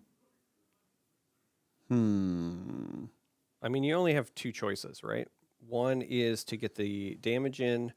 The other is to Or likely you don't. pass. Like, you don't Yeah. swing with it. Yeah, I was going to say, or pass. I couldn't imagine like you want to go into the Lin there unless you're sitting on a Clash buff or something. But even then, you have to assess whether you think David has one. We haven't seen any yet.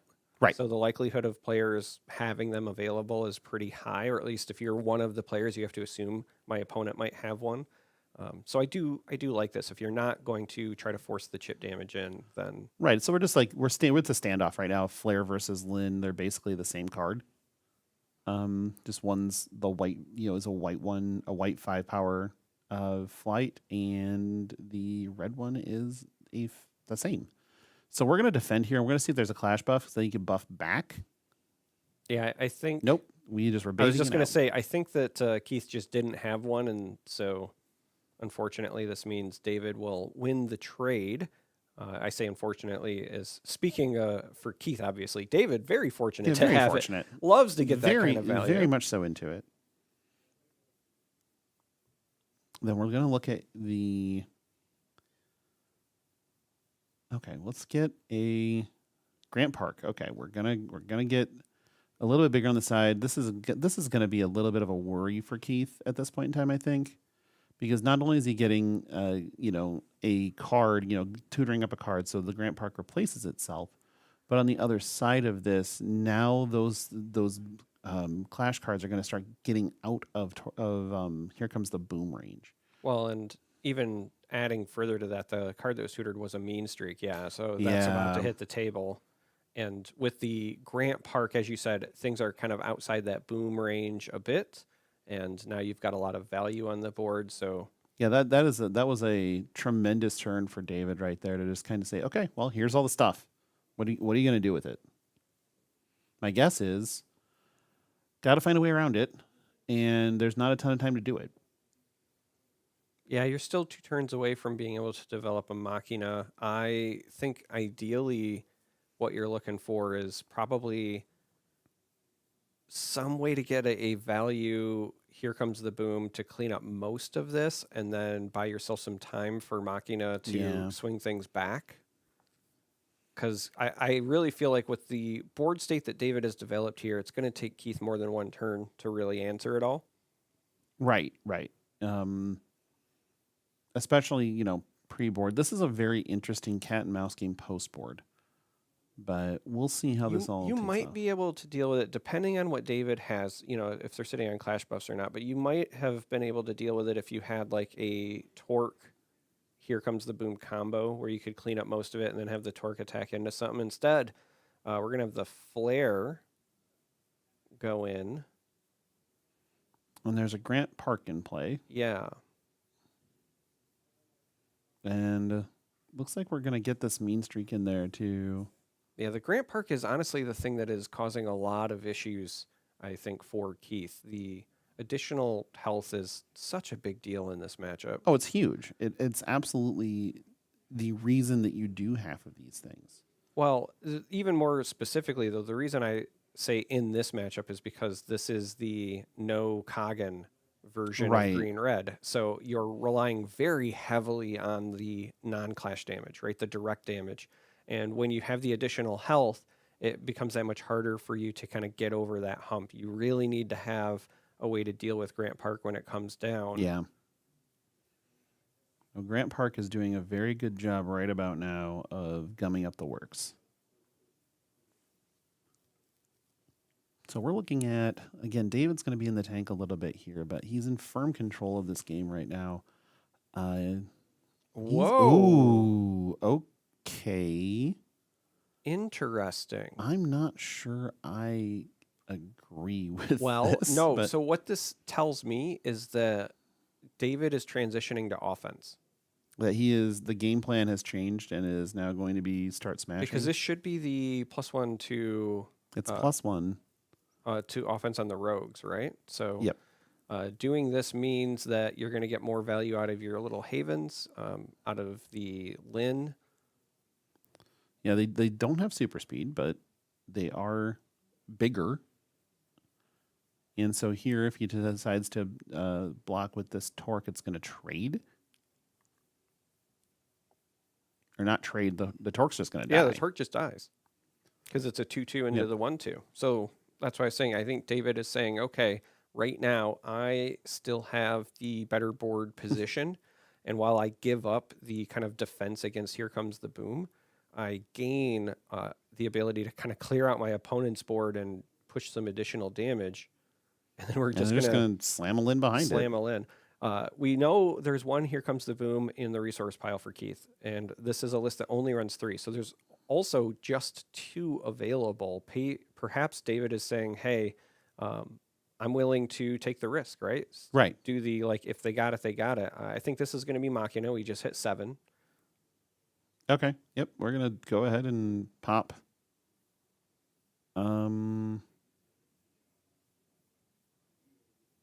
Yep. We're just going to go ahead and clean up 2 of these. And then coming in for 6. And I'm pretty sure Davis is like, yep, 6 it is. And I got a question here. Do you just, if you're David, do you just ignore the Machina? I think it depends on what's in your hand. So one of the other things that I think we need to highlight right now is, despite David playing a list that is on Clarity and known for drawing a bunch of cards, there's not a lot in the palm of his hand. I think he's only got 2 cards in his hand plus whatever he's about to draw, which means you might not have the luxury of ignoring it. If you don't have Right. more gas, like at 11, I think you would normally just want to push. But your opponent has a Machina and you only have a Haven, and you're now sitting on a 3-card hand, right? You might be forced to instead just try to deal with the Machina. I think the Haven still goes in for the damage. Well, this must be an Aster then. Yep. Yeah, it is an Okay. Aster, But here's the thing. He's going to go Aster and go get Machina. but Keith's going to go get a And Machina. Keith's going to go get Machina. And he's going to have the first opportunity to Machina. So what an interesting twist of events here. I would almost just go get a... Well, you don't want to do that either. So the other part of the story is that Keith's at 9.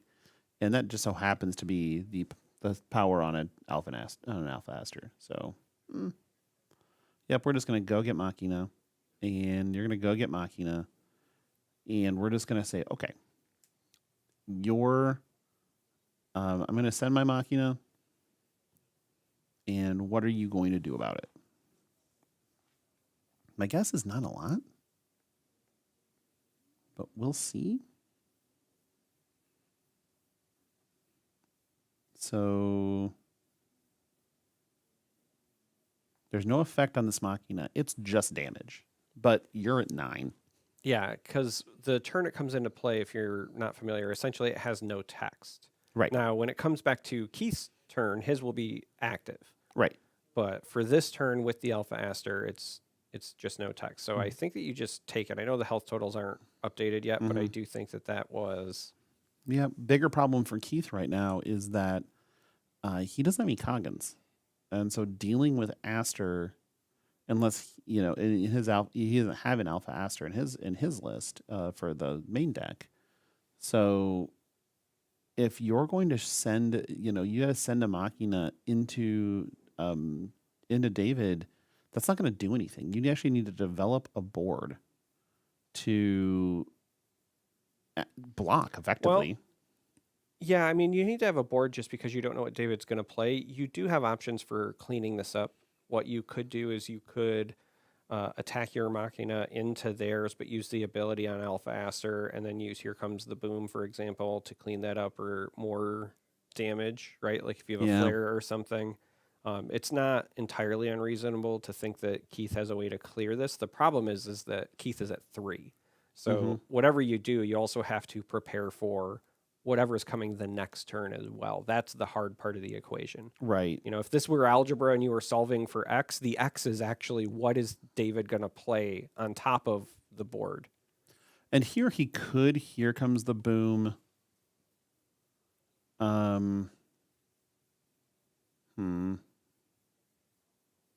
He could, Here Comes the Boom. And okay, we're gonna get rid of yours. We're gonna play mine.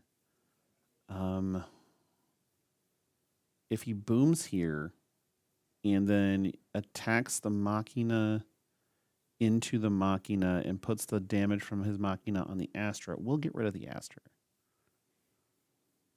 I mean, there could be if you boom here, well, I think that one there represents 1 damage on the Machina, though, right? So Yeah. otherwise, I was probably. going to say you could boom here, and then when you swing with your Machina, just split your damage and clean up the other 2. Like that also That also works. would have worked, and then would have got a bunch of value. But I think that is But if it's 1 damage on the Machina's a 6/6. The boom doesn't Yes. kill it.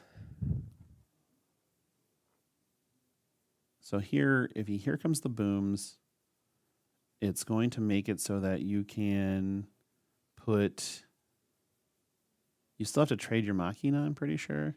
Well, or you send your Torque into the Machina. And then if they want to trade with the Astra, you can. They can. This is a very complicated place. Place. so the damage that's done by Machina when you declare it as an attacker is still non-clash damage, right? Correct. So Yep, it sticks. sticks for the entirety of the turn. Mm-hmm. So you could see a scenario where, you just attack David directly with Machina, but you put non-clash damage on both of the other units, threatening a boom after the attack, right? You could. And then that even if you don't have a boom, that might be the play, because then if you're David and you're saying, okay, well, he's doing this because he's going to have a boom, I might block this with my Alpha Aster. Right, but the other end of this is that there is a Machina, like on the other side of the table. Well, sure, but we'll cross That bridge when we come get to it. Yeah. Because this is going to take a minute to figure out how do we kill Because it. I mean, one of the things you have to remember is that Machina, your Torque can at least block the Machina. It buys you a turn. The Machina effect, when you target Torque, it's just going to make it bigger. Right. So we're going to ping Aster. And then we're going to play a Torque and a Flare? No, we can't do that. If you have another Torque and a Boom, I think that's just the best thing to be doing right now. But If you had another Torque and a Boom, I think that would be a very easy turn to navigate. I feel like Keith has a much tougher decision with the time that's being taken here. yeah, or he's just like trying to make sure that he has the amount of damage correct before he makes a play like that. Yeah, I was going to say the only other thing that I can come up with is you might be wondering, Playing around a Clash buff. Yeah, if Yeah. you're Keith, right, you have to play around a Clash buff, because in order to get the Machina damage on, you're going to have to enter that phase, right?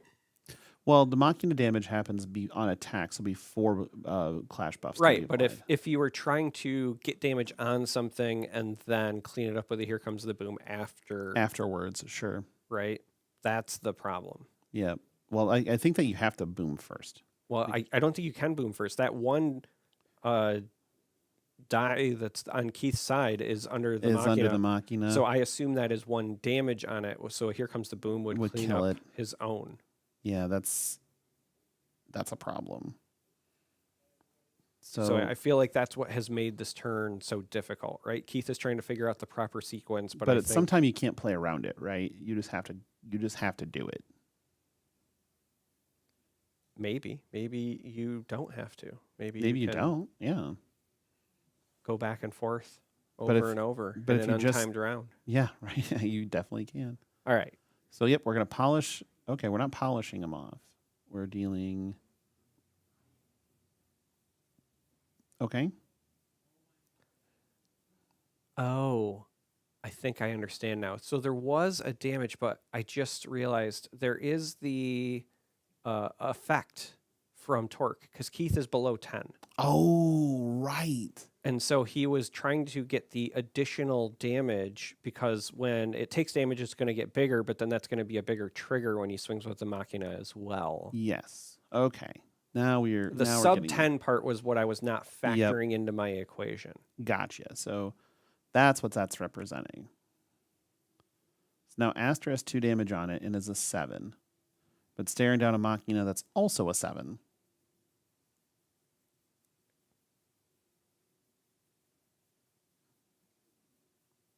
And just going to go to 14.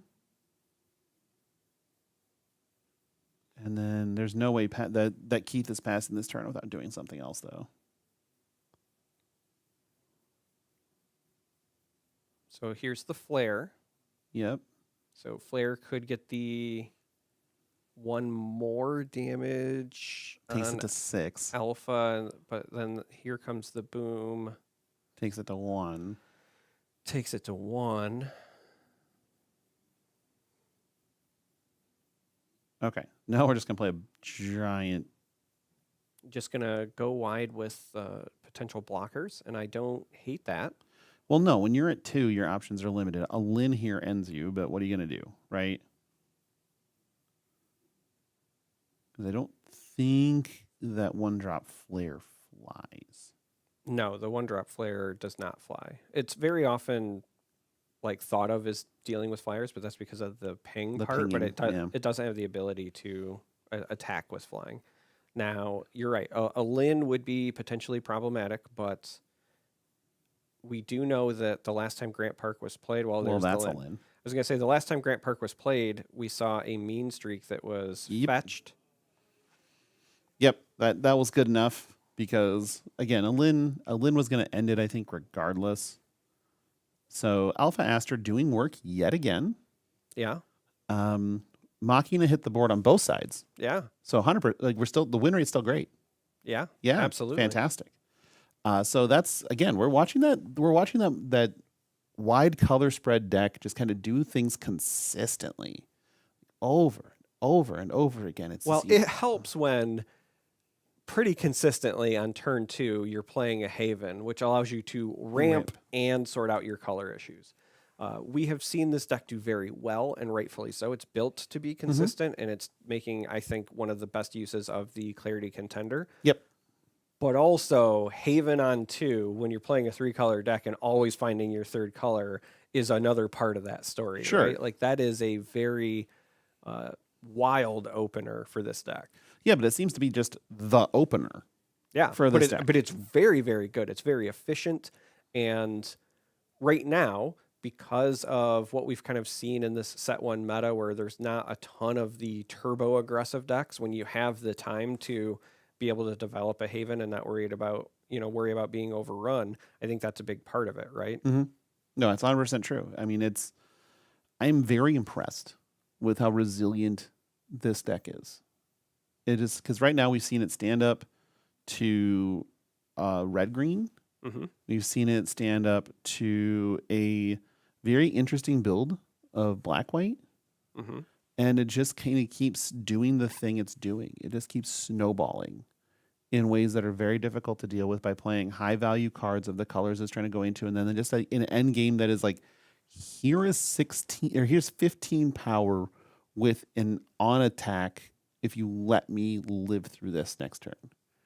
I will say, yeah, we've seen Alpha Aster and Machina do very well, but one of the things that also jumps out to me about this list is that when it wins, it's winning in different ways. Sure. Right? Now, you would expect a deck that has so many different colors to have a bit of diversity in it. That's kind of the point. But it's not just like, oh wow, I survived to my end game and I get to do my thing, right? What you're seeing is this deck, because of its ability to draw so many cards and filter through things, and the player is able to adapt to the scenario, we're seeing different cards close it out. So this past game, for example, getting a lot of value out of Lynn, multiple Sure, copies. yeah. There was the one with the finishing blow, but even before that, we had a lot of work done by the previous Lynn as well. That is one way to go about it. When you're playing this matchup and you say, hey, this is a deck that doesn't have a lot of flyers, well, then I'll go to the air. In previous rounds on the broadcast, though, it wasn't Lynn that was doing the heavy lifting, right? We see this deck adapt very well, and Right. so that's what stands out to me. No, it's been unreal to watch. Like, 'cause it's completely different than most other things we've seen. The thing that probably is the closest is the other Clarity decks that are running, the full 8 Haven package in their Clarity builds, and here we're just doing the same thing but with a little bit of different context because you're trying to get to these super advantage value plays, and also ramp to Alpha Aster. You the can ramp big to Alpha daddy. Aster. We've seen Plasmaxes do work in previous Yep. matchups. We saw the T-Bone, right? The Oh, Haven yeah. into T-Bone game where T-Bone was incredible. That's what I'm saying. What we see is it's like, this deck, I jokingly call it the Lance Armstrong Armstrong. because it cycles on steroids. But what we're also seeing is that beyond the cycling, it's also generating pressure depending on the matchup in the appropriate ways. If it's a deck where you think you have to go underneath it, well, then I'm going to Haven into T-Bone. If it's a deck where you think you're going to have to outgreed them, well, then I'll stall until I can Alpha into a Machina. Yep.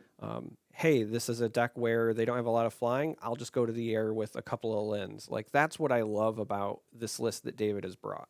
No, absolutely. It's been, like I said, it's been delightful to watch, honestly. I've enjoyed it immensely. And I'm glad that we have things like this in Alpha Clash, quite honestly, where it looked like it was very solved. It always looks solved week one. Yeah, right. And now we're seeing some other things come out of the woodwork, and we're going to crown a new champion today. That's exciting. And like it. whoever it is going to be running Machina. And whoever it is, the crown goes to Machina. Macho Machina. Will you stop? Okay, I'm glad that did we get paid for this? I actually don't remember. You But- get paid in my serenades. Yeah, can I get a refund on getting paid? No, but what you can do if you really want a treat is you can go to The Realm and pre-order set 2 of Alpha Clash, the Clash Grounds. And if you enter answered during checkout with a capital A, you'll get a free box. It's buy one, get one. It's buy one, get one. With that yeah. code. And That's what you can do. capital A, as in, Machina. The Machina, no. No?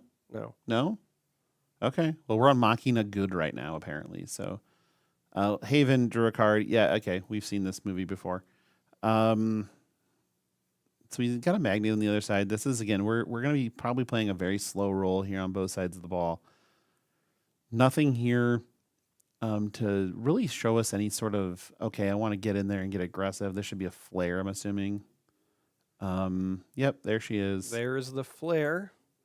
And we're just going to, instead of trying to take down the Haven, we're just going to ping the Contender. If you want to try to attack into this flare, that's totally fine. Yeah. Torque experiencing a little bit of a flare up. Yeah, a little bit of a flare up. This is true. Yeah. A little bit of a flare up. So this is the little flare up, and then you have the other flare. We need a name for that one, and then the big flare is just Ric Flair, right? Woo! Yeah, exactly. So there's a lot of flare. So I think that Keith has the requisite number of pieces of flare. Yeah, David does not. He does not. David is short on the. He is short required on pieces flare. of flare. Yeah. Not short on Not Havens short though. It's never short on Haven. Now, looking at the board, this is going to be a And black. Black? Is it black? Oh, it's black. Hey, it's Hey, Kilimanjaro. The big and tall men's store. I shop there. It's very nice. Yeah, attack into it. Yeah, well, we're going to And, I was obstruct. going to say we're going to have the obstruct, but Haven number 2, Haven Boogaloo is going to. Are you going to clash buff? Nope, we're not going to. Oh. Nah. Yeah. We're going to let go. Here's the thing. I love that hand movement. even if Keith doesn't have a clash Sure. buff, just to make The little bit, David, the little bluff. sometimes like the little bit of the hesitation, like, Little no, hezzy. okay. You'll make David second guess combat later. That's true. That's true. If he stops and is considering it. So we're gonna play some Torque, draw some card. Do we have another Torque? Because another Torque would be great. Hey, We do. Let's go. And this is where David has to be like, I'm in danger.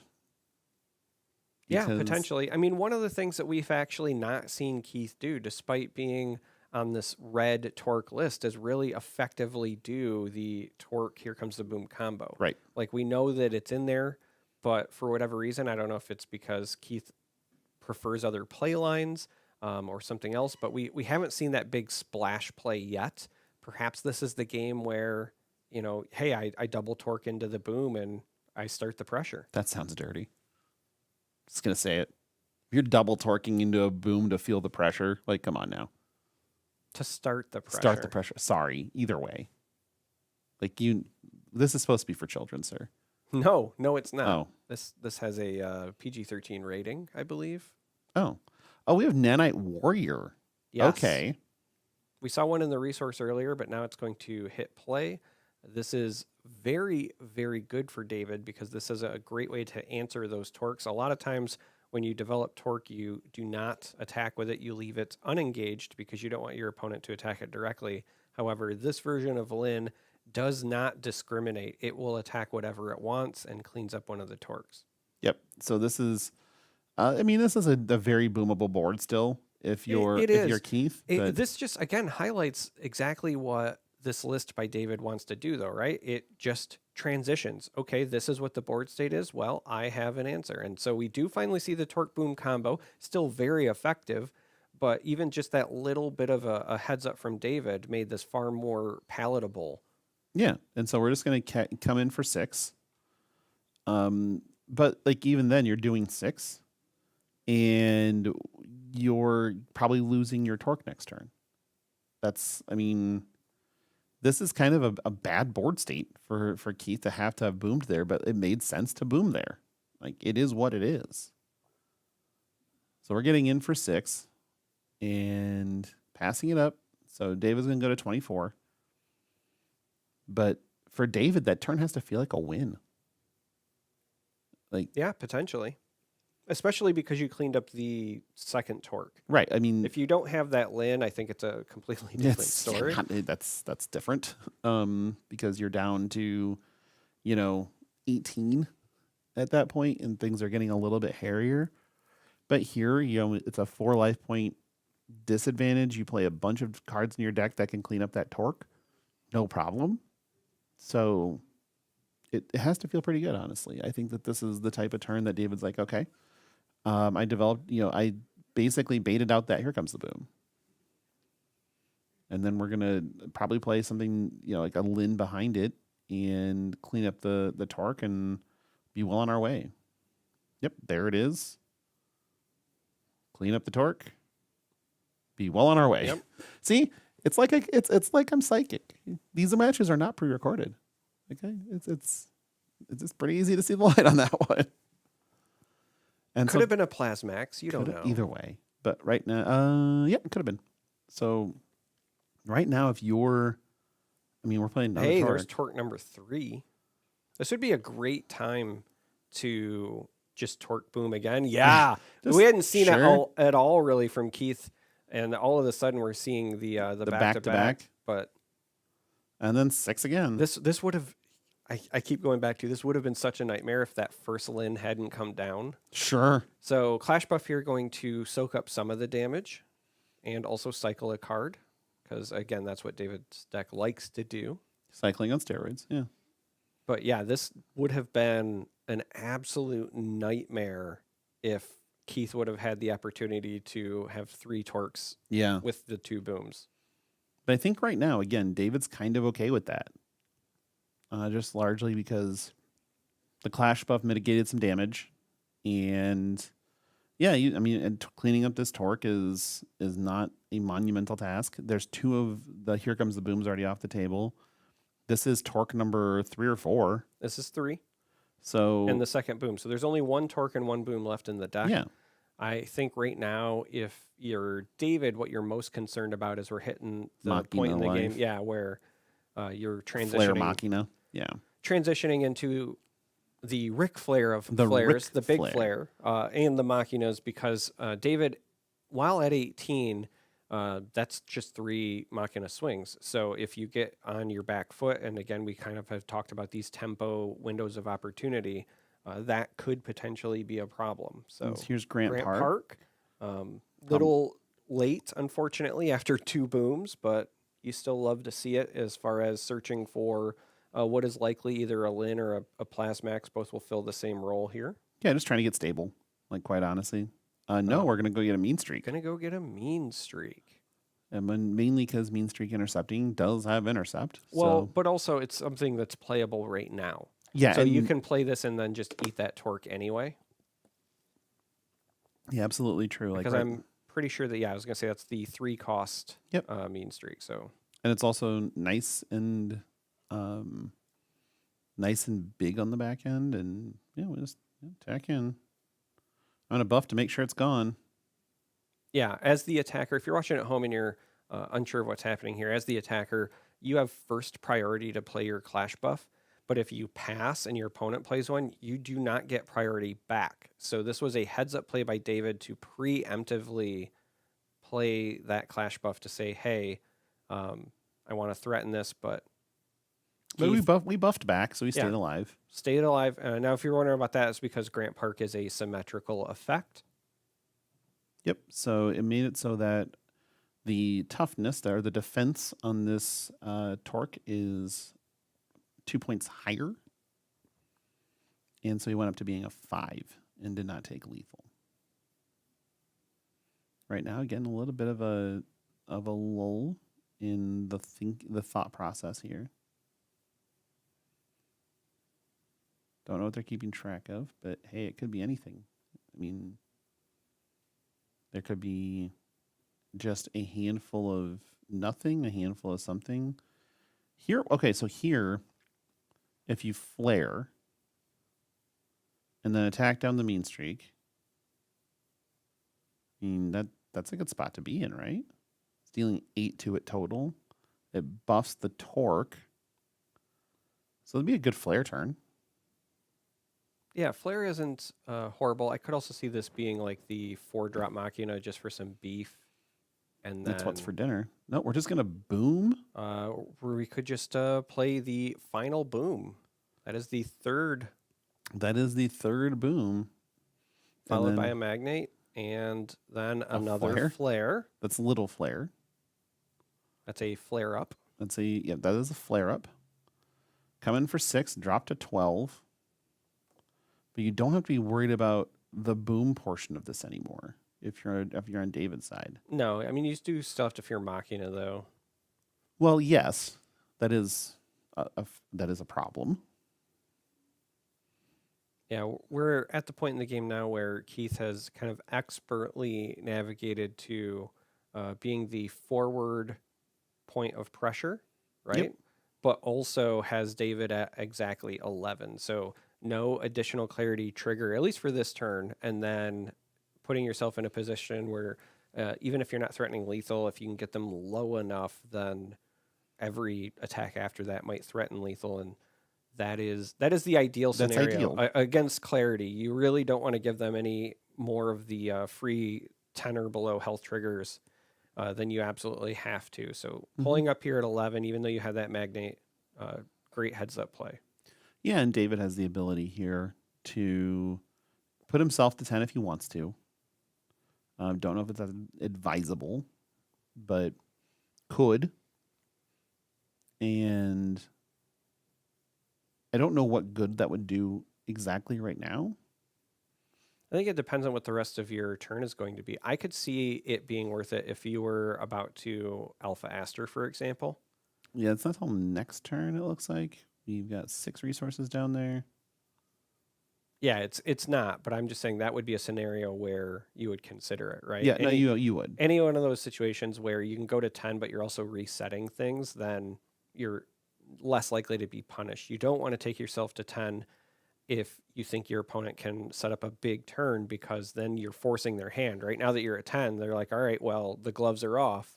And if you don't have an answer for when that happens, you're going to have a Right. bad time. So Because Machina is the next turn. Machina is very likely this next turn. I think that's what David's trying to figure out is how do I survive? Yeah, do I get around this? Is there something I can do? Like the barrage effect on Machina can target the torque if it wants to. So attacking into the flare. Okay, we do want to go to 10. You also just might want to get rid of the flare. Sure. Well, I think in this case it's going to be just okay. We're going to obstruct and take one. You're still alive. I was going to say, he ain't gone. the Grant Park is there. So the reason that David likely did this is twofold. One, you want to get to 10 so that you can You're looking. use the ability. But two, let's just say you're sitting on like a clash buff. If you really did want to get rid of the flare and they don't obstruct because there's the Grant Park and they say like, hey, it's fine, then you can clash buff and potentially get rid of the flare and then also just like not take the damage. But I Right. think you're fine with going to 10 if they obstruct, let you dig. And then move on from there. I mean, like digging right now is the best thing you could be doing. Because you need to find whatever the answer is, you need to find it. Now, if you're new to card games at home and you don't understand what the term dig means, it really just means to search through your deck to find whatever it is you're looking for. So imagine that the card you want is buried deep in your deck. Well, then you dig a hole, you dig it up, A large hole. and A man-sized hole. hopefully find what you're looking for. Mhm. Sometimes I forget we use this card game terminology that's been around for decades, but not everybody's played card games for decades. So Yeah, that's true. It's not like I'm saying Mise or anything like that. Like we're not going super ancient. But this could be a Machina turn, and if this is a Machina turn, it's probably the last turn of the game. it could also be a Machina turn. A Machina turn, a Macho Machina. Is that where you're going with this? No, I was just slaughtering the pronunciation of Machina to pretend like there was anything else that could be coming. But it turns out there was something else that could be coming. New York City is a big play here. Well, the thing is, like you're the mean streak on the other side. It does fly. I mean, it does fly, but it's also just one unit, right? Right. And the development in New York City here is also very relevant because there's still 3 resources available. So you're already going to have to deal with what's on the board, decide whether to obstruct the magnate or something else. But then even after they go down the line here, you could still potentially play more. If you didn't have something, that magnate dying might give you something else, like another magnate. Another magnate. It could be So, anything. This is exactly where you want to be if you're Keith, which is generating tons of pressure. Now we do see the clash buff from David, so that will at least slow things down, but you can still push if you're Keith because all that clash buff does is negate the bonus from New York City. Right. And so now it's still okay. Well, I'm going to ping myself because I might as well. I'm at 25. We're going to continue to draw cards. And then I mean, like right now, I don't see David's way out of this. It's probably just Alpha Aster, but then you're getting your opponent a Machina. And I'm not sure how good that, if that's any good for you. It might not be great, but it's at least better than where the board state is at. That's true. If you can Alpha Aster and deal with their Machina, depending on what's left in their hand, you might be okay because, again, you're going to be 2 cards per turn where you could maybe start to play the attrition game. The hard part is the surviving, as I was saying before, right? With those 3 resources that were left open, it allowed Keith to, get some swings in, but also just redeploy, redevelop. And yeah, the clash buff did slow down some of the damage. Ultimately kind of stopped the turn, but it doesn't answer what's on the board. You're going to need more than just a clash buff to stall out. At some point here, you're going to have to deal with what's there. So Right. Right now, we're going to have an activation of the Clarity, and I would not be surprised if this is where Alpha Aster ends up ultimately making some sort of appearance. I mean, as long as you found it. Well, you're on Clarity. You have looked at a million cards. You've looked at a bunch of cards, and you're on a now sub 10 health Clarity, where you're going to have multiple peaks. Numerous bites at the apple, one might say. No, nobody would say that. I said Not a one. s- I not- said one might Not say. not a single person. I just did. No, you I'm don't not a count. person. I get it. Okay. I'm- You have rejected my personhood for probably not the first time. Quite No, honestly. definitely the first time. I don't think that's true. Yeah, this makes me feel like we've got an Aster. Yep. Because that attack at the contender, it's going to get obstructed anyway, but sending it says, hey, you know what? I want to get value from this before I wipe the board. But it also, maybe that's just a big brain play of. He's already. Never mind. He was already getting ready to put in the discard pile, even though it survived. That tells you everything you need to know. Yeah, it's like, I was going to say, maybe this is like a big brain, like I'm going to do something else, but I want to lead off as if I'm about to Aster. But when you're trying to put your. lead off, Yeah, okay, lead just making off. sure. But yeah, if you're already trying to put your unit that would normally survive in the Right, discard, then right. that's because you intended it to go. Yeah, we know what's happening over here. So now you got Machina Aster.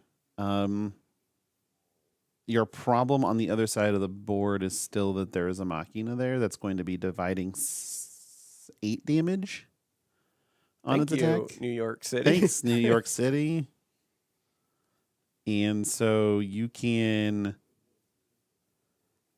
ping Aster, attack with Machina, and force a Machina trade.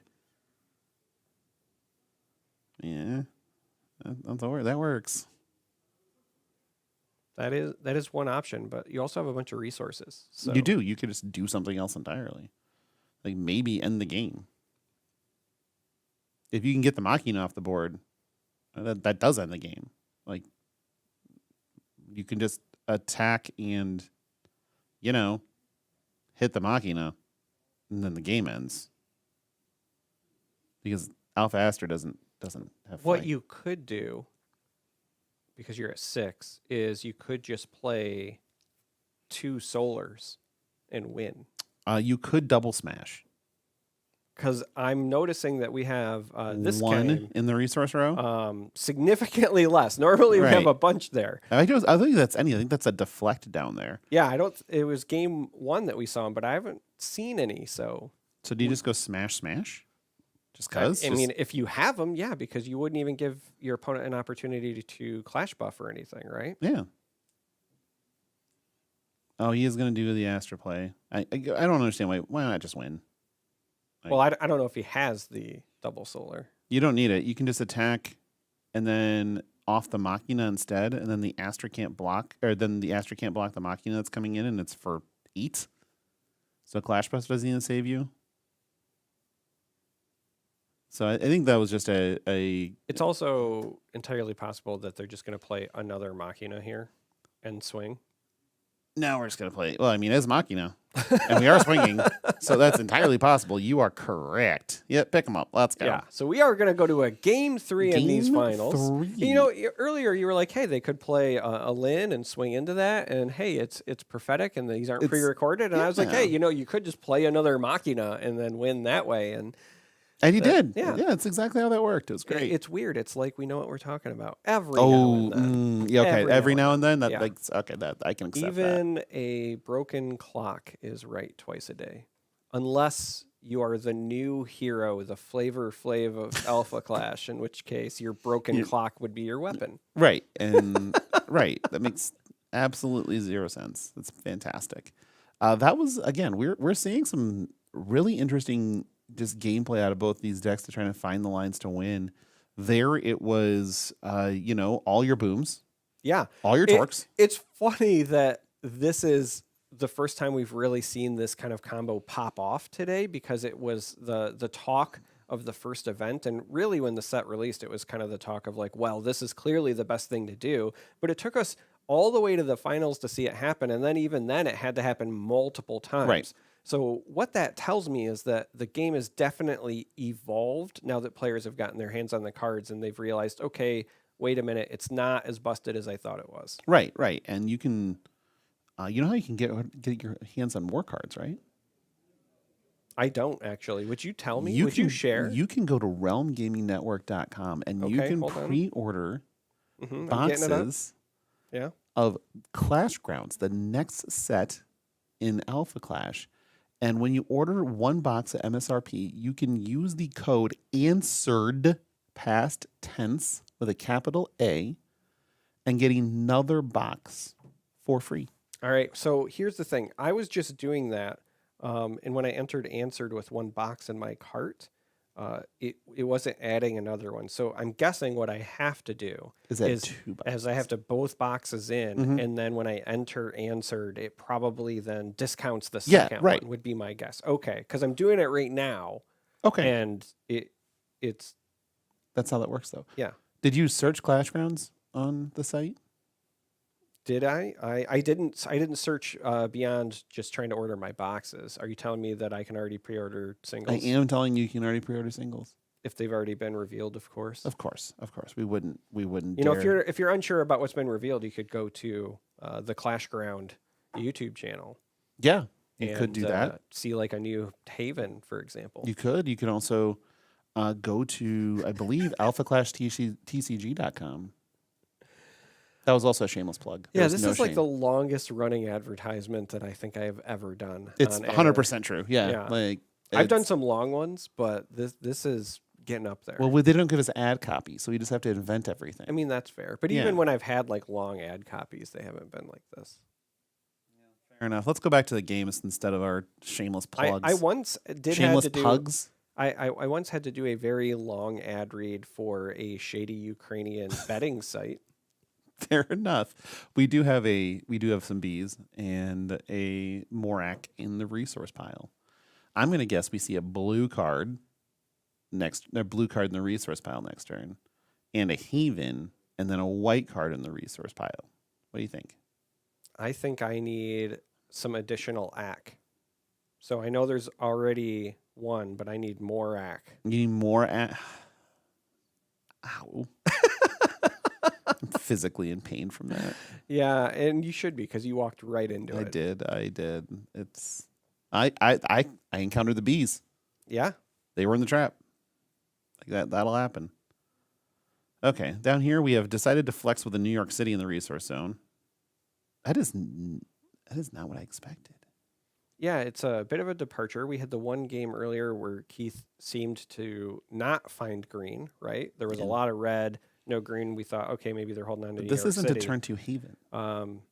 Yeah, this is a very weird game. It is far different from anything we've seen from either player, right? We have the non-red opener from Keith, along with the non-turn two Haven opener from David, into a Denver. So just all around different stuff Yeah, for game odd. 3 of the finals as we're getting ready to crown our grand champion here at the Alpha Clash 1K at the Realm Games. You can in see Keith is sitting there Ohio. going, this is a sharpshooter Moxie down there. I'm just have to eat these bees, aren't I? Hey, look what's in the resource row. It's a solar smash. There is a solar in the resource row. And as you said, likely a sharpshooter in the trap there. Could be bees, It's likely bees. but also could be a sharpshooter. If my It- good friend Matt DeMarco was playing the game, I would guarantee it was a sharpshooter. Is he the author of the Stoic? Yes. the Okay, one I and want to the make same. sure that was the same guy. So we attacked in, clash buffed our contender, and then we buffed the other contender back. Yeah, this is. I'm just gonna be honest. Both players cycling these cards because their hands are not good. Their Based hands on are what I've seen, awful. hands aren't good. And so I think one player was like, all right, well, I'll swing with my contender. I'll cycle this, maybe get some chip damage in. And the other person went, well, my hand is also garbage. hand's also so awful. let's just do this at parity and reset. Yep, that's what happened. It's like those kung fu movies where you see the fighters do the exact same moves to each other in the exact same sequence because they had the same master. Hey, there she is. Yeah. You had to cycle a clash buff to get there, but we have found Haven. I'm pretty sure that it was just making sure to keep this trap up the entire time. which I'm never a fan of that play. Like, I guess the reason I don't really like traps in Alpha Clash in general. But Well, part of it is just presenting the look. It might not even be a sharpshooter under there. You just have to make your opponent no. think it is. That's how bad the hand is. We Clash buffed again to get a Haven off the table. Well, Haven is very despised, but normally it's because she puts up Christmas trees too early. Oh, right. Yep. It's not okay. No, it's not. We don't skip holidays. I mean, we can skip some. Yeah, but not Sowin.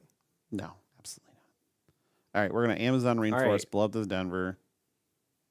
It's like, okay.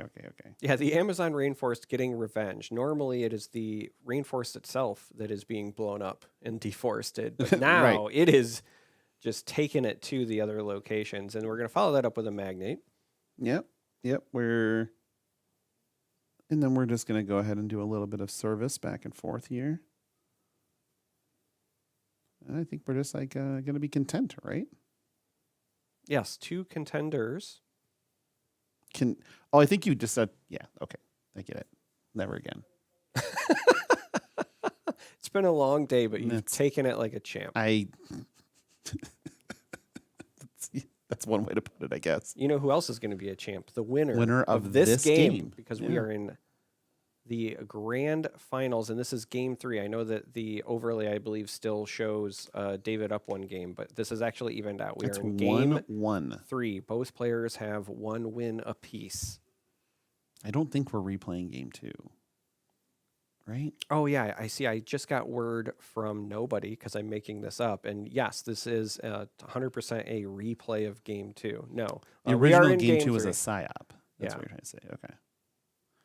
Right now, David's going to go through his clarity ability here, see if there's anything he likes. I think we're seeing 2 hands on either side that are just like, yeah, they're both really bad. It's part of the reason that we're just bantering so much because at this stage of the game, neither player is happy with what they're doing. That's why the turns have been kind of lackluster. If you're watching at home and you're like, hey, things are going slow, it's because they are. Neither of these hands are filled with any sort of fireworks. Right. Yeah, there's nothing in here that is too much of anything. So, and if I'm being honest, that's probably why David was prioritizing the resource being up for that trap for so long. Because if the rest of his hand is that bad, the last thing you want is your opponent to jump out ahead of you. So Right. I do think that, like you said, it's not something that usually feels good. It might have been the right play given the state of the game. Neither player seems to be very happy with their hands, but they're happy with their resources, I guess. if I was somebody analyzing this, I would say you that, are somebody analyzing this. yeah, I know. But Okay. if I was somebody good at analyzing, different. Yeah. what I would say is that the longer this kind of like slowed down game state goes, the more I think it actually favors David just because of the natural card filtration that you get from clarity. Yep. So when both players have a really bad hand, the player who gets to see more of their deck is naturally going to find the good stuff sooner. That favors David right now. And No, we're kind of absolutely. seeing, I think that David's done that math, and I think that's why we're seeing this Kilimanjaro come down, and we're going to have pressure come from David. We're Yeah. going to capitalize, get Keith on the back foot. As I've said several times on the broadcast today, it's about windows of opportunity. David says, okay, this is a window. If Keith has a bad hand, I'm just going to punish him for it until he makes me rethink this direction. Yeah, let's just get let's beat him down a bit, see what happens. And yeah, the easiest way to punish a bad draw is to start playing into it. And we just played a Machina in the resource row. That can't feel good. We played a Solar Smash. Yeah, That's- that is still an option. Is that allowable? It's actually the second time on the broadcast we've seen it. And So there's the sharpshooter. I guess, yeah. Not unheard of. The other thing I think was a bait for the sharpshooter. Absolutely was, because now we see a torque come Yep. down. It's like, well, that's worse. But sometimes, you've been sitting on that one card and you've been letting it. You and I were talking about bad hands. Well, Yes. if Keith is playing the solar, we know that that's got to be a bad hand because he has traditionally thrown them all in the resource row. Valid. Like, he has. But right now we're staring at, okay, here's a torque. How much do I care about this torque? And the answer is probably a pretty good amount. but you also have to have an answer for it. And if you have a Lyn Nanite Warrior, that's fantastic. Yeah, that would be a wonderful way to answer this, especially given there's no Grant Park on the board. There's no extra hoops you have to jump through. The Nope. only thing you'd be worried about would be Clash buff, And we've already maybe. seen But multiples. yeah, of we've those. seen multiples of those, and we would have to assume that with the state of both players' hands, then there would have been more cycling, Yep. right? So here, what do we have? We are at 5 resources. Well, I think what's being decided right now is what's going to be discarded to the rainforest. Yep. Because we were still at the beginning of the turn, and I do see now why that was taking so long. You don't really like giving up a Grant Park. You don't, but you need to be able to play this. Oh, this is why we give up Grant Parks, so we can just play Grant Parks. But now you can't get a Lyn and play it because you're locked out of white resources. Right. So a lot of stuff that was being considered there with that draw. It's entirely possible that what had happened was David could have drawn into 2 Grant Parks, Mhm. right? And was trying to figure out. Which one of these I can keep and which one I have to discard? I Yeah. guess I'll keep this one and discard this one. And what's coming up behind it? No. Nothing. We're out of resources with the mean streak. It's just a matter of, do you want to send it or not? I don't think you ship it here. I think you're like, okay. And if he wants to boom away my mean streak, we're going to let him. Yeah, I think they're going to boom away a mean streak here. Well, with the second torque, I feel like, yeah, this is going to be 2 Yep. torque boom. So David rightfully was pressuring Keith before the board state changed, right? You wanted to get that pressure, but now Keith is going to be firmly in control. We do have 1 clash buff to So we're gonna save some we're gonna damage. reduce these by 2 each. So still coming in for 7, I believe. 12, 11 minus 4 is 7. Yeah, that makes sense. So this is in the turn where David has to go, okay, I need something to get these torques off the board because if it's another boom, it's going to be rough. Well, David's also getting low on cards in hand now. The good news is you do have the clarity ability, but you're not doing the extra filtering from the rainforest because you did play the Grant Park. Mm-hmm. So you have to hope you have found something, or you're just going to ship it all and draw blind. Right. Yep. It's clear David's found something that's at least worth considering. Well, I mean, it's kind of hard to not. Like, there's got to be something worth considering. Right, I do think I see a Lyn in hand. No, there's the Lyn in hand. Yeah, now it's a resource. Haven draw. Kilimanjaro naked, but the Kilimanjaro is going to be able to attack and take care of 1 torque, and that's all that's going to happen. Yeah, that's all that is going to happen. Now, the reason the Lyn went to the resource row, if you're watching at home and you're kind of unsure what happened, as good as Lyn is, because of Grant Park, this is where sometimes your own stuff comes back to haunt you. Because of Grant Park and it being a symmetrical effect, Lyn wouldn't be enough to actually attack and kill one of those torques. Right. And so here's the thing. Oh no, are we about to see? We went all day without the kind of like torque boom combo, and we might see back to back, big swings here because we're gonna have the ping there. So this tells me, yeah, here comes boom number Ooh. 2. Ouch. And then how do you feel about 10? How does 10 strike you? Yeah, David's not out of it, but it's not looking good. No, he is, I believe, out of cards or low on cards, and just took 10 to the dome. Yeah, you do have your clarity ability online now, though. Sure. So you're drawing 2 cards a turn, which is good. I think the biggest hurdle is, what do you do if your opponent also has a Machina? I think right now what you're looking for is probably the Alpha Aster reset because we saw that very fast resource. Mm-hmm. Didn't see it there. So digging deeper now with the activation of Clarity for being less than 10 health. Liked something there because they all went back on top. Sure. This is the Lin. So Lin will take out a Torque. And then we're going to pass it up. And this The is other card could be a Clash buff, again, just to soak damage if needed. yeah, absolutely. I expect this to be a Machina, It sure is. because that is an unstoppable force. Machina is just going to target Torque on the attack. Yeah, this is 2 big units. The big unit. It's like Randy Johnson. Yeah, and unfortunately, David is looking like a pigeon. So he's going to lefty's last stand. Lefty's last stand. And then here's 7, and that's it. that is Keith it. with the cleanup on that one. Our champion. Keith is going to be the big winner, our champion, but also showcasing what you can do if you just run Machina, If you just run Machina. instead of Kagen. Right. If you just run this giant idiot instead of this other giant idiot, this is the things you can accomplish. And here we didn't. That was a game of understanding and witnessing the Torque boom payoff.